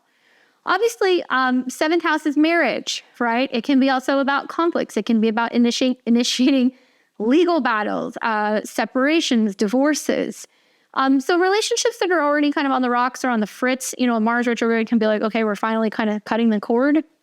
But it can also mean that, if you've been thinking about separating, then Mars turns retrograde and you're like, maybe not, maybe we're going to slow things down. So if you're trying to get married, get engaged, get divorced, plan a wedding, initiate a new business partnership, like pump the brakes, take a little bit of time. Don't rush through this process is my recommendation. And it's really going to be a process you're going to be in until the better part of the spring. And then you're going to know which way this is going to go. On the 15th of the month, we're going to have a full moon that's going to be in Gemini, and that's going to be in your 5th house of romance, creativity, children. And so a full moon in the 5th house can be like, you complete a project, there's something big happening in the life of one of your children if you have children. It could be a really amazing time for like a romantic date or connection. It can be a time to just be creative and really focus on joy and what the heart wants. Truth be told, yeah, full moons in the 5th house can produce a love at first sight situation or meeting somebody significant. It can also be a time where there's a pregnancy, so be mindful of that, especially with Pluto on your ascendant, which is bringing up the themes of change with your body and also change to your public persona, and like where there could be some major change with your body that's impacting your career. And it's coming through with a Venus-Jupiter trine. So it could mean that, maybe you guys are just feeling a little bit more like confident and, kind of like open to, being romantic and connecting with people. And so that's one way it could manifest. But it could also be pregnancy energy with Jupiter in your 5th house of children. And then you've got a full moon there as well. At the time of the full moon, the Mercury rulership is in opposition in the 11th. So there's some news coming or going between a friend. A friend might be announcing, I'm getting married, or I'm having a baby, or, I just got engaged, or they're celebrating something. There's something big that they're telling you, or they're bringing you some kind of information. And that might be something that's worth celebrating. You never know. But there's definitely going to be a sense of engaging with other people and talking to other people or sharing some kind of significant news with them. That seems prominent. On the 30th of the month, we're going to see a new moon in Capricorn. This will be happening in your 12th house, which is kind of hidden, subconscious, behind the scenes, spiritual. This is a new moon where you want to get quiet. You want to have some alone time. You want to meditate. You want to rest. You want to recuperate. You don't want to be running around and doing stuff. Capricorn in the 12th house is like, I want to be alone to focus on my long-term goals. I want to think about what changes are going to be happening and like what also needs to come to a completion or come to an end. So this is ruled by Saturn, which is also your traditional ruler. Saturn is direct in the 2nd house. So you're wanting to kind of wrap up loose ends behind the scenes. That's about some work or professional changes, some, negotiations, some meetings, some commitments in regards to your business. And it looks like it's going to be about gaining clarity and having something solid in regards to money or resources. So it might be that you're having business negotiations, agreeing to things, funding things, that kind of stuff is happening. And you're just kind of doing all of that work behind the scenes. And that's fine. That's okay. I'm not worried about that. I feel like I would just say, like, don't lose sleep over work projects. Don't lose sleep over financial situations. I think some of you guys can be a little stressed out about money with Saturn direct in your 2nd house, where you feel the pressure and the responsibility for either financially being responsible for something or for making more money or providing. And something else that you're going to be seeing later in the month is you are going to see Jupiter and Saturn square. So it looks like you're like, okay, is the investment that I've made going to pay off? Am I going to be able to provide enough money for my kid? Am I going to be able to see my business, grow? Is it going to be successful? Am I going to make money doing this? There is some sense of feeling some kind of tension. I would just say with that aspect, I've had that aspect. I've actually had Saturn go through my 2nd house, and it was an aspect to Jupiter going through my 5th. And that was the year that I started my business. And I was like, you know what? The money's not there, but I just know this is what I'm really meant to do. And I really love this. And the money will come. That's what I remember telling myself. I listened to like a lot of like Alan Watts. He did an amazing lecture where he's like, okay, if money was no object and you could be anything you wanted to be, what would you be? And maybe you should go listen to that. Okay. I would go and listen to that on YouTube because that really inspired me to be like, it can't be about the money, and I have to create something for the sake of creating something, right? Jupiter in the 5th house. And like, it's this thing that just has to kind of come out. So I really advise you to focus on creativity. Focus on initiating or growing something. Even though it feels like it's a risk, even though you're not seeing some kind of abundance yet, this aspect has been kind of playing out several times. The last time we saw it was actually in August, okay? All right, so in terms of aspects, just in general terms, on the 2nd of the month, Venus is in Capricorn in your 12th. It is trining Uranus in your 4th. So that's basically saying maybe getting a little support from your spirit team. Maybe there's some unexpected family, assistance, resources, love. Maybe you're getting some love from the spirit realm. Maybe you're feeling like you're getting some visitations or connections from loved ones on the other side. Maybe you're having dreams or something to help you feel more comfortable and confident about some of the changes that might be coming for you in regards to your home. Okay, but this is positive changes, more emotional, more spiritual.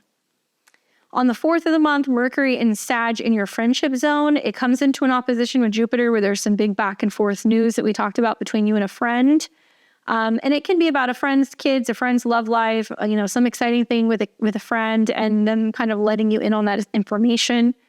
The very same day, the sun comes into a square with Saturn. So this can be a time where you're like, oh my God, that's amazing. But also like there's another gift I have to buy or there's, something else I have to kind of participate in socially. And these things cost money, so it can cost to kind of participate and be involved with kind of social get-togethers and gatherings of that sort. On the 5th of the month, we see a Mercury cazimi. This is the day you want to watch because there can be some really significant conversations, information, or something that's being relayed to you, or maybe a friend is letting you in on a secret, or they're telling you something or giving you some insight about something that can be really beneficial for you emotionally, spiritually, or financially. Special meetings. So if you're going to a party or a gathering, you might meet somebody very significant. It can be somebody who there's a romantic kind of tie to here as well. Maybe a friend's wanting to set you up with another friend. That's the other interpretation that I could have, and that there's like a really great connection. Then we're going to see on the 6th of the month, Mercury squares Saturn. So Mercury in your friend zone squaring Saturn, more of that. Well, finding out that you have to participate in something and it costs money, or you get invited to join a group, there's dues. Maybe you're being asked if you want to, participate or invest in something, and you're like, I don't know if I have the money, Be careful with talking to friends about investments or borrowing and lending with friends. That can get a little sticky with that square as well. Then you're going to see on the 7th, Venus will conjunct Pluto in Aquarius, which is good for extreme sexiness, personal power, attraction, alluring people. And then you see Sun in Sagittarius opposed Jupiter. I see that this is like a friend who might want to be more than friends, or a friend that's like, hey, I've got somebody who's really interested in you. My friend thinks you're cute. They want me to introduce you to them. They want me to set us up. There could be something like that where somebody has an interest from you at a distance, or they recognize you or see you at a party or a gathering. That's a great day for you, the 7th. That's a day where you're like on fire. You're going to have the 12th where Venus in your first house is going to oppose Mars retrograde in your 7th. I see this as cat and mouse game. I feel like Venus in the first is like playing it cool, doing your own thing, focusing on yourself, and like this magnetic pull that's going to come from Mars in the 7th. So you're attracting clients, you're attracting partnerships, you're attracting business partnerships, you're getting a lot of recognition. People are interested in what you have to offer. If you have your own business, you sell services or products, it might be a day where people want what you have, and romantic people or connections might be just like following you like a dog with a bone. They're just not going to want to leave you alone. There's going to be a lot of attraction kind of going on there. So be mindful of that. Then we're going to see on the 12th of the month. Okay, so the 12th is the Mars-Venus opposition. The 18th of the month, the Sun in Sagittarius in your friendship zone is coming into a square with Neptune. So to me, be careful with advice in regards to money. Be careful who you're talking to about financial situations. Mercury rules joint resources and other people's money. So you could be going back and forth with a group of people who you're financially involved with. You could be going back and forth with a group of friends about investments. You could be going back and forth on like online forums and reading things that other people are having to say about investments and where you should put your money and what's going to happen. Be very careful with whose advice you buy on this day, because I don't trust it. I feel like I wouldn't make any major financial moves, investments, sales, purchases, anything like that, because other people are going to be trying to influence how you spend your money and what you do, and they may not have all of their facts and their figures straight. On the 19th, Venus in your sign trines Jupiter, another spectacular day. This is probably one of the better days all month long. When we see Venus, which is about love, money, and beauty, trining Jupiter, which is about expansion and abundance. It's a good aspect. We can overdo the sweets, we can overdo the romance, but in your case, Venus in the first house is really lending to more romance, more creativity, more intimacy, more dating, more playtime. Beautiful day. That's a day to be just like totally feeling yourself. And I think you're going to like either what's going to come about creatively or what's going to be coming about in terms of a relationship you might have with spending time and playtime with younger people, with your children. It could also be with a romantic partner. Great time for dating, for traveling, anything like that. You'll really enjoy. Lots of romance. Then you're going to see on the 24th of the month, Jupiter will square Saturn. So maybe this is where you're like, I've been overdoing it. I've been drinking, dancing, partying, spending, overindulging. And now you're like, it's going to cost me a little bit. So you might kind of see the effects of that if you're not mindful of just overdoing it in the 5th house. I also see, what else do I see for you? It kind of reminds me of when I had Jupiter going through my 5th house and it was making aspects with Saturn. And it was like, I was living in Las Vegas for a couple of years with my husband when we first got together. And obviously going out drinking, going to the bars, gambling and stuff. And you'd have with Jupiter and Saturn, days that you're like, if you're more conservative and you're careful, you can have fun and you're not really wasting a lot of money. But then there's other days where, you're spending a lot of money or making a lot of money, you're giving it right back. So with risks, I would say just be careful. Gambling, be careful, because there can be a tendency of just kind of giving it all away if you're not more conservative with your spending. What else? Then we've got on the 20, actually one other thing, on the 24th, this is the same aspect we saw in August. So Saturn wants us to restrict and Jupiter wants to expand. So look at what was happening in August. There can be a sense also of being like, I want more opportunities to create, but I don't know how to fund it. Or I really want to see my business expand, but I'm not seeing anything make money yet. You'll see it once we get out of this kind of square and that starts to break in the new year.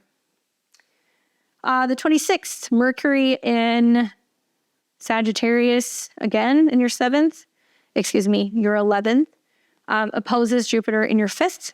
And the same day you're going to have Mercury square Saturn. See, this is more like, yes, I'd love to participate and go and do these things, but, money is tight. Yes, I would love to join you and celebrate, but, I just don't think I have the time or the resources right now. And it does seem to me like it can kind of squash the fun. There can be a sense of feeling like it's limiting your ability to feel like you can have a good time. And I think Jupiter square Saturn is like, how can you have fun and be creative without feeling like you need to break the bank? But there can be a lot of back and forth about resources this month with that opposition and that square. And then on the 27th, you're going to have Venus in your sign, okay? And it's squaring Uranus, which is interesting. Mutual reception between the two planets. So Venus is in a Uranian sign, Uranus is in a Venusian sign. I see this as you being like, I want a change, in the house. I want to change the drapes. I want to move the furniture. I want to paint the walls. I want to bring in new art. You're the person who says like, I need a change around here. So it can be a little sporadic, unexpected, erratic. Okay. I would say be mindful that you're going through a period where you just need a little bit of change. You might not want to go crazy and redecorate the house or go crazy and repaint things or decide that you're going to put the house up for sale or move. There is a restlessness that comes with Venus square Uranus. And I feel like for you, it's because there's a new version of you that's evolving with Pluto in your sign. You want your home or your, kind of personal space to reflect that. Try not to rock the boat with people at home. There can definitely be upsetting roommates, partners, relationships, things like that, because you're feeling like you need some space. And I also see that with like the Venus Pluto in opposition to Mars. Like you might just kind of feel like it's not that there's something wrong with your home or even with your relationship. You're just kind of like, I need a little bit of freedom. I need to kind of have a break from things. So allow yourself that flexibility without feeling like you need to rock the boat. Okay. All right. With that being said, the card that you get is the Emperor. The Emperor, which is both a combination of Aries, which is your 3rd house. Okay. So communicating, speaking up, sharing, being direct. The Emperor is the boss. This can also be about father figures, husbands, brothers, men in your life, bosses. Okay. And it's connected to Mars. And so Mars is going retrograde in the 7th, opposing Pluto and Venus in your sign. Who or what has power over you? That's the question. And how are you learning to stand up and kind of speak up for yourself, be direct, kind of be forward thinking, not take any slack from anybody, be in control and be more aware of the direction of where you're going with your relationships and how to better communicate within them, how to be assertive. But still, husbands, father figures, brothers, bosses, these people are kind of prominent. And Mars does rule these particular people. So you might be feeling like you're going back and forth with some of these people, trying to kind of stand on your own 2 feet, stand up for yourself and kind of define yourself outside of your relationship with them. Okay. Good luck. I will catch you back here next month in January of 2025. All right. So we have got our Pisces and Pisces rising. What's going on, Pisces? How are you? I hope you're doing well. Welcome to your December 2024 horoscopes. Excited to chat with you about what we got going on this month. And I got to tell you, there is a lot happening. Both with one of your chart rulers, but as well as some pretty tricky oppositions to Jupiter, which is your traditional ruler. So I just want to kind of get that out of the way first, and then we'll get into everything else. So obviously your traditional ruler is Jupiter, right? It's about expansion, and it can be about knowledge and information and sensitivity. So this year, until the spring of next year, Jupiter is in your 4th house, okay? So it's expanding home, emotions, family, the past. It might be about going back home, moving, expanding your home, connecting with your roots, your home, your family. It's retrograde. It's going to be retrograde till February. So you're reflecting on these things. So moving changes with your home and your family might be a little slower.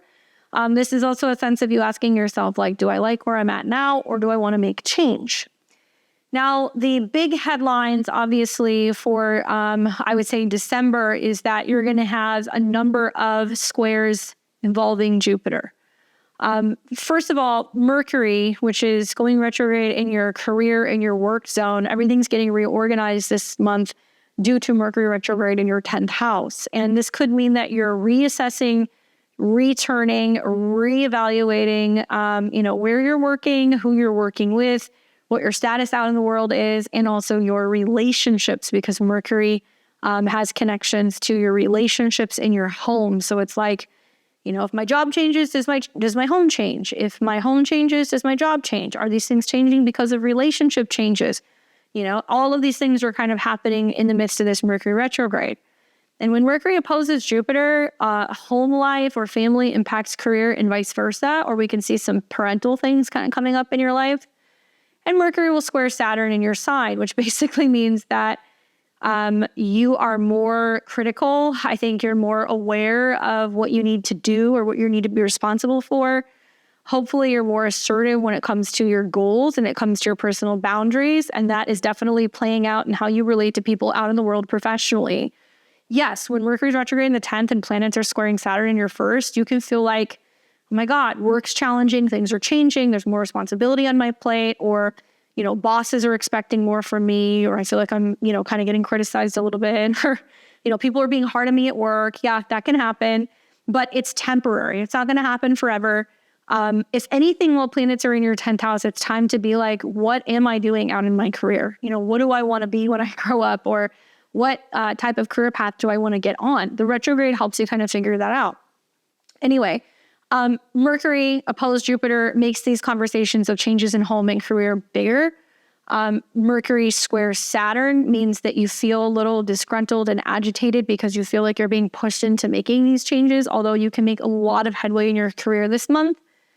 And then you're also going to see on the flip side, then Saturn and the Sun square. So this is where you're kind of like, I'm getting some criticism, or I'm getting some pushback, or I've got a boss or a parent that's just really on my case. And we will see the second Jupiter-Saturn square, where your traditional ruler is squaring Saturn. And this happened back in August of this year. So Saturn wants to restrict. It wants us to be mature. It wants us to take our time, to be patient. And I think you've got a lot of patience with Saturn direct in your in your 1st. I think that there is a sense of you knowing your boundaries better and like knowing what your non-negotiables are. And you're a little bit more critical than usual. And Saturn in a square with Jupiter means that you've been kind of either pumping the brakes, pacing yourself, really thinking things through before you make a big change when it comes to your career or your home. So That's still kind of hanging out in December. There is this sense of being like, well, if you do move, you're not totally satisfied with where you're at, or, you're deciding to still wait a little bit longer before you make a change in regards to your home or your family situation. So the oppositions to Jupiter and the squares to Saturn are definitely, you're feeling it both ways. You will see at some point this month that, early in the month, Neptune will go direct, and that is your traditional, your modern day ruler. So having Jupiter retrograde is like, I'm slowing down and rethinking my home or my family, but having Neptune go direct means that you're like, well, I can't really use logic. I'm using my intuition or what my gut's telling me or what my dreams are telling me or what's coming up for me intuitively in dreams or in meditation. So you're kind of like leaning more with, Saturn and Neptune being in Pisces, like intuitively, what do you feel like is best for you? And like listening to that guidance, if you're going to make changes on the career front or on the home front, that may be the only clarity you have, right? Learning to trust your intuition. All right. So let's start off at the beginning of the month, with the ingresses on the 6th of the month. Venus goes into Aquarius. So Venus, love and money, goddess, goes into the 12th house of hidden, subconscious, spiritual, behind the scenes. Great for spiritual rituals, for giving to those in need, to helping the collective, to feeling very inspired and working on something behind the scenes. Long distance relationships, taboo kind of connections, hidden affairs and romance can definitely happen with Venus in the 12th house. And Venus will come into conjunction with Pluto. So it's powerful transformations of love and your belief system that are kind of happening behind the scenes. Could be some foreign love, definitely with Venus in the 12th house, some really powerful, intense, sensual things happening that's kind of hidden. And then on the 21st of the month, you're going to see the sun enter Capricorn. So the sun is going to go into your 11th house. It'll spend the first 3 weeks in your 10th house, where it's highlighting your career, reputation, and your professional life, making a lot of headway there, getting a lot of stuff done. And then it goes into the 11th house of socializing, focusing on your goals, focusing on your networks, and also your friendships. Now, you're going to see on the 7th of the month, Neptune goes direct. So that's where I said your traditional ruler is still retrograde, but your modern day ruler, Neptune, goes direct. So you're leaning a little bit more on your intuition. Neptune, when it's retrograde, is even more confusing. I think we feel like there's this internal stirring. We're kind of lost. We don't know what we want. We're afraid. We're confused. And then Neptune goes direct. And for me, it's always been like this awareness that's like, oh my God, like I'm sabotaging this area of my life, like I'm not the one who's taking responsibility and I should be. And so there can be like this moment of clarity when Saturn goes, direct with Neptune going direct. And suddenly you're like, okay, nobody's going to come and save me. I have to do it myself, or I have to get real, or I have to get clear. I've seen this go for people in the first house and they're suddenly like, I need to get sober, or I need to go back to church, or I need to start meditating. Like there's going to be something that's very sobering about Saturn and Neptune being direct in your first house. And it's trying to kind of get you to get the hang of having clarity and being very much in tune with what's best for you. Then you're going to see on the 15th of the month, Mercury will go direct. So Mercury will spend all of December going through your career and work zone. But obviously, Mercury having been retrograde, it's like maybe you feel like there's more communication issues at work. Maybe there's been some delays with going back to work. Maybe you are changing jobs. Maybe you're thinking about, going in a different career direction altogether. So regardless of what happens, it makes me feel like at least things start to kind of calm down a little bit when Mercury goes direct, and like whatever reassessment you've been doing about your career or your status out in the world, suddenly it's more clear what direction you're going in. The only problem is that similar to the pre-shadow before the retrograde that we had in November, Mercury went through a wide obstacle course of things that it had to kind of deal with. So that's what takes me back to what I was saying to you, where I'm like, Mercury squares Saturn, you might be not totally pleased with work. Mercury opposed Jupiter. There's some big back and forth between home and career. And as Mercury was getting ready to turn retrograde, it was squaring Neptune. So there's this sense of being like, I don't know where things are going. Things are changing and I don't know how and I don't know where or when.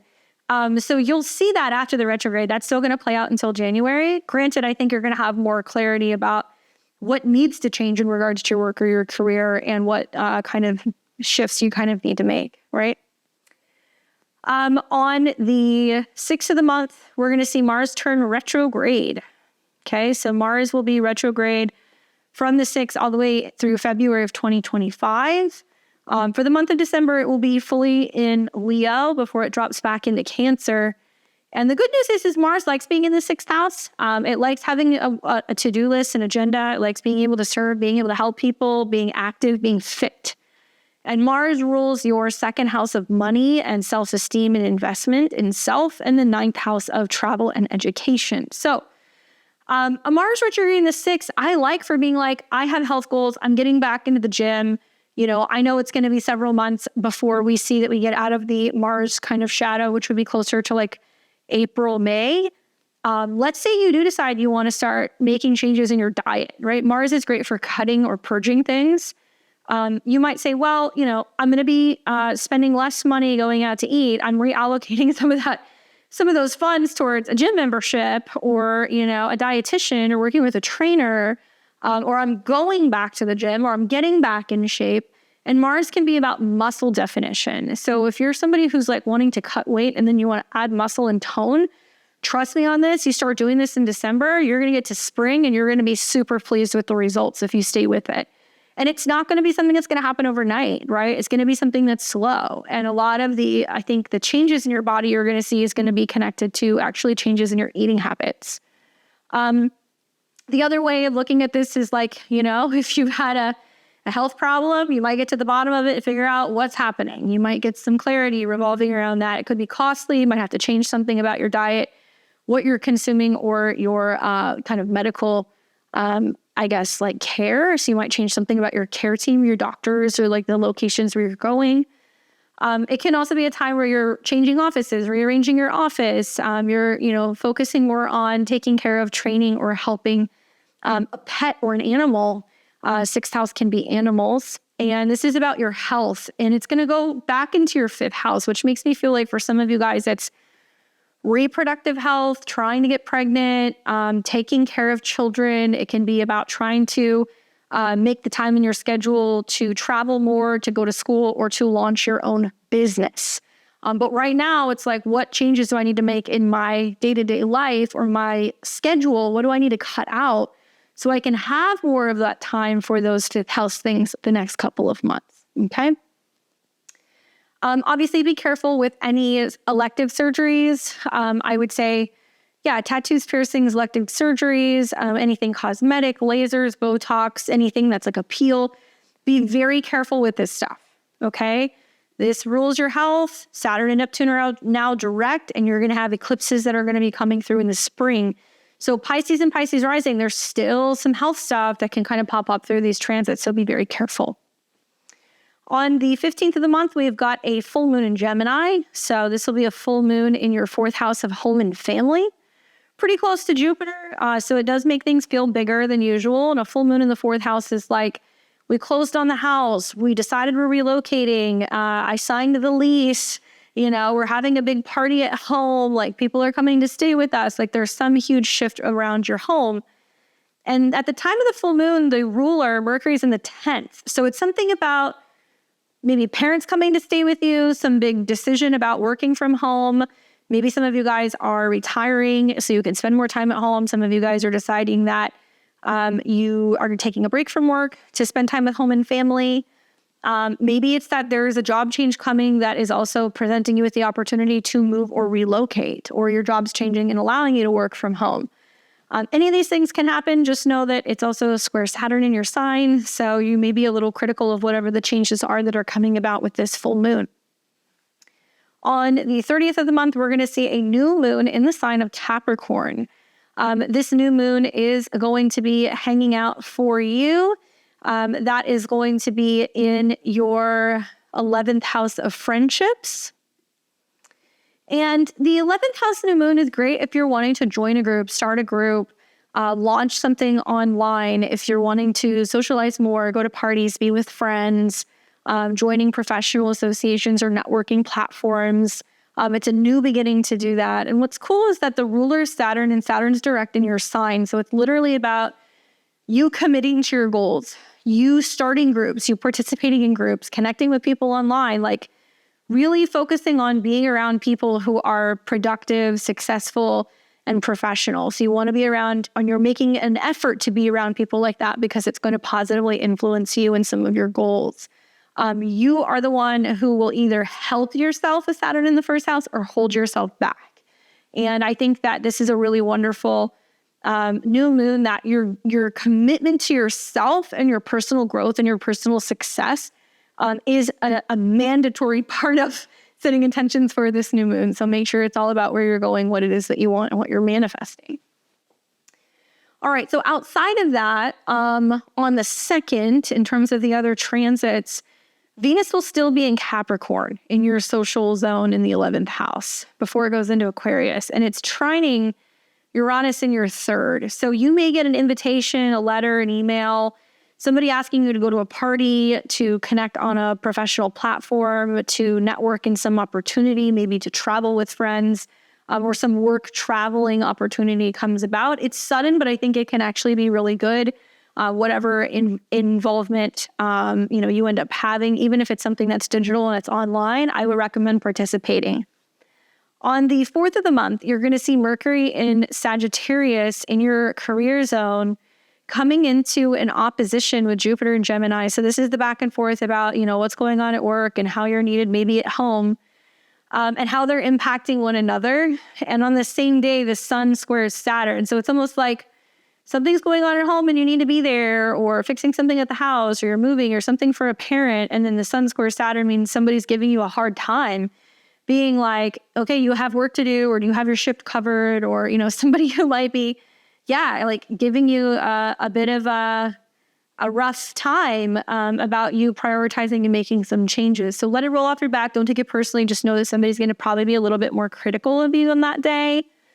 On the 5th of the month, you're going to have the Mercury cazimi. So this is about some big announcement, unexpected announcement at work.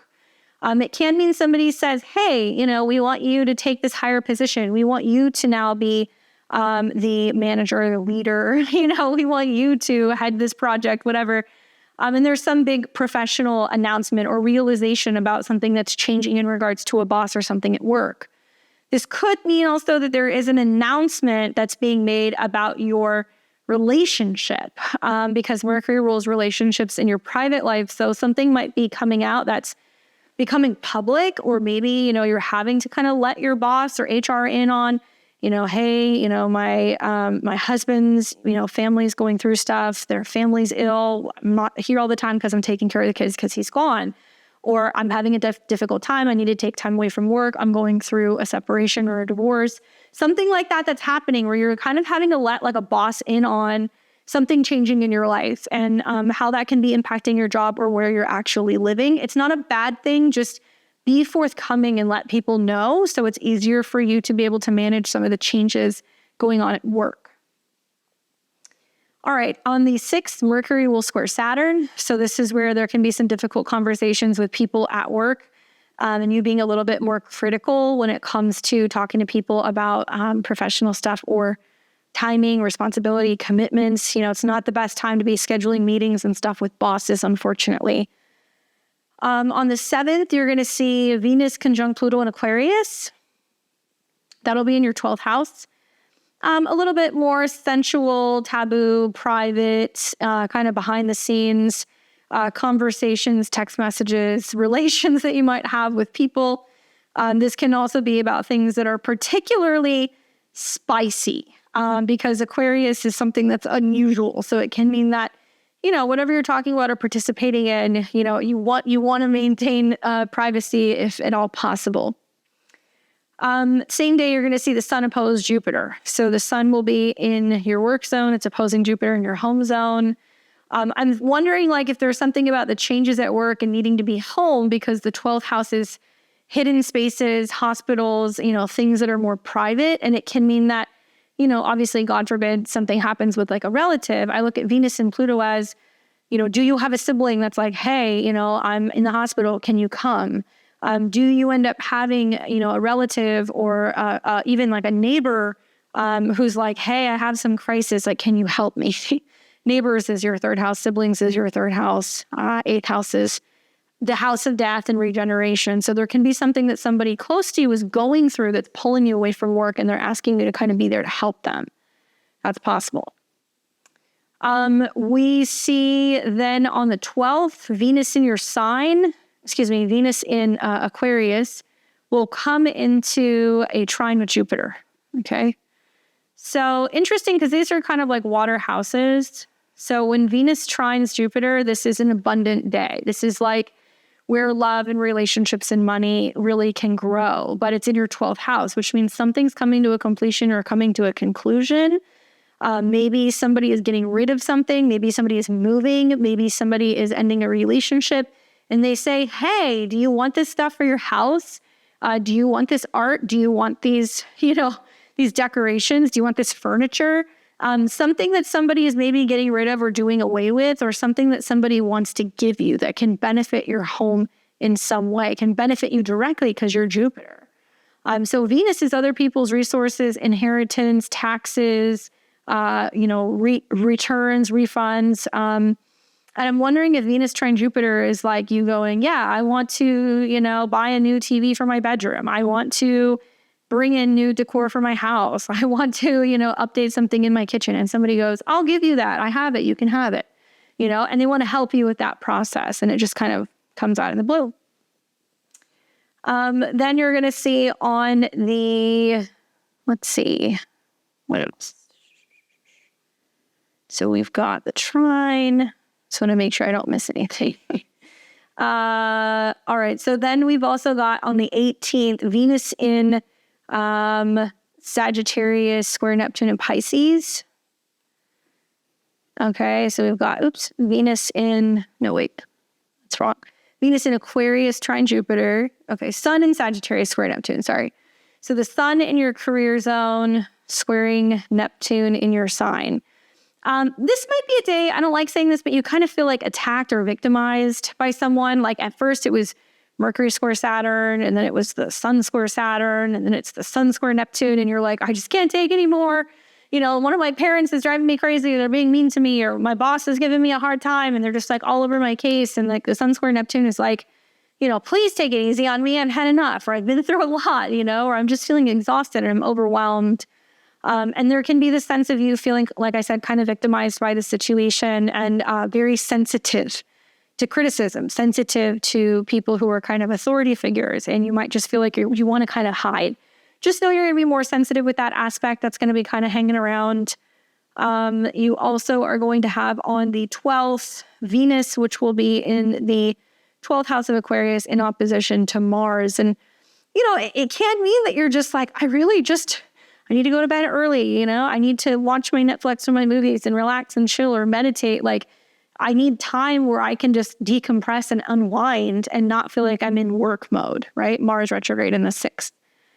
Venus in the 12th is great for like hotels, spas, soaking baths, massages, going to a temple, going to church, going to a healing space. So I would say, like, if you're feeling just like you're getting it from all angles and you're trying to kind of like rest and recuperate, 12th house is really good. I would actually recommend with this placement, I would recommend sound healing, like going to like a sound bath meditation, right? Or working with a sound healer, or working with a Reiki healer, something that's going to be frequency based, something that's going to be energy based, something that's going to be sound based, because that's all the element of air, right? With Aquarius in your 12th.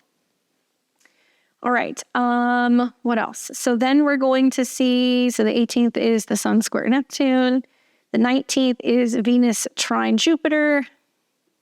Okay. Big love, money, change, home stuff. And then on the 24th, we're going to see Jupiter square Saturn. Okay. So this is kind of funky because you're Jupiter. So reevaluating the changes in the home front, in the family, and the fact that it's squaring Saturn makes me feel like you're like not pleased. So it might mean a family member's going back and forth with whether or not they're going to move in with you or if they're going to find their own space. And that's like agitating to you. There is a delay in you moving or relocating, and that's annoying to you because you're like, I have a time, an agenda, and a schedule. Saturn in the first house is like, I have things I want to get done. And you're feeling like it's not happening quick enough.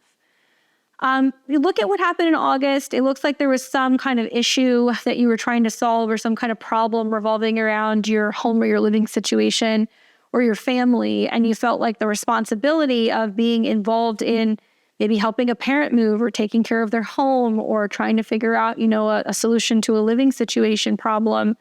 That's coming back again. And the interesting thing is Saturn actually limits Jupiter. So Saturn in your first house means that you're learning to be more kind of mature, committed, stern. Maybe you're tapping more into what your gut is telling you rather than just fleeing or relocating or running away, like something like that's happening where you're more cautious before you make a big change. Regardless, trying to move under these circumstances doesn't go well. Trying to buy a property under these circumstances doesn't go well. And trying to, push along a home matter or a renovation or an expansion or anything like that, you're just going to get delayed a little bit. So I would just say, let it roll. You'll figure it out after the retrograde, and you'll be able to, pretty much February on, be able to kind of see, something expanding in this area of your life as Jupiter starts to move out of the square with Saturn. And Jupiter will be direct too, so that's going to help. Then we're going to see on the 26th of the month, Mercury in Sag in your career zone opposes Jupiter again. So there's once again this back and forth ping pong all month long about work, home. And Mercury comes into a square with Saturn again. It's almost like you're learning to tell some people at work to just fuck off. It's just leave me alone, don't micromanage me, let me handle it. And then you're learning to tell some people at home, like roommates, partners, family, I've got too much on my plate right now. I can't deal with what I'm dealing with and deal with what you need as well. You're issuing boundaries basically in both departments of your life. So there can be this sense of feeling like you kind of have to keep your hands out and you're kind of, telling people take a step back. I would just say, just take a breath. You will be fine. Focus on what's going to be best for you, your body, your needs. And a lot of those are the Pisces who are feeling a lot of pressure. I love you guys, but if you're feeling a lot of pressure, it's because you're indecisive and you're not making change. Okay, because when planet squares Saturn, it's saying to you, okay, step up, make a decision. What do you want to do work-wise? What are you taking responsibility for? If you're not liking the pressure, is it because you're self-sabotaging and you're not making decisions and committing to them? Equally the same thing with the fourth house. If you're kind of feeling like you're not crazy about some of the changes happening, well, are you playing a decisive, definitive role and saying, I want to live here, or this is how I want the house, or this is what I want to do? And if not, then it's encouraging you to be more direct and more clear about what you need. And you'll work that out all month long. So don't worry. And then on the 27th of the month, you're going to see Venus in Aquarius in your 12th, square Uranus in your 3rd. This, to me, seems more like mental stress, where there's some concerns in mental stress revolving around how to have conversations with certain people. There's something that's weighing heavily on your mind and you're I don't want to have that conversation. I don't want to rock the boat. Maybe you have a dream or a vision or something that comes up for you intuitively that prompts you to want to read, study, or research or learn about something. Maybe your, tarot card readings or your I Ching readings, or maybe your any form of divination you're doing is giving you some kind of insight, so you're more so better prepared for the unexpected. But this to me seems more like it's about your intuition more than anything else. But yeah, squares from the 12th house to the 3rd house does mean that things can suddenly abruptly end or change, or there is some kind of tension, and then it sparks some, Uranus in the 3rd house, mental stress, difficulty communicating, issues with, connecting with people, issues with traveling. You're going to get a lot further with divination, meditation, and reflection if there's any tension, because it's going to diffuse some of that and keep it from kind of piling up. Okay? So with that being said, that is the month at a glance. Obviously, it's a little colorful for all of the mutable signs, but those squares to Saturn in your first house means that you're in charge. Okay? You're in charge, so you're going to decide how this is going to go. Card that I got for you is the Empress. Very interesting. Mothers, motherhood, women, older aunts, sisters, siblings, how you're taking care of yourself. Are you putting yourself first? Are you prioritizing yourself? Are you focusing on growth, abundance, life, and beauty? That's what it wants you to do. I can't help but notice that your 4th house ruler is retrograde. Jupiter's retrograde in your 4th house. I mean, something about some back and forth between your house and another person's house, or your home and your mom's home, or, your family versus, your partner's family and their living situation. Something is going on where there's some rearranging. And this is all about, what are you growing? What are you giving birth to? What are you focusing on? Where is there going to be some kind of life and beauty and abundance? Certainly, once the Saturn-Jupiter square is over, maybe some of you guys have been more cautious with moving or relocating, buying a property, or anything like that. Maybe you're being more conservative and you're saying, actually, instead of buying something, we're going to renovate. Or maybe you're consolidating. Maybe, you're selling your home and moving in with a relative, or having a relative move in with you, or you're buying property with another family member. Something like that can be going on. And I feel like this is about you going like, I have to do what's best for me, for my money, my resources, my abundance.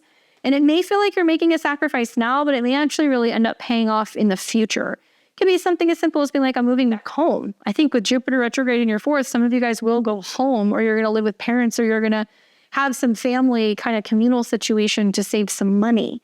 Even if it's not for you, it could be for another person, but it could benefit you, right?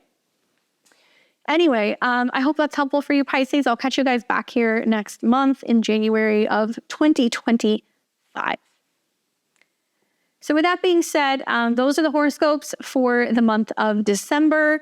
I hope it's a great month for you guys. I'm wishing you a happy holiday season, regardless of what you guys celebrate. Happy holidays to everyone. I'm wishing you a happy new year.